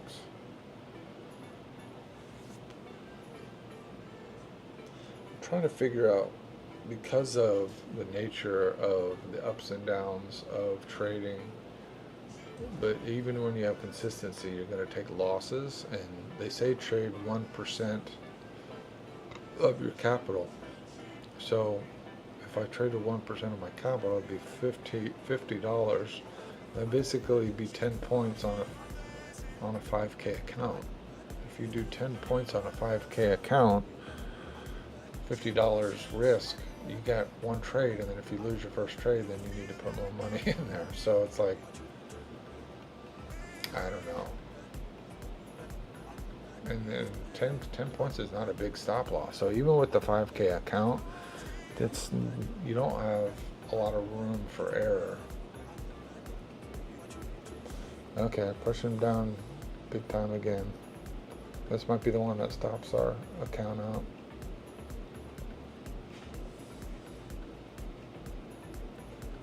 See, again, almost made it up there. Look how close we got to break even. Look how close we got to break even.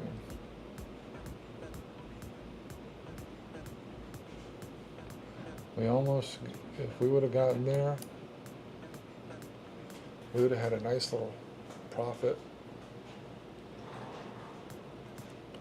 I mean, it's not over yet, but it's not looking great.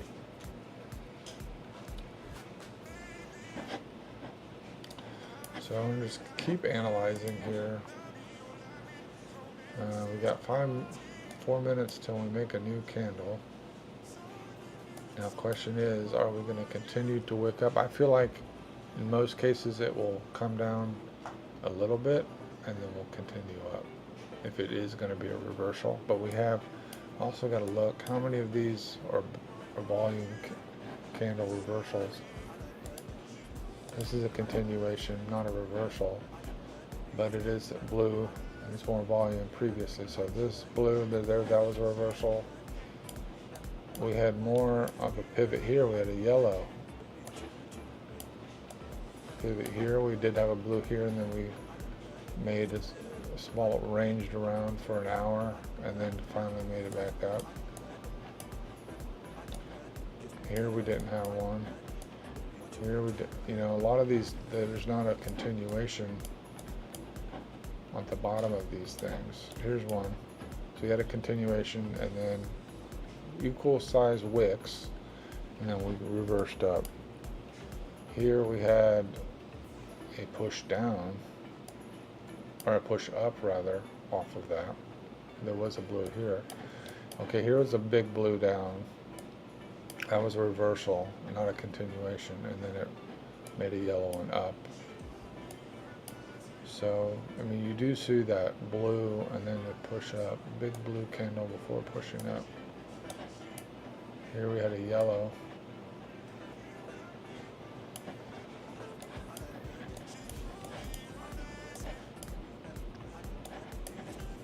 Here's a big blue and then we pushed up with a giant wick, and then but the next one had a very small. So you could have a very small wick before it pushes up.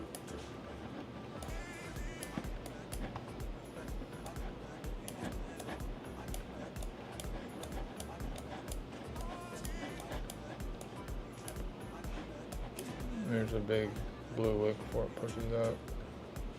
Big blue, kind of a rangy hour candle there, and then it finally moved up. So I mean, it's looking like it does want to go up. We are into our now next. I got 1 minute, 2 minutes left on this 1 hour candle. So it probably will go down a little bit when it makes the new candle. And we can see what's our, so we do got quite a bit of buys. We got a lot of buys starting. On the way down, we saw a big run of sells. Buys stepped in, went up a little bit. All sells, basically, big sells. And then here we got about 50-50 buys and sells. And then we had a lot of buys down here, and then now we got, or a lot of sells, and now we got some more buys coming in. So making fair value gaps to the upside, small ones on the 1 minute, nothing on the 5 minute.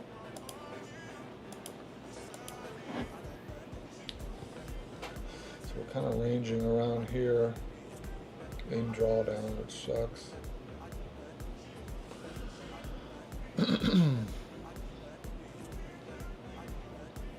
Let me know in the chat where you're coming from. Say hi if you don't mind. Give me some love.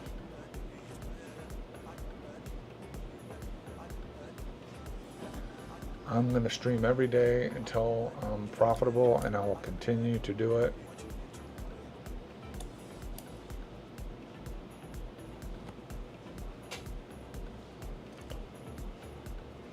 Oh. My wife wants to do Pilates every day, so it's gonna start to get expensive. So I gotta make sure I'm successful.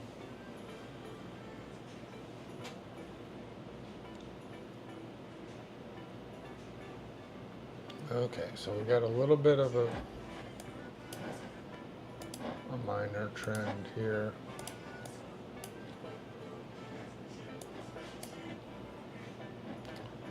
We got a little bit of a minor trend here.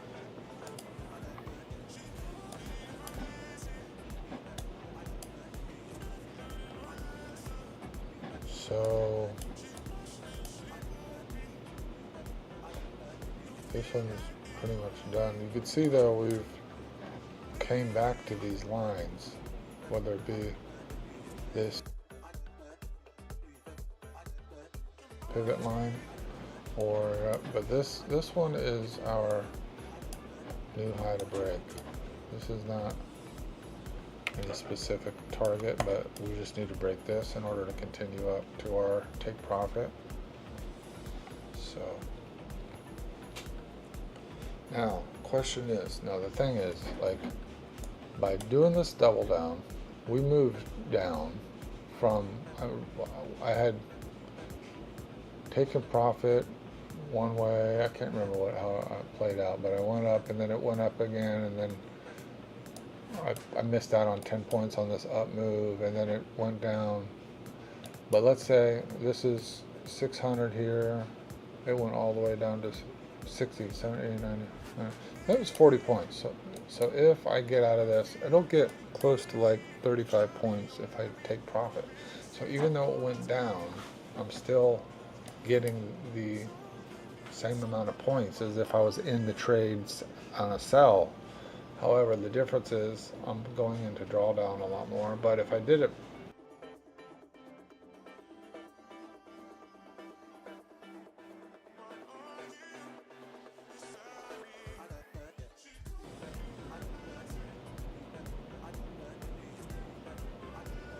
power surge on USB port. What does that mean? Unknown USB device seeks more power. Okay. I've never seen that before. Got my Osmo Pocket 3. I think partly because my battery power supply is dead. But it's not beeping. Usually it beeps. Okay, so we're really struggling to move up, but we're ranging again.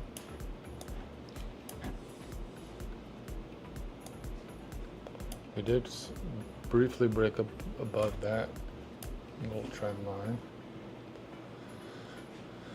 That is a trend, and we've created a fair value gap to the downside, so we need to get rid of this one and get this one, and then this one has already been mitigated. So if we can break above this one, then that would be a good sign, because we'll be above this little trend zone. We'll have inverted fair value gaps, and we have fair value gaps on the downside here. This one has been mitigated, but being respected. Same goes for this one. So we have two to the upside. So we have a good argument that price wants to start to go back up now. Does that make sense?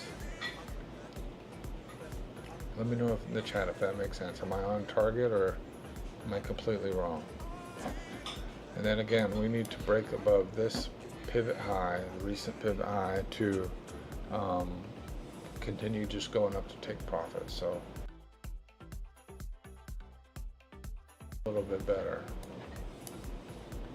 But again, if I would not have my logic, what I was experimenting with today obviously did not work, and I gave up on that, which is whenever it makes a fair value gap to the side you're trying to go, double down, and that was a no, and I would have been probably in 8 contracts by now, and then at that point I would have been in a lot less in the hole a lot less. Now my reward will be less if I end up taking profit, but at least it'll put me on the right side of things, and I'll be able to be in one contract to take it up to a recent high or something like that.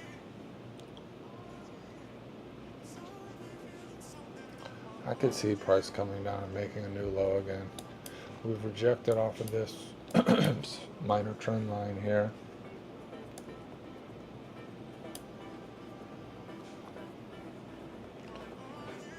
Got fair value gap still down there. Let's see it try to break again. If it can break above again, that will be a good look. I could see it going up from there a little bit.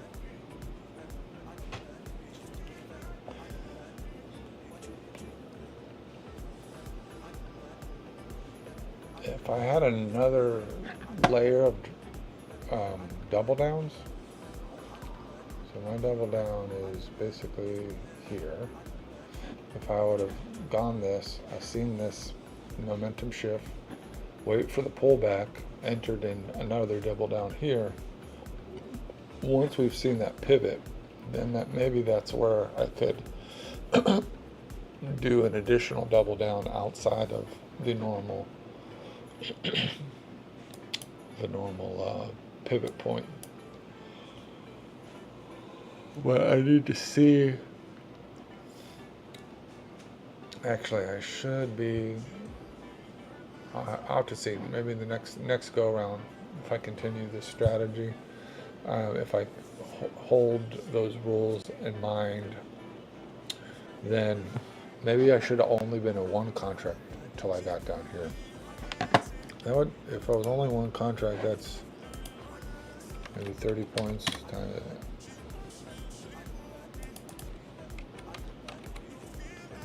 I'd only be down $150 right now. Okay, so we got some aggressive sells. Aggressive sells popping in here, but we did peak above this line. The next candle is forming above, like right on the bottom here. This could be a breakout moment. Okay, we need to see this close above.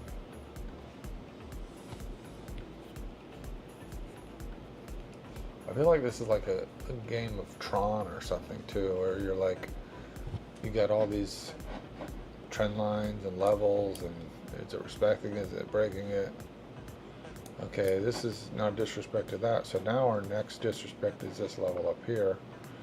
We basically mitigated this fair value gap.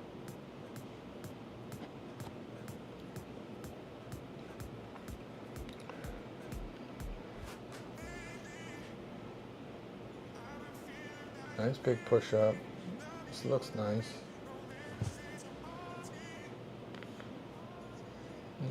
slowly getting out of this hole. 800. Created a fair value gap. It looks good. I'm getting now 2 fair value gaps in this run. Oops. No, it's gone. We might come back and touch this trend line before going up more.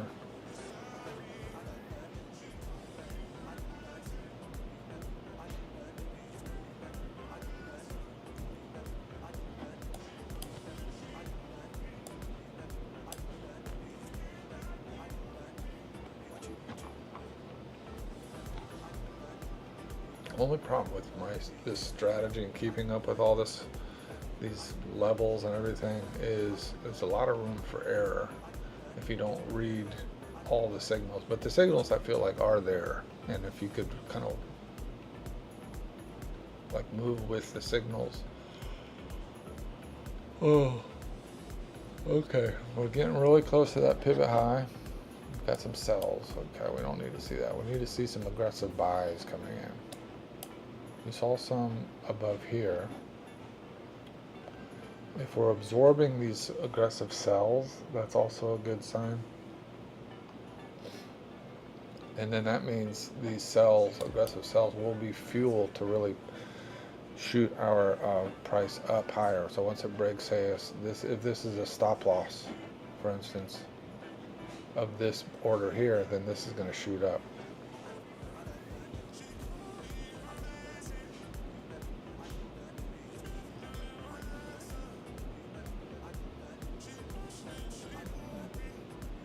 At least hopefully it'll get to here.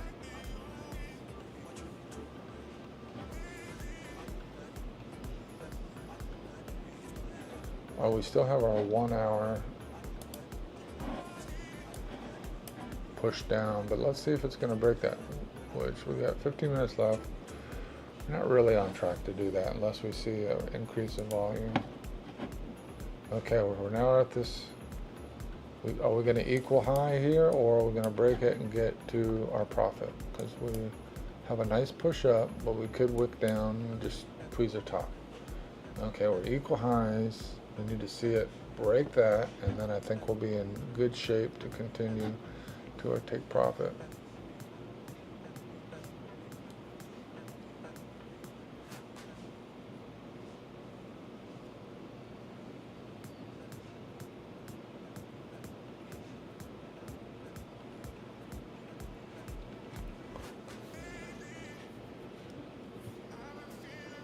Maybe,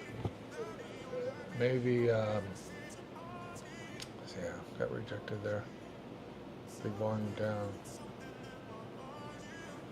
Not really what I wanted to see there.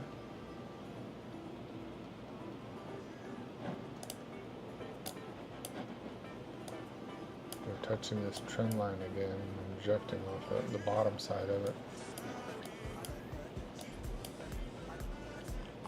A lot of pushback here. Scale this down. We're at really low volume. Volume is not crazy right now. Momentum is slow.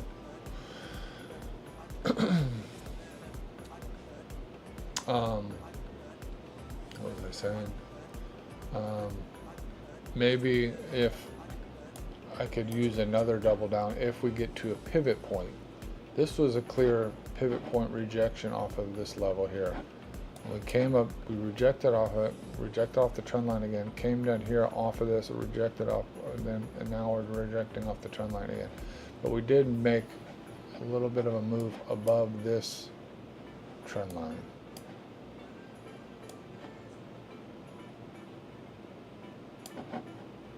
Now we've kind of got this as a new trend line. That's a 3-point touch trend line.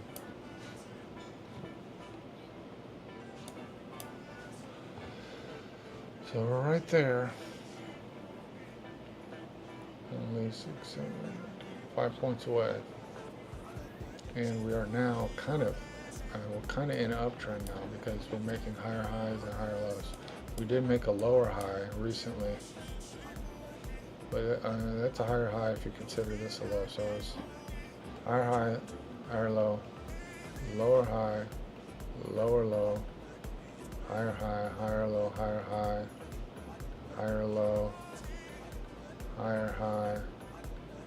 So we're kind of like in an uptrend, even on the small time frames.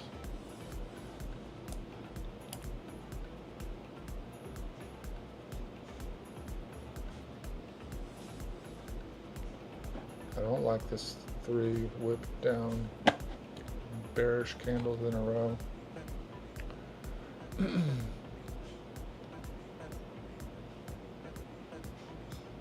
mean, right there, we also got this as a magnet, this the high volume area. Price eventually, I think we'll want to return there.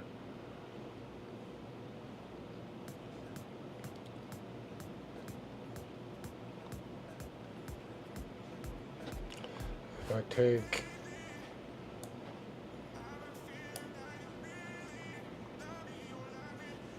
see if I use the VIX fix.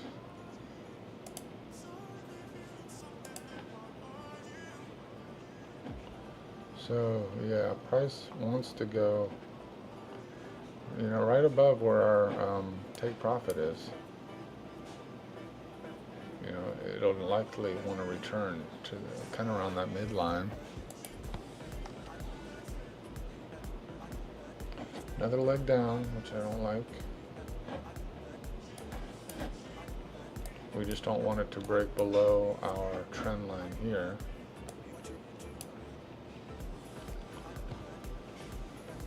Volume pushback.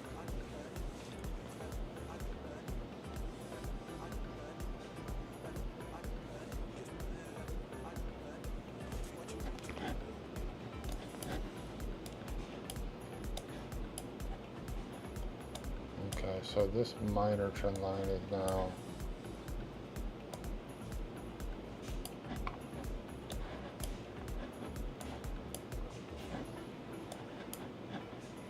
down there.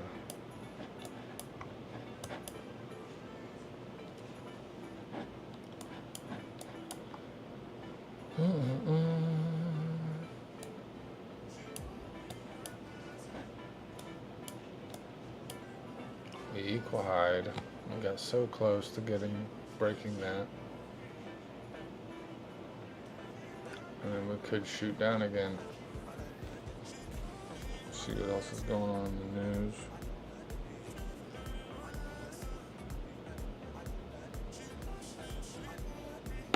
New strikes, US Ford launch new wave of air strikes.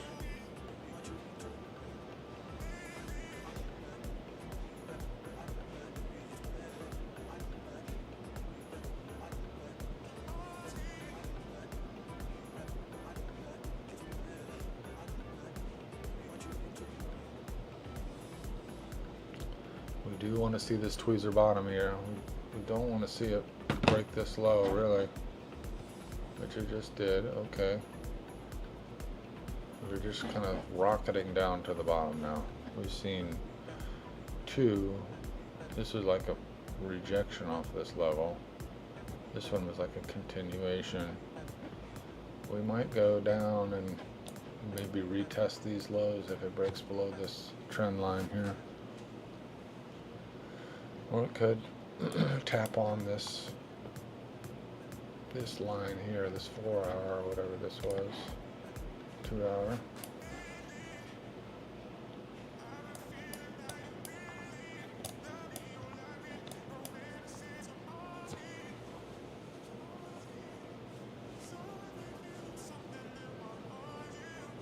Okay. I don't want it to go up for a little bit there. Be right back.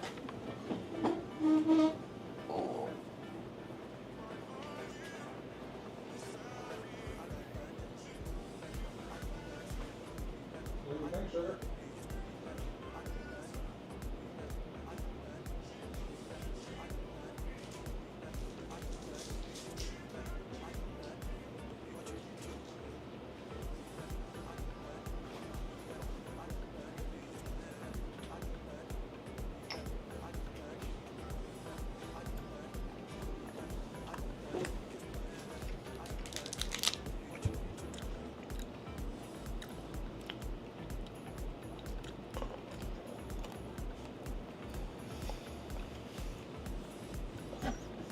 Nice little higher high, higher low on the EMA. I want to see it continue.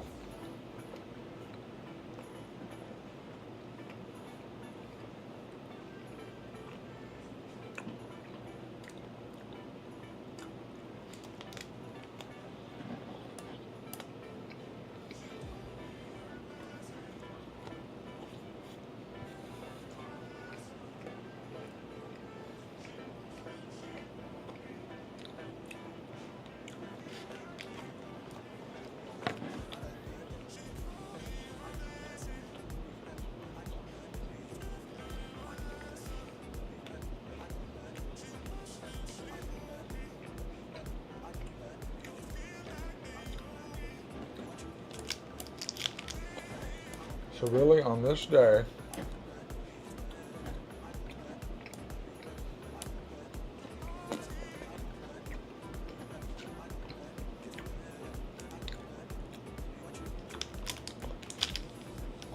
this is really the level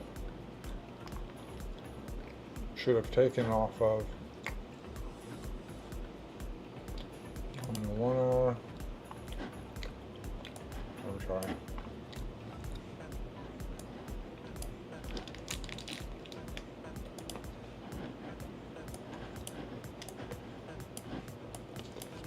This level here. We didn't have this trend line before, but I think we had a PD array or something.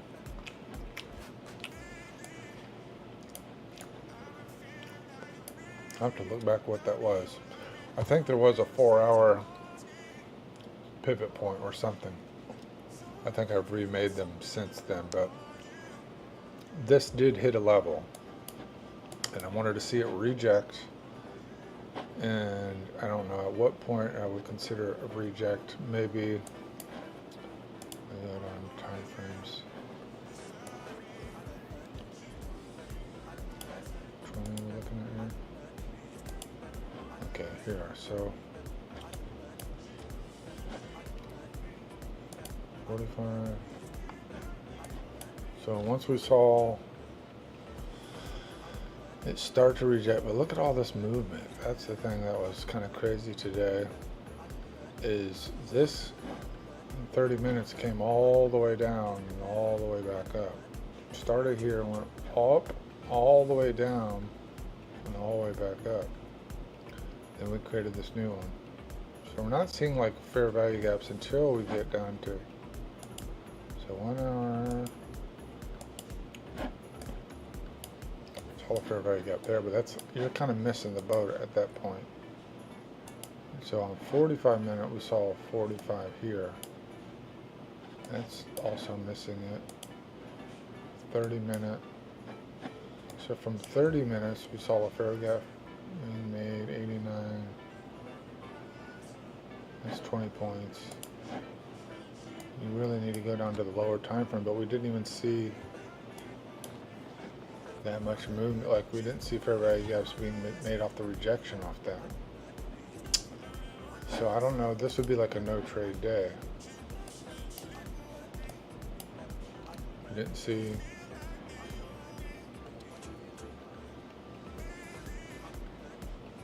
not until here we made one, but then it disrespected it. So not until here, 8-8, and we went down to just 25 points. So that's the only other thing about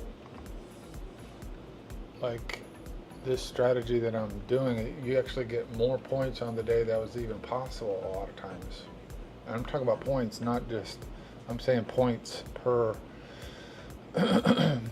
contract, not the profit, but how many points, depending on, like if you had 2 contracts but you had 10 points, you know, you made more profit on 2 contracts, but 10 points is how many 10 successful trades did you win? And right now, if this takes profit up here, then I've gotten 31 points on the day. which no one would have traded this because it was so choppy.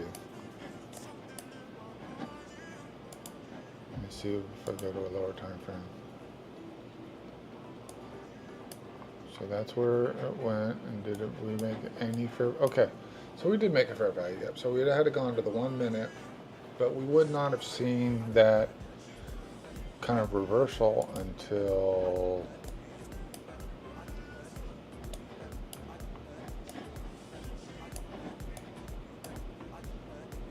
okay, 5 minute. If we would have saw basically a 5 minute push down, that would have been a good indication. And then 5, 10, you know, on 5, 10, so basically on the 5. And then we went back down to the 1. We just said, okay, entry off of one of these fair value gaps. Maybe the most recent, I guess. And so this could have been a potential entry.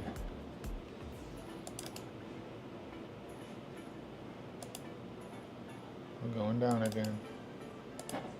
So this was my entry.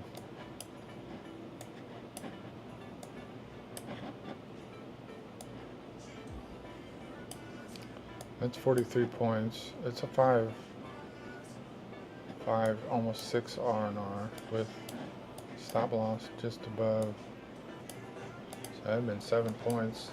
Now, would my take profit been here, or would it have been, you know, basically 2 to 4?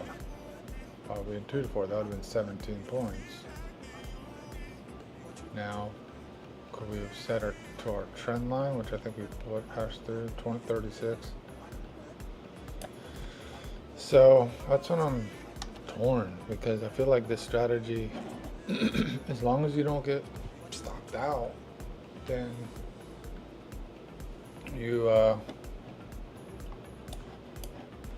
can make more points in the markets even when it's choppy.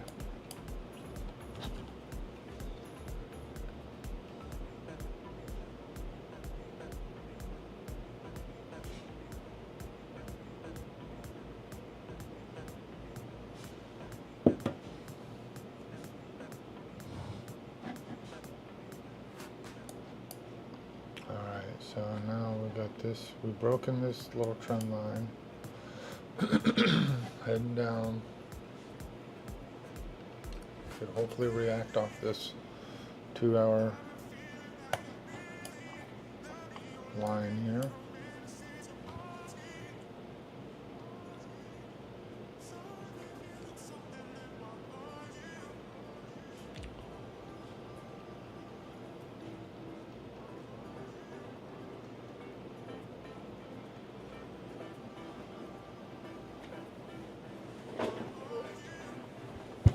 Someone's been hanging in there for a while. Say hi if you don't mind.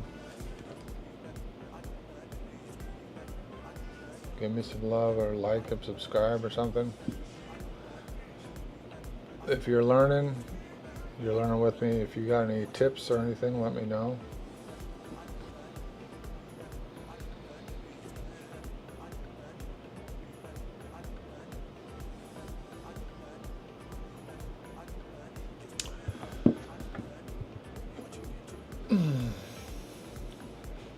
So break a structure, not what we want to see. 2 fair value gaps to the downside. Almost got up there again, making our way back up, but we want to take profit.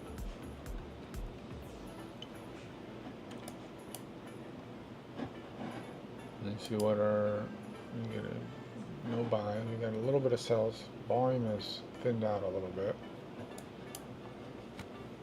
We've mitigated this fair value gap. That's a good sign.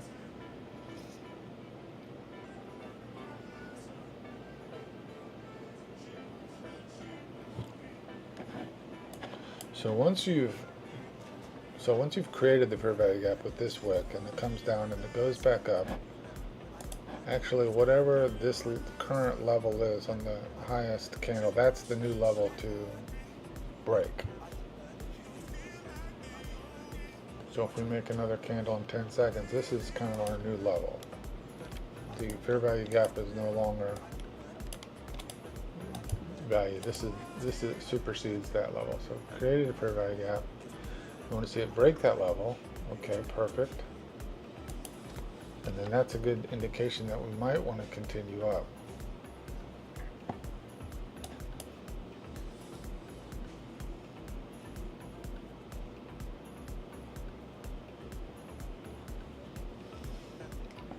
But we also could be just tapping into this trend line here and then coming down from there.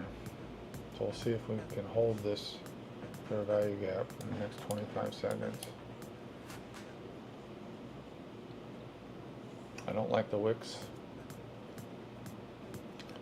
And then we did kind of mitigate them, which is good. 12 seconds left to make this fair value gap.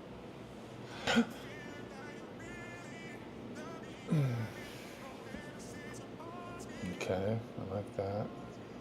Made another fair value gap. Hopefully this one holds. It doesn't. No, didn't hold. And we're going down. Okay, we mitigated this one. Now that's our level.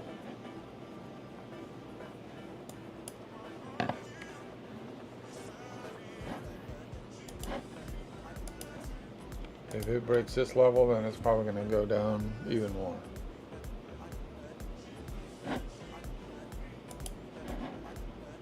We do get this volume reversal candle. Hopefully it holds into a positive direction. It is a little bit of an indecision because there's wicks on the top and the bottom. 15 seconds, but I would like to see that because that could be the start of a pivot. Small pivot. 7, 6, 5, 4, 3, 2, 1. Okay, so we kind of started up. I like that. Equal highs on the previous candle on the 5 minute. Kind of getting below this trend of I don't know. We're just kind of like ranging around a little bit now. I mean, I expected it to kind of go down if it's going to be a reversal. On the 1 hour, we do get a substantial wick, so I want to see it. We don't want to see it go past, but I mean, even if it did go past, it could potentially wick back up. However, if I feel like it goes any further past this low, then it's going to blow the account. So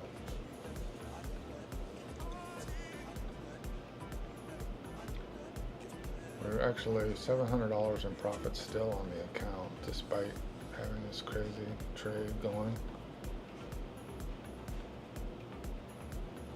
This is the part where, like, I had a hard time, and still do, I have a hard time getting out of a trade at a loss. But at this point, I don't know, I'm not really developed the strategy, so it's kind of arbitrary. I want to test and retest a little bit more to see really what my rules are if I'm doing this double down.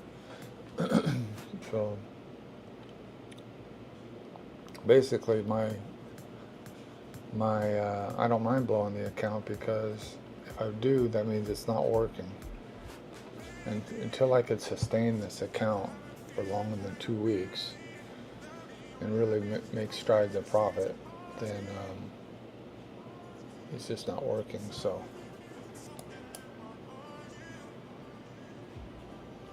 look at this candle. Big wick on top and bottom. It's like a consolidation candle on the 1 hour. Big wick up on the 2 hour with 27 minutes also left. So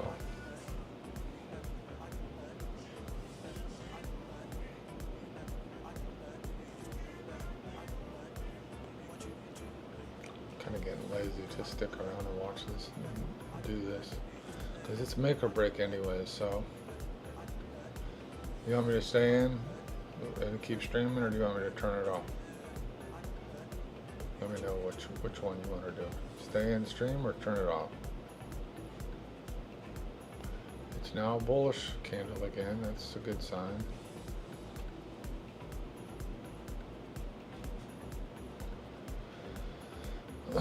Okay.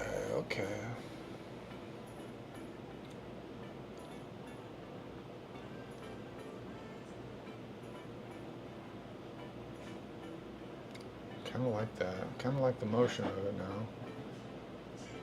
1 minute, 5 minute, 15 minute are both bullish pivot candles. I don't think my 1 hour will do it because we still got 26 minutes. We're only at 38,000 volume. It is now 1:30. I don't even know if it'll get there before the market closes. That's the other thing I've been noticing. I've been getting into these double down trades. I've been going after the market closes more, where it's typically I get out of them earlier. So I'm not sure why that is. But my goal really is to stream and then have that as something I could refer back to when something was working or something wasn't working, and kind of make a note of that.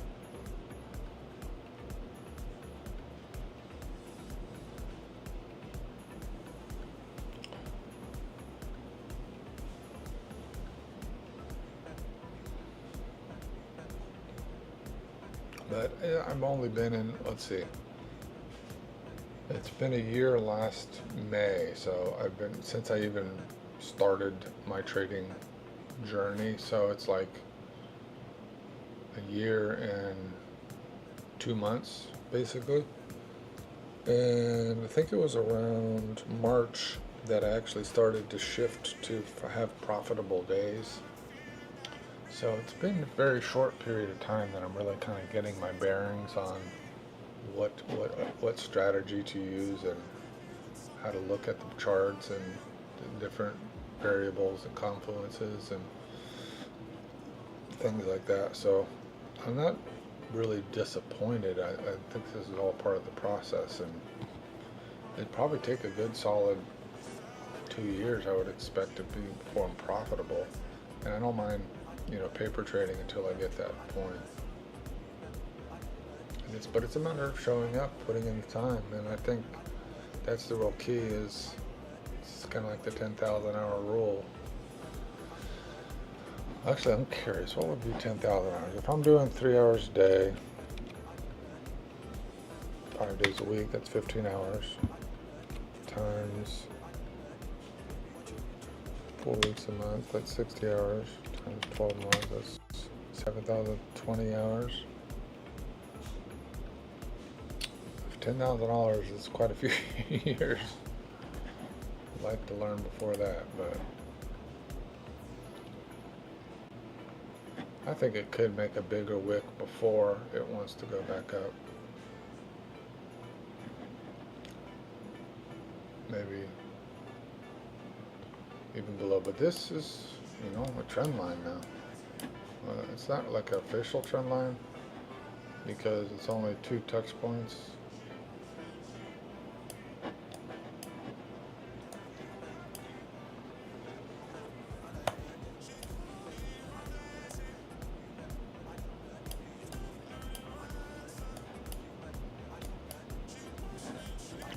Today was another day when I started that I really didn't have a clear bias of which way the market wanted to go. So I just got in, and I made back like $100 and something before I got into this double down trade. But so it's like, that's the other thing too, like I'll get profitable before I lose it. I typically will find, I'll do like 25 points of profit before I end up losing, when I do lose. In this strategy, with this sizing and everything in this account, I typically will do 150, 300, 600 a day trading, which is small. With the small count, that's pretty good, but I guess it is more risky because I go into deeper levels of drawdown. But many times, if you're just patient and don't get out of a trade, it will come around. You just don't want to hit your margin call before that happens. That's the real key.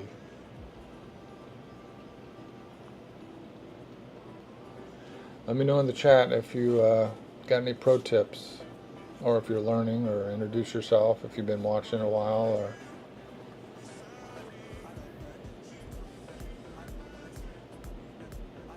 let me know. Let me know where you're coming from, what you're trading.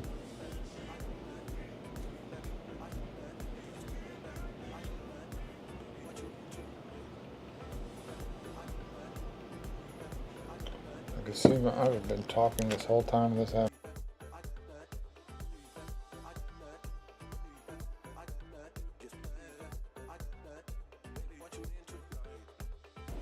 That reset it.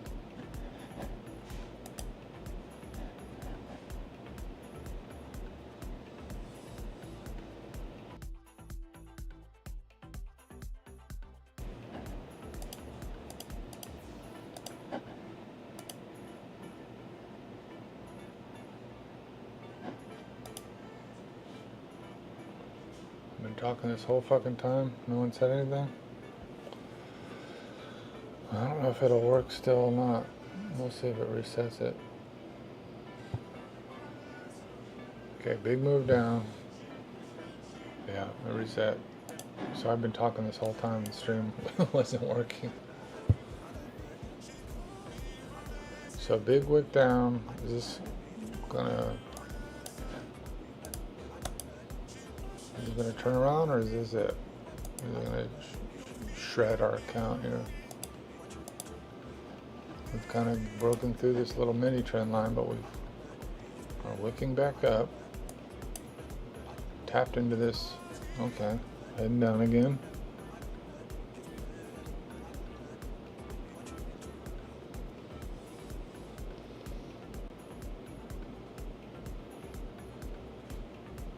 This is the moment. Is it going to totally shred our account, or is it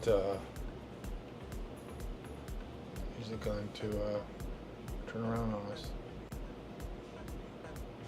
Kind of making lower lows now. Tapping on this pivot point again. Let's see if it comes down all the way down to the trend or not.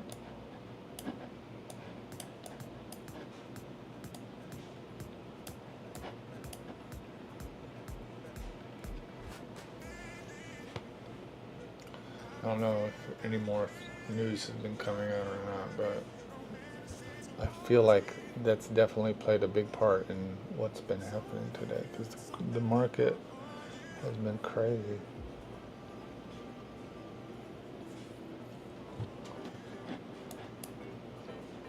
I'd like to see some big buys come in at some point. I mean, it's been dominated by sellers, and then we had a few buys in this little rangy area here.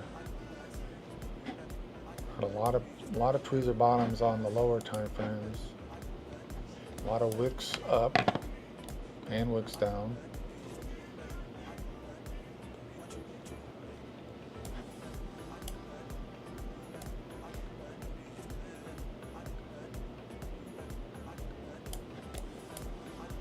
Kind of below this trend line now. It's not really a trend line until you get 3 touches, but there's 3.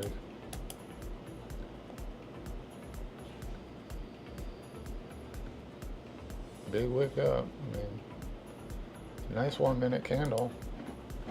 Created a fair value gap, but this has kind of been the story all day. Created fair value gaps on the 1 minute and then just taking them out the next candle.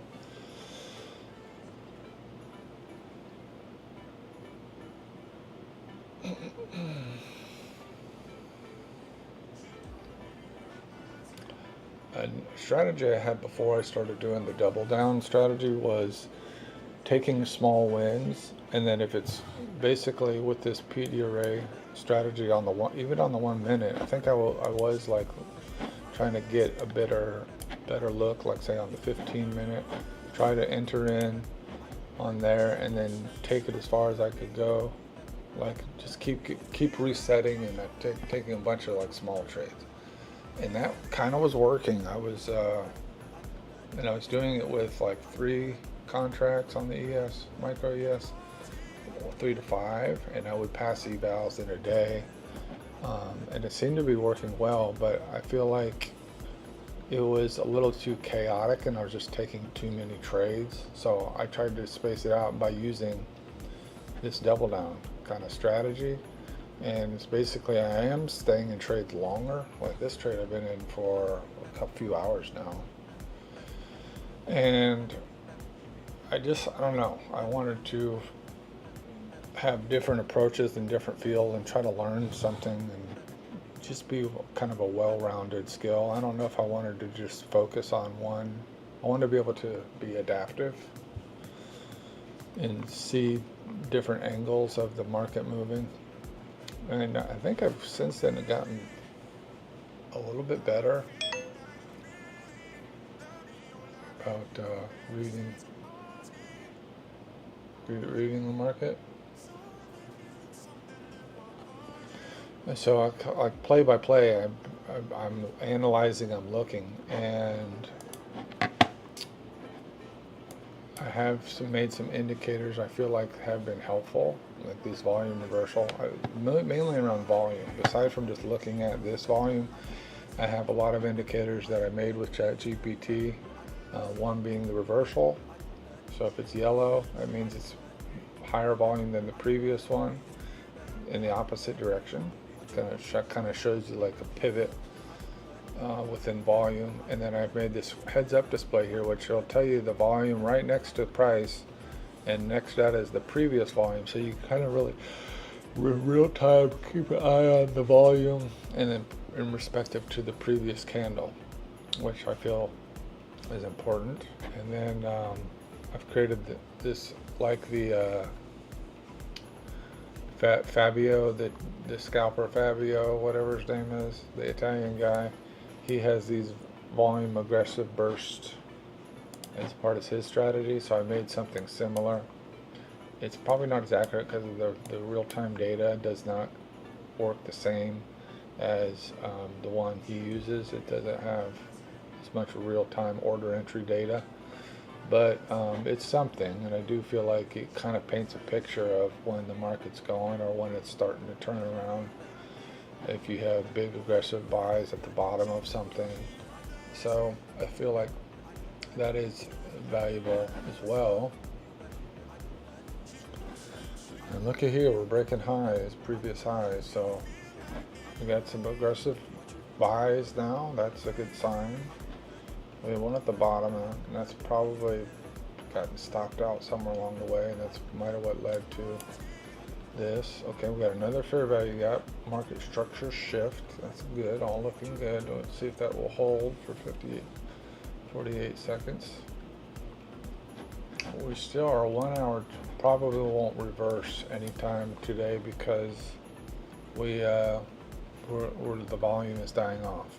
So this is a continuation. Actually, the continuation is the same color, but it's when a candle goes the same direction but with more volume than the previous candle. So this was like a big push down, and then we got down to this level, got whipped back up, and then now we're making an upward candle, and we only got 13 minutes left before this closes, so it's probably not going to surpass the volume of this one, making it a reversal candle. And so that is another indicator I've been using. This is a heads up display of what the reversal candles are doing. So this kind of gives you a gauge on what the volume is pushing, is reacting to. And then I have this momentum, which is kind of like a tape speed, I think. Ends up being like a tape speed type indicator. And I made that, and then I've also made, I've been using this, but when this has more buys in a sell candle, more buys in a downward candle, then that kind of lets you know a little bit of what's going on ahead of time. So this was a bullish candle, but there's more sells. Bullish candle, but there's more sells. So it kind of leads you to believe that it might want to turn around at some point. What else did I done here? And then the big one is this PD array. This is, I watched the Arjo PD array strategy video, and it creates, using fair value gaps, pivot highs and lows, and order blocks as the three main PD arrays. It will make a little mark, like you can't see it behind this line, but this pink line on that 1 hour time frame, this is the disrespect. And then on the respect side is this fair value gap. So market structure, it kind of indicates it wants to go up on the 1 hour time frame as a direction, general direction. Could move against it and disrespect the general direction. Yeah, Trump, you see.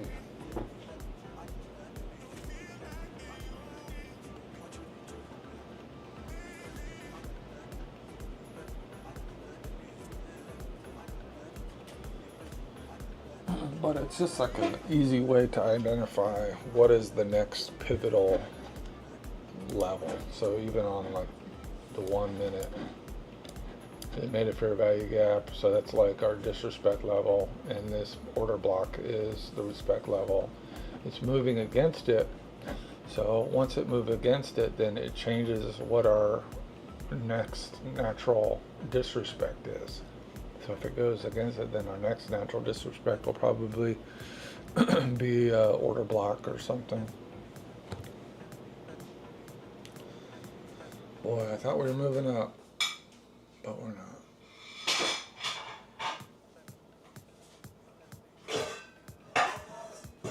What do you want to do, baby? Huh?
No.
You long time streaming there. I know, I'm gonna trade still.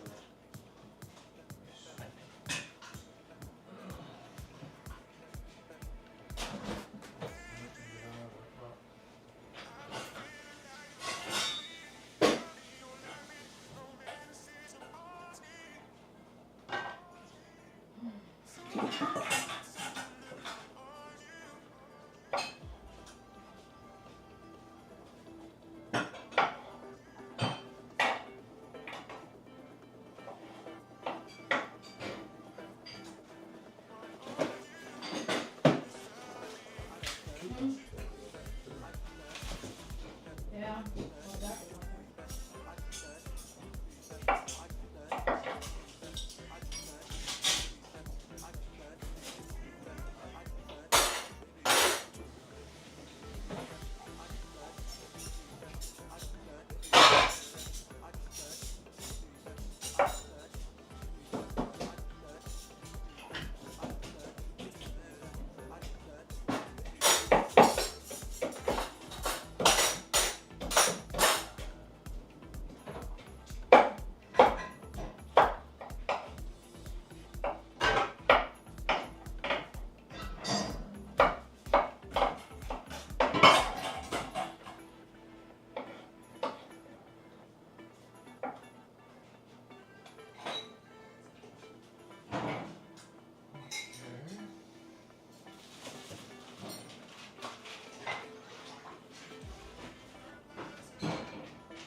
Maybe going to Costco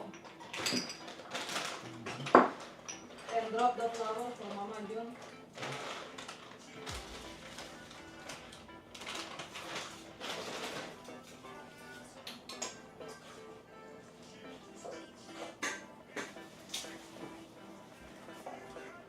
Okay.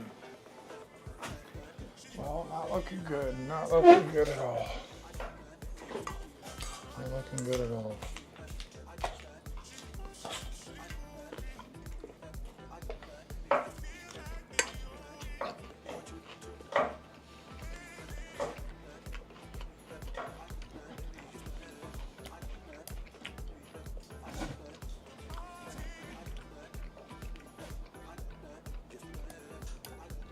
Looks like it's trying to push up from here, but it's still getting pushed down.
I had some eyes popping in for a second, get stuffed.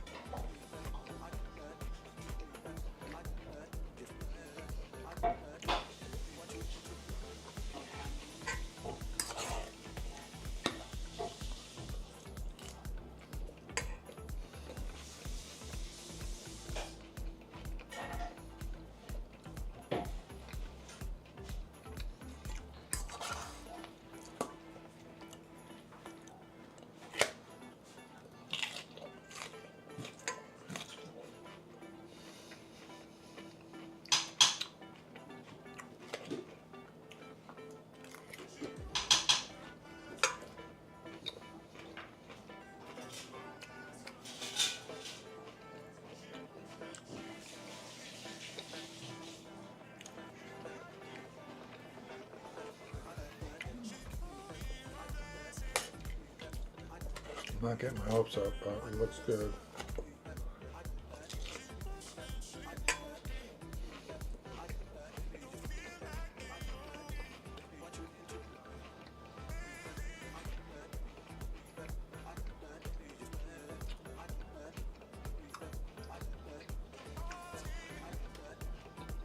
I'm not crazy about the big wick, even though we got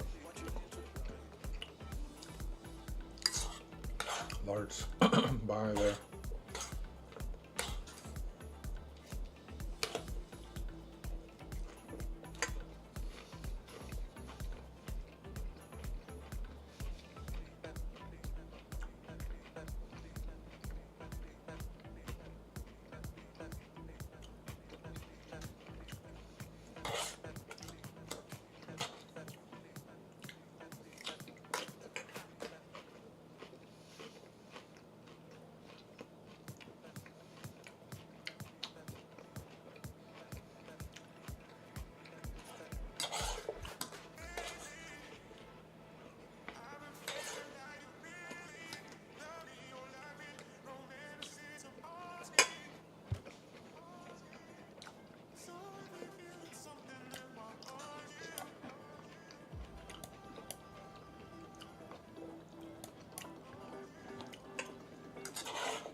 Still respecting that fair value, yeah.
I guess that would have been my entry, a little bit below. 10 points really probably would have been reasonable. And then what would have been my target?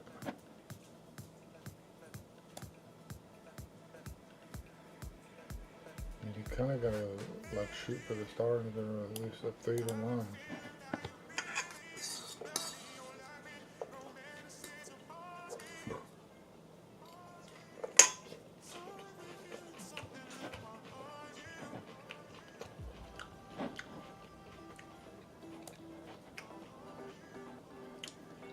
And I would have stayed in it this whole time.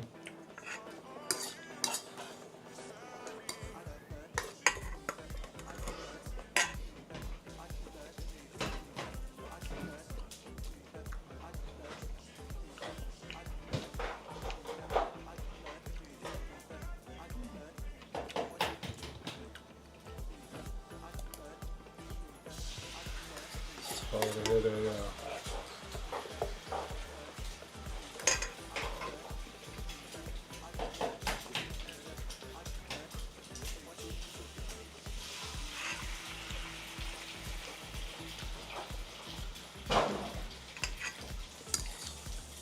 alright, we're the buys.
Sauteed onion.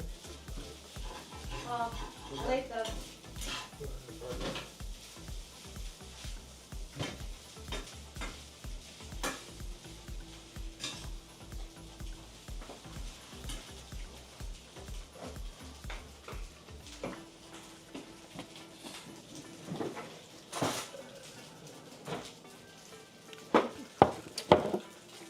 Oh, a trade like this would work out. 3 to 1. Probably go up to this. That would be 33 points. Now the question is, how much would I risk? If it's, say, 10-point risk,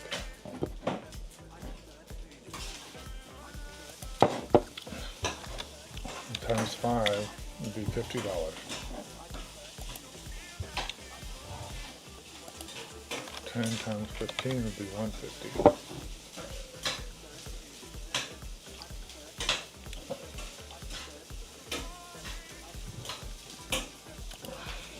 $15 times 33 would be $500.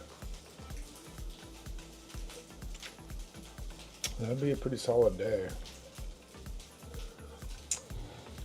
I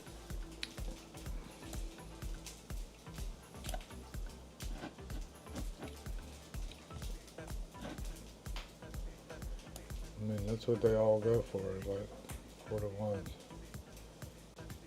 4 to 1 would be 40 points. Look at this. It's just a crazy price today.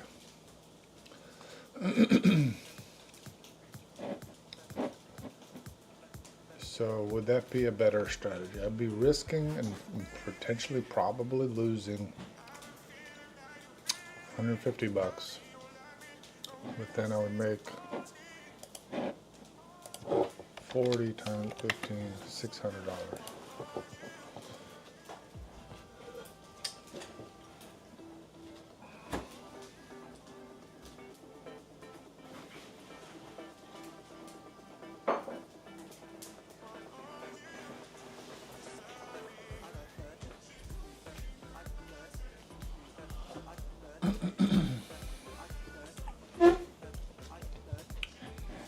This is crazy though, this price action today.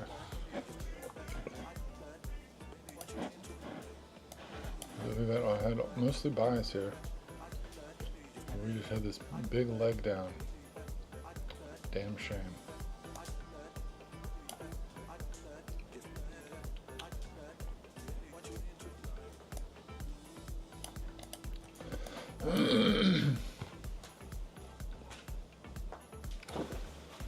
Making lower highs and lower lows.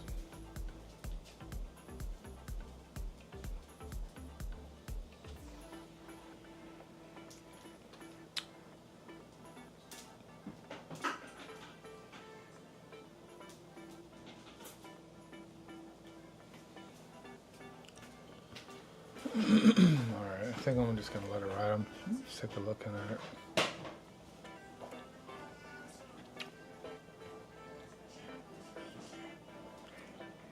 There we go, unplug, and then right there, we'll see what happens with it.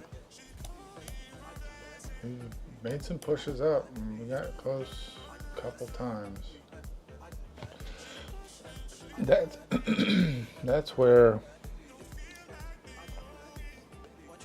if I was smart, I would have gotten out with a little bit of a loss, but I want to like use this strategy to its completion.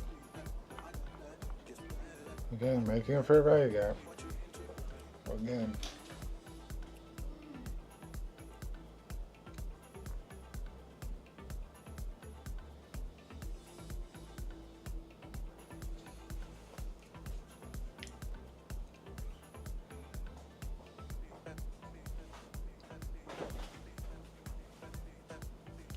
Okay, look at that. Surprise, surprise.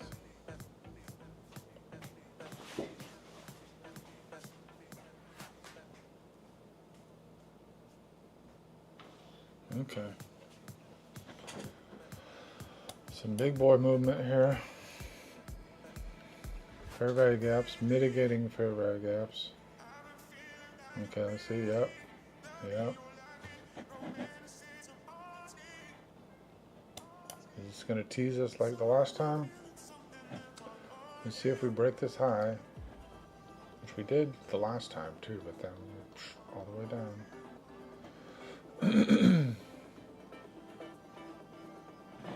Big fair value gap. I mean, it's a nice size fair value gap. See if it holds.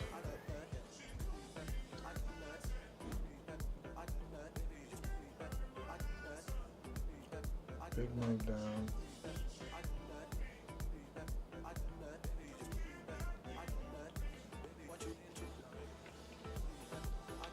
how to know when to stay out.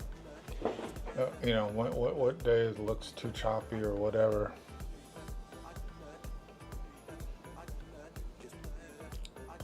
Be nice to be able to have a strategy that you could trade in any market. But I could see why.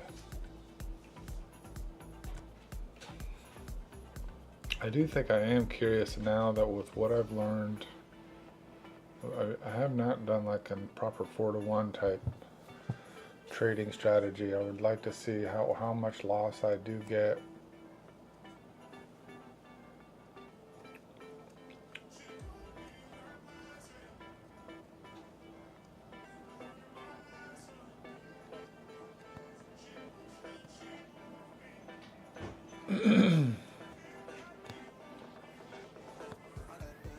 Unbelievable.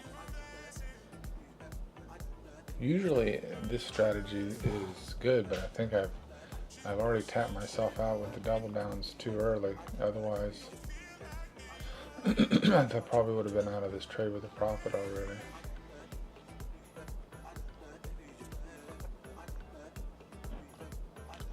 And I guess technically we're starting to like get into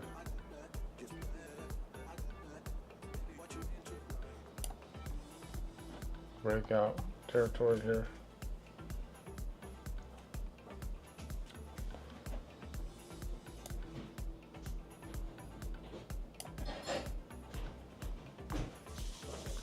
That's crazy. Look at that big move up. Still got a couple fair value gaps holding here. At least one.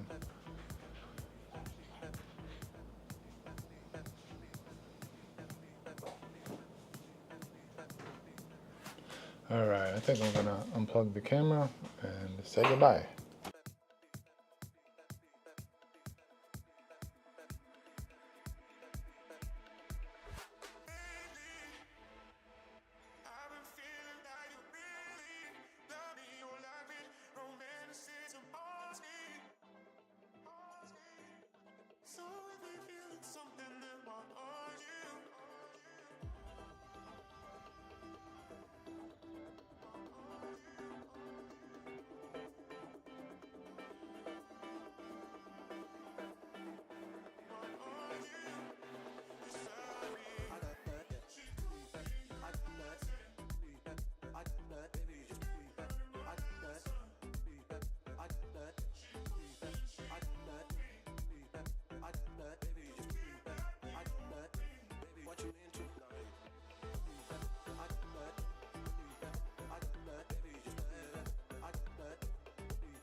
What you into?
What you into?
What you into?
I've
been feeling like you really love me or like me. Romanticism haunts me. So if you're feeling something, then what are you?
She pushed and she pulled.